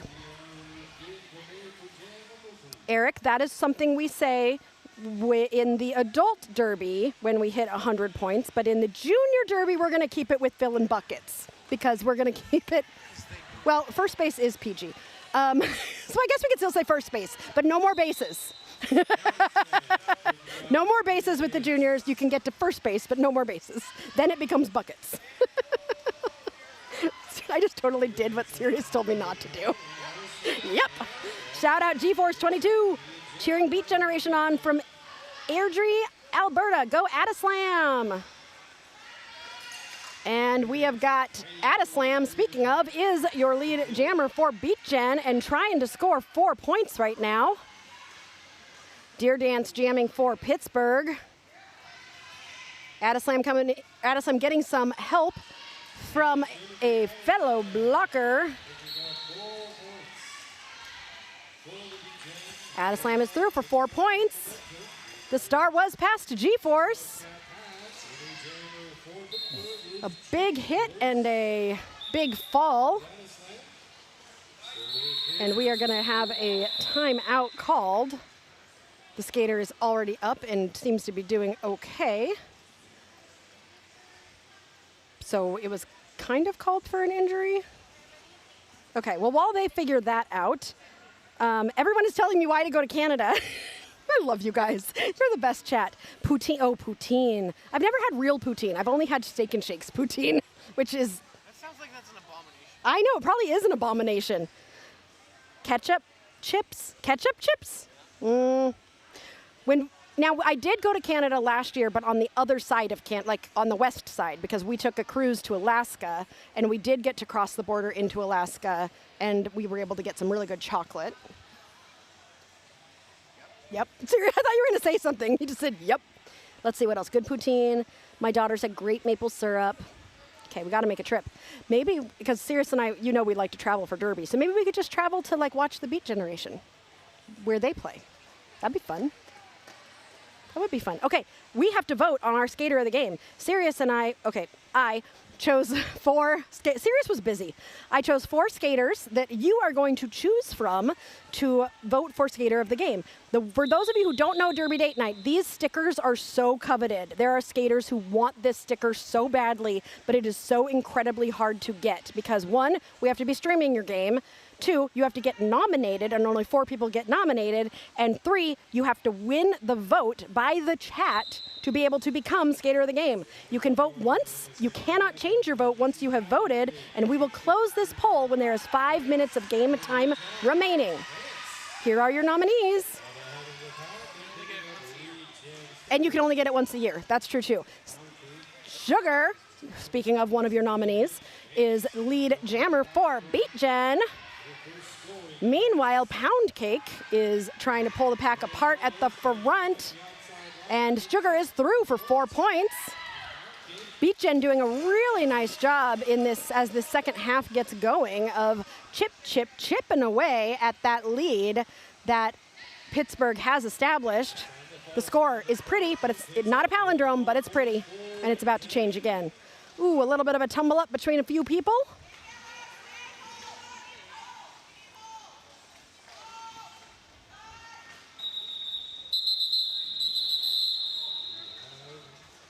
Eric wants me to mention that there are coaches that are eligible for skater of the game. Yes, if a coach happens to win 4 official reviews in a game, which I have never seen happen, Eric, you really think you're going to... Then they will get a skater of the game sticker. That is the only way a coach can get a skater of the game sticker. The Joker lining up for Pittsburgh and Red... Also, Eric, you're supposed to be sleeping right now. Go to sleep. Stop watching Derby. Red Velvet for Beat Gen. The Joker up on those toe stops, pulling the pack back and forth, back and forth. Dead Velvet also doing kind of jumping, but pushes through that pack and goes straight up the middle and becomes lead jammer for Beat Gen. The Joker also able to get out, but is about 3/4 of a track behind. Dead Velvet is up against the pivot from Pittsburgh. That is G-Force, another one of your nominees for skater of the game, who was able to slow Dead Velvet down, but not stop her. Dead Velvet coming in on another scoring pass. The Joker is on a scoring pass, but stuck in that pack, finding Poison Dart Frog, a difficult one to get past. Both of them smile, and Poison Dart Frog says, high five. Again, camaraderie between the teams. I love to see it.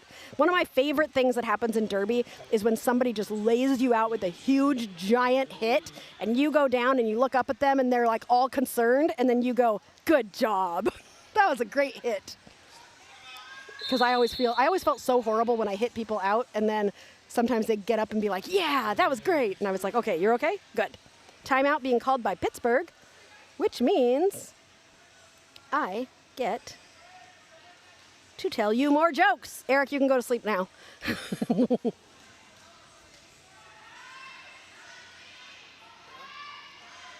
When a bee is in your hand, what's in your eye? Okay, I said this one earlier, so don't spoil it. When a bee is in your hand, what's in your eye? Beauty. Beauty is in the eye of the bee holder. It's funny. It's my favorite one. No, I keep telling it because I get my jokes from lots of different sources, and sometimes they repeat each other. But that's not a fun answer. So yes, I keep repeating it because I love it. Who is the bee's favorite composer? You're right, Beethoven. What kind of bee is born in the spring? A May bee? Or maybe not.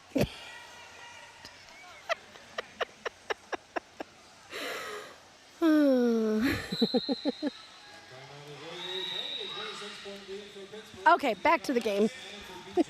23 minutes left in this game. Addislam jamming for Beat Jen and Punch Buggy for Pittsburgh. Addislam taking a minute to reassess the situation before re-engaging and pushing through that pack. So much good work happening out there. Addislam has got 2 to get through. Is Punch Buggy? Where's Punch Buggy? Oh, Punch Buggy's at the back of the pack. Dealing with Tank of Terror. And it is Addislam coming out with lead jammer for Beat Jen. I think that's like 3 in a row for Beat Jen. Punch Buggy is about half a track behind as these 2 jammers come into the pack. Addislam comes in first, gets around Big Rig at the front, and immediately calls the jam. Mr. Bruce Guy said he actually liked that joke. And Disco said, love it. See, some people like my jokes. I will never forget the one time we decided not to do jokes because we were like, this is getting too silly. And then the chat got mad. They were like, where are your jokes? Your Derby date night. And so we realized we cannot quit the jokes. We just can't quit you. Sorry, serious. Squiddy jamming for Pittsburgh. I love saying that name. And Sugar for Beat Jen. Sugar is your lead jammer for Beat Jen. Squiddy is thinking about taking that star off, but stuck in a tripod. Squiddy takes the star off as Sugar is in the pack now on a scoring pass. And has 2 to beat at the front. 3 as Pittsburgh recycles to the front. Sugar looking at the bench to decide whether or not to call. Squiddy still continuing to struggle, has that star in hand. Doesn't seem to be looking for the pivot. And Sugar coming back into the pack on another scoring pass. If Sugar can get all 4 points here, that will bring Beat Jen to the 100 mark or first base. Squiddy was able to get out of the pack and is now eligible to score.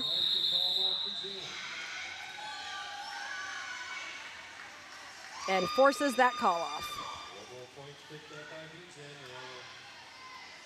And we have got the Joker and Dead Velvet on the line up against each other.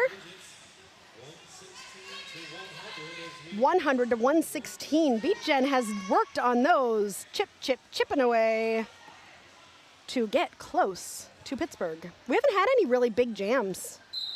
I think a couple big jams. Yeah, everybody's just been chipping. But I think a couple big jams could really make the difference for either one of these teams.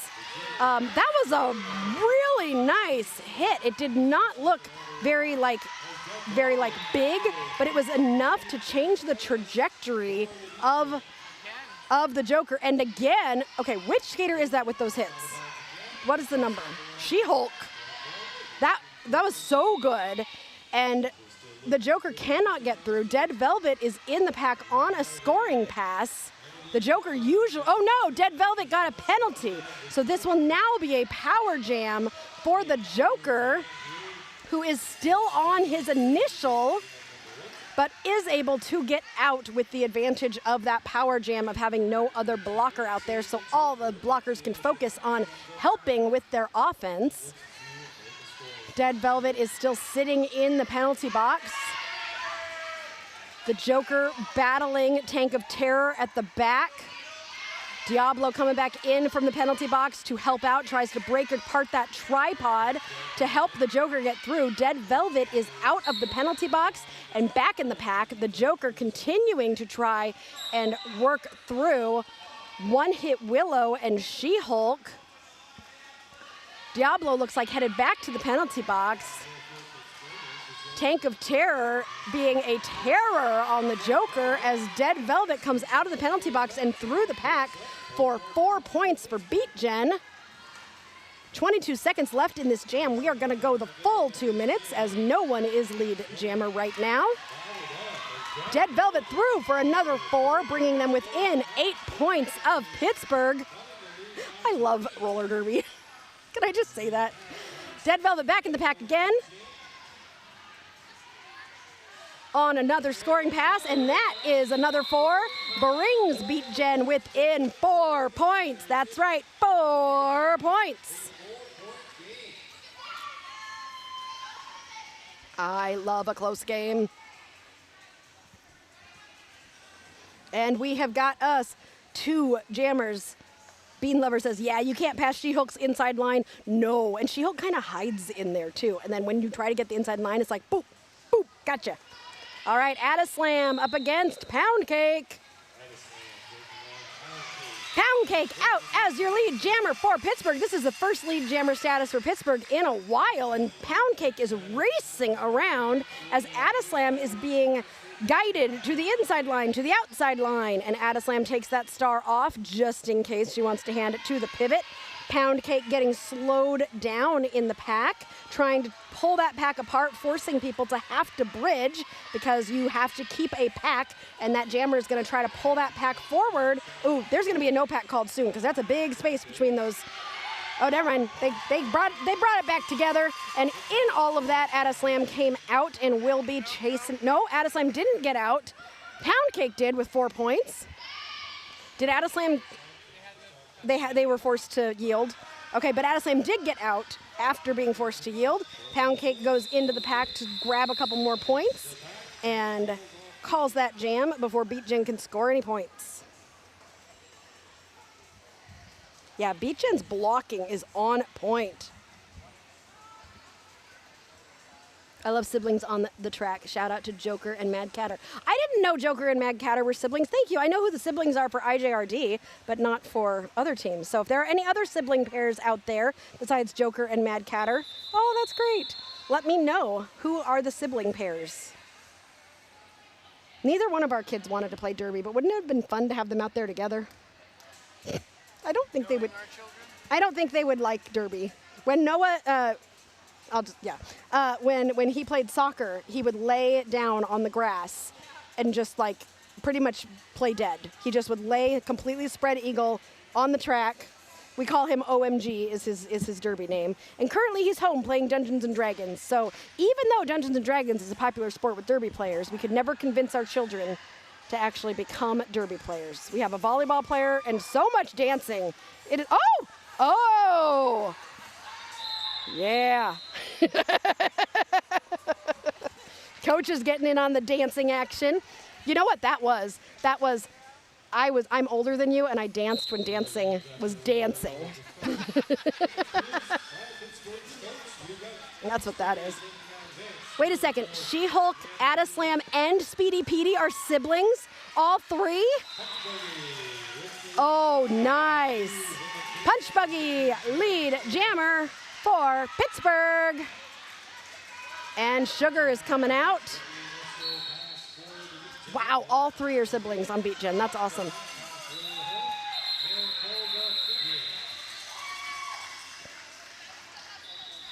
Punch Buggy gets through and calls that jam. Again, chip, chip, chippin' is what everybody is doing right now. Lots of chippin' happening. It is an official timeout. Oh, Pittsburgh is just dancing. Like they have just decided to go with the dance theme.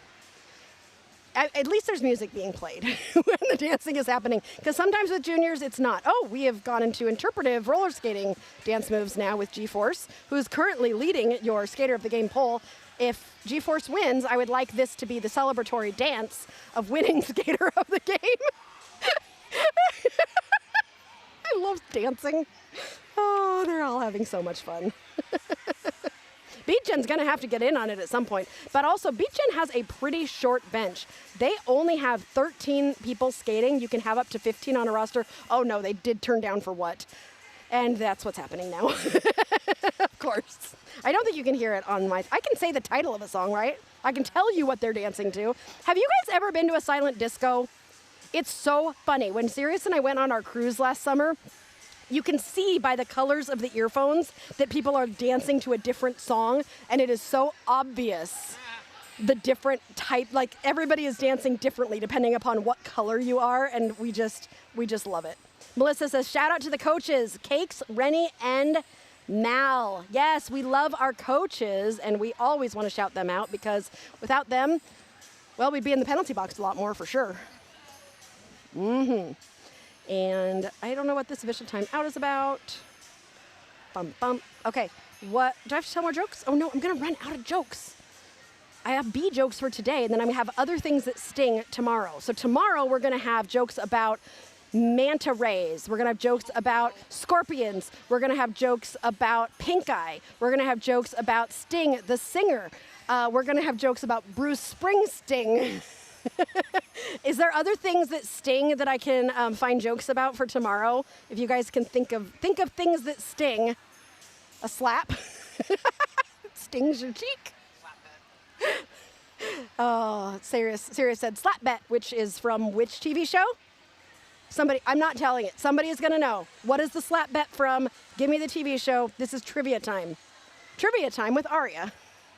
All I'm gonna quiz people on is pop culture and TV shows. Mr. Bruce Guy says, to be or not to be? That is the question. I've never been in like an actual like, you know how beekeepers go in and there's all, ooh, I get to find out information. Yay! Yeah, I remembered this time. Yay. Okay, so Pittsburgh was asking for a track cut to be issued on the jam start line for Beez's jammer because it stepped out. And then when they re-enter, they're in front of the initiator, which is exactly what happened. The track cut is being issued to Pittsburgh, well, the Beez jammer, and they will retain their official review. Great. Pittsburgh called an official review to ask for a track cut to be called on the Beez jammer. At the beginning of the jam, it looks like they went out of bounds and came right back in, but they were in front of the initiator of the hit who stayed inbounds. The referees did agree, and so Beez will start this next jam with a jammer in the box, and Pittsburgh will retain their official review. So Pound Cake and Pittsburgh will start this next jam as a power jam for Pittsburgh. Oh, so close there. Bash and Bones almost got Pound Cake out, but Pound Cake was able to stay in bounds and get through to become lead jammer. Now on a first scoring pass. Pound Cake is forced to recycle. Dead Velvet is standing in the penalty box. Dead Velvet is released from the penalty box, has the star in hand. Diablo also coming out of the box at the same time. And that jam is called, and we are going to have another official review being called by Beez. Also, thank you, chat, for showing up because I knew you would know. The slap bet comes from the show How I Met Your Mother. Thank you, Mr. Bruce Guy. And Nicholas Burkhart, you knew the answer. Lorraine says, go Riot, cheering from Saskatchewan. Did I do okay saying it that time? Beez is from Alberta, British Columbia, and Saskatchewan. I don't think that's how you're supposed to say it. Saskatchewan. Saskatchewan. Saskatchewan. I don't know how to say it. Sirius is going to look up the pronunciation for me. I think I'm putting too much emphasis on the wrong syllable with Saskatchewan, so I think it's just Saskatchewan. We're in the last game of the day today, and then we get to rest and do this all again tomorrow, and we hope that you all join us because every single game today, the first game was 15 points between the two teams. The second game was 23 points between the two teams. Currently, this game, it was within 4 points. Currently is 19 points between these two teams. Saskatchewan. Saskatchewan. Saskatchewan. But they told me it was a long A. Saskatchewan. Saskatchewan. Okay. Saskatchewan. I'm trying, everybody. I'm going to get there. And then you'll all be like, we should have Derby Date Night come because they can say Saskatchewan. That's what Louisville did. We learned how to say Louisville and they invited us. But Cape Girardeau, we must still have it wrong.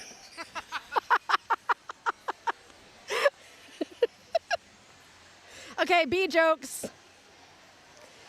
You really are trying, Melissa. Saskatchewan. Melissa says it's win, not one. Saskatchewan. There we go.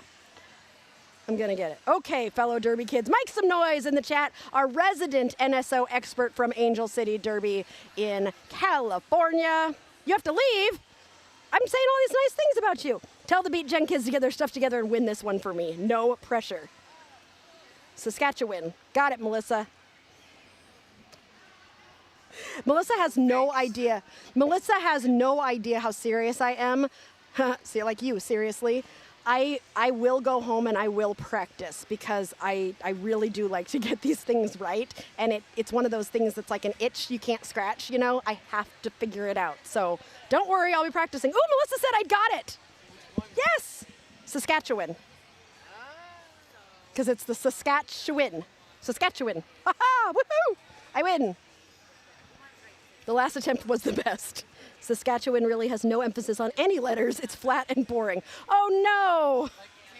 Like Kansas? Here it comes. Tough tone.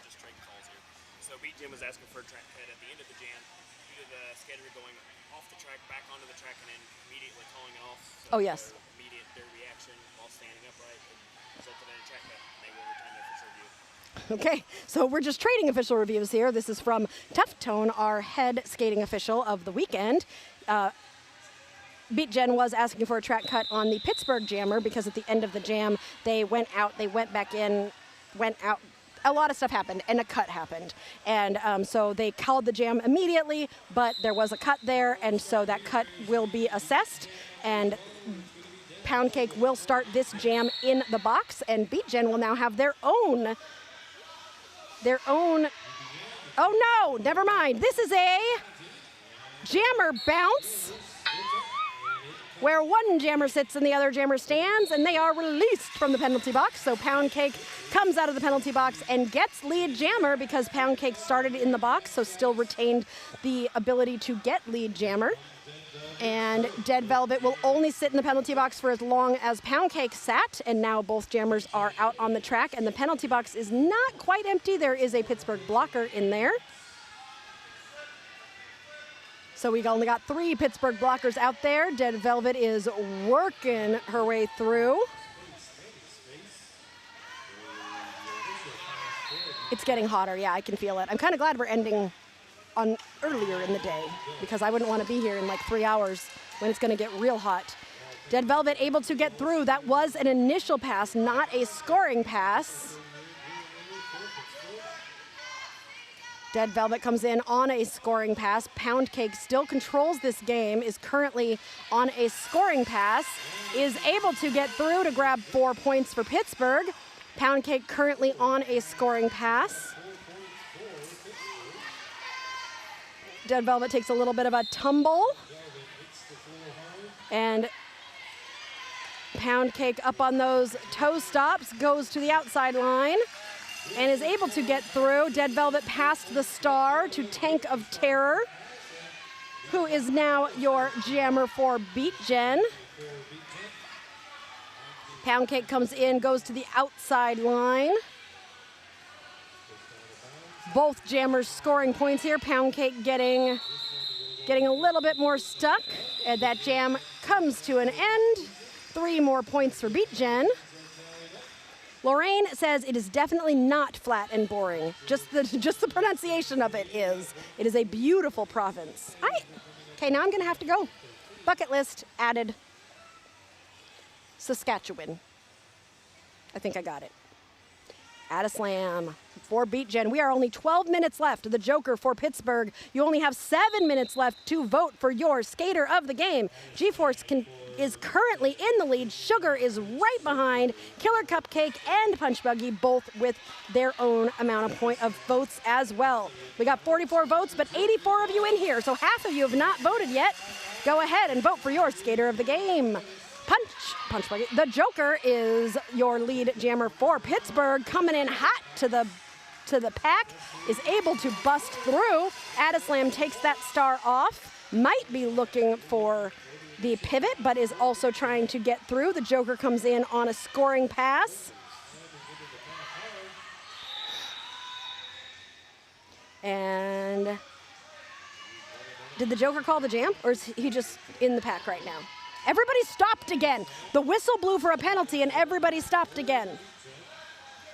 Aria's moment of wisdom. This is always Aria's moment of wisdom. When you hear a whistle, don't stop skating. Just don't. Wait till you hear your number. The more you know. Come on, kids, dig in, tighten this up. That is what Bean Lover says. And we are in a official timeout right now. The skaters are going to get a little bit of a breath as we go into the last third of this half, the last sixth of the game, if you want to divide it all up and be silly, which, you know, we always do here at Derby Date Night.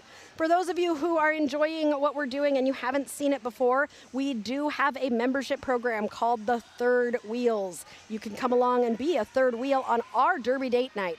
If you choose not to become a member, you can always like and subscribe to our YouTube channel, to our Facebook, to our Instagram. Also, click that little bell so you can get notified every time we are live. We are literally going to be live almost every single weekend between now and August. So if you want to see lots of Derby, you can do that. We've also got our sponsors who help us travel. Skatin Not Hatin is here in the building today, ready with gear, with wheels, with pads, and with custom apparel. You can go to Jab from Skatin Not Hatin today and find out more about what she can do. We're also sponsored by derbybeast.net. They are amazing humans, and they also create some pretty cool customized jerseys and can set up a shop for you and your team to be able to order all the cool things that you need. Ryder Legal Services is our third sponsor, and we adore Melanie Ryder. And if you need some legal help, she is a great resource and can really help with business law, especially things like setting up a nonprofit.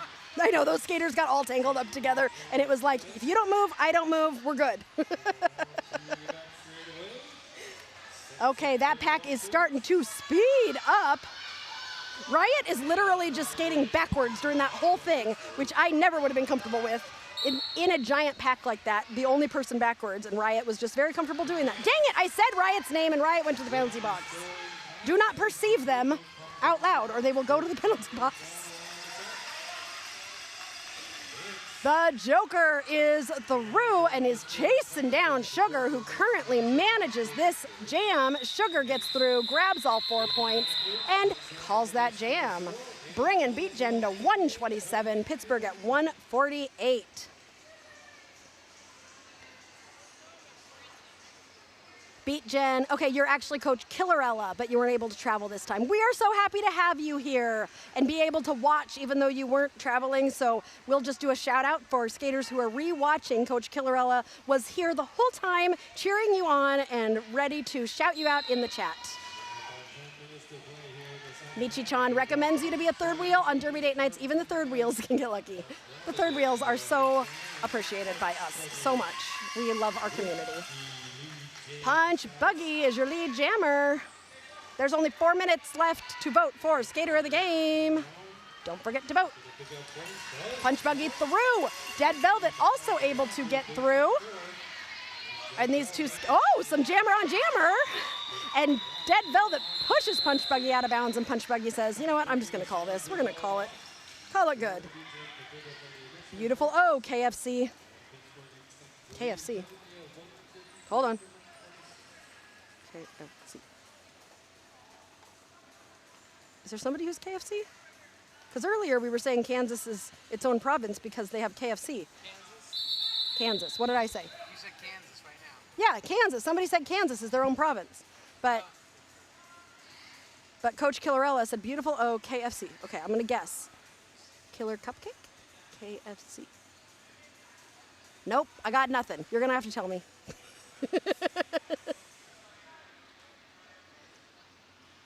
I'm going to guess it's Killer Cupcake. I don't know, just because it starts with, oh, we're sitting down? Are we doing track repair? We're stopped for track repair. Oh, look at those fans. That looks cool. It is really getting hot in here. Hot, it's hot and hard. Yes, I was right. It was Killer Cupcake. But there's no F in Killer Cupcake. I need to know. I need to know the lore. I love lore. Lore is fun. A shout out to our volunteers helping us out on camera today. I believe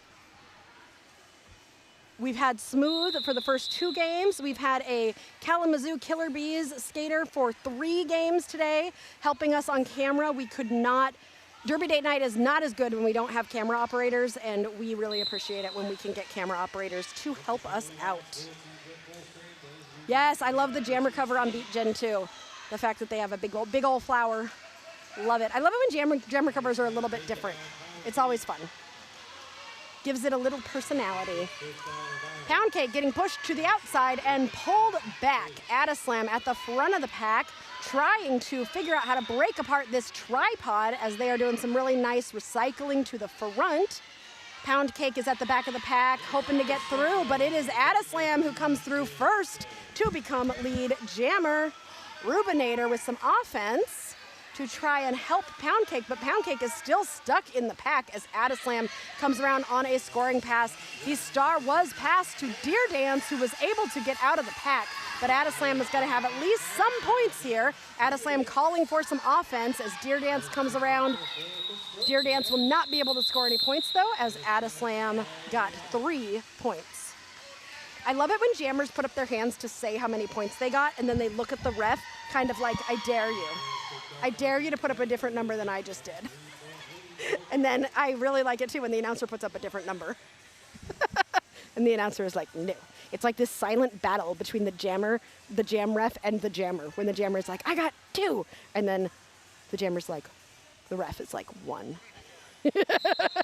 And there's no words spoken, but that was like a really big fight. Okay, now that I have created a narrative in my own head, I'm just writing my own novella here.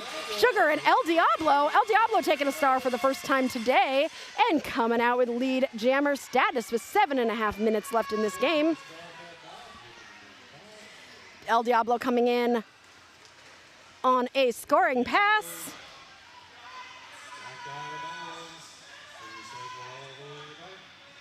And getting a little bit stuck, being pulled to the back of the pack.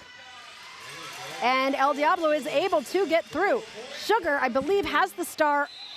Sugar's, not feeling good. So we're going to take a minute to make sure that Sugar's okay, and we will be right back with you.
That skater is okay. They are headed back to the bench now with their team. There will be no continuation as that jam was called off before the injury occurred. So there is no continuation option, and we will start with a new jam with Dead Velvet jamming for Beat Gen and Punch Buggy for Pittsburgh. Punch Buggy trying to stay inbounds on that outside line. Ooh, that was close. Punch Buggy coming back in and stuck at the back of the pack. Meanwhile, Dead Velvet is trying to pull that pack apart at the front while Punch Buggy is being pulled to the back. Dead Velvet really stuck in a strong Pittsburgh tripod. Now a 2-pod. Beez in a pod. Ooh, almost lost balance, but Dead Velvet with the spin becomes lead jammer for Beat Gen. The star was passed for Pittsburgh to G-Force. G-Force is now the jammer for Pittsburgh. Dead Velvet takes a big ol' hit and decides to call the jam. See, that would have knocked me out. I would have been done. Nope, she's okay. Juniors can take some hard hits, for sure. 136 to 157. This is a 19-point jam. Look how much better I'm getting at math. Wait, that's wrong. 21-point jam. No, I was right. Have confidence, Aria. I just gaslit myself.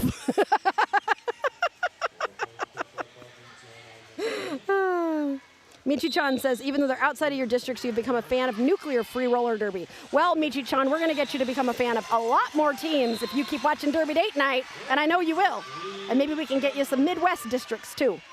The Joker coming around on a scoring pass, but being chased by Adislam.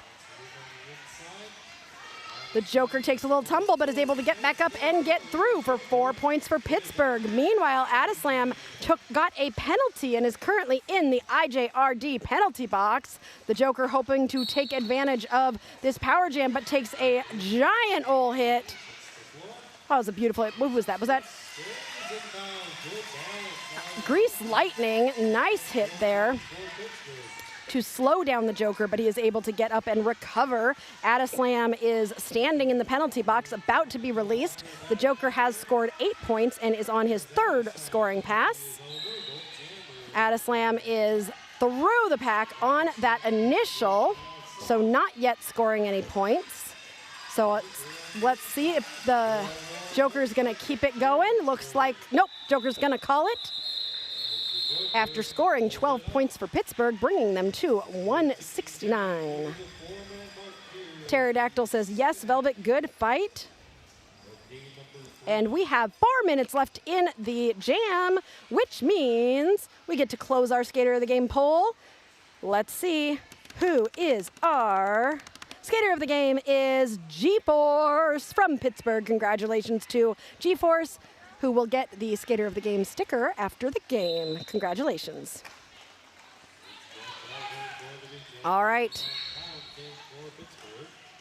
Pound Cake is working her way through. Oh, nice. Pound Cake is able to get through to become lead jammer for Pittsburgh. Meanwhile, Dead Velvet is pushing against a quad pod of skaters who are just trying to hold, but Dead Velvet takes a step back, takes a step to the side, and is able to get through.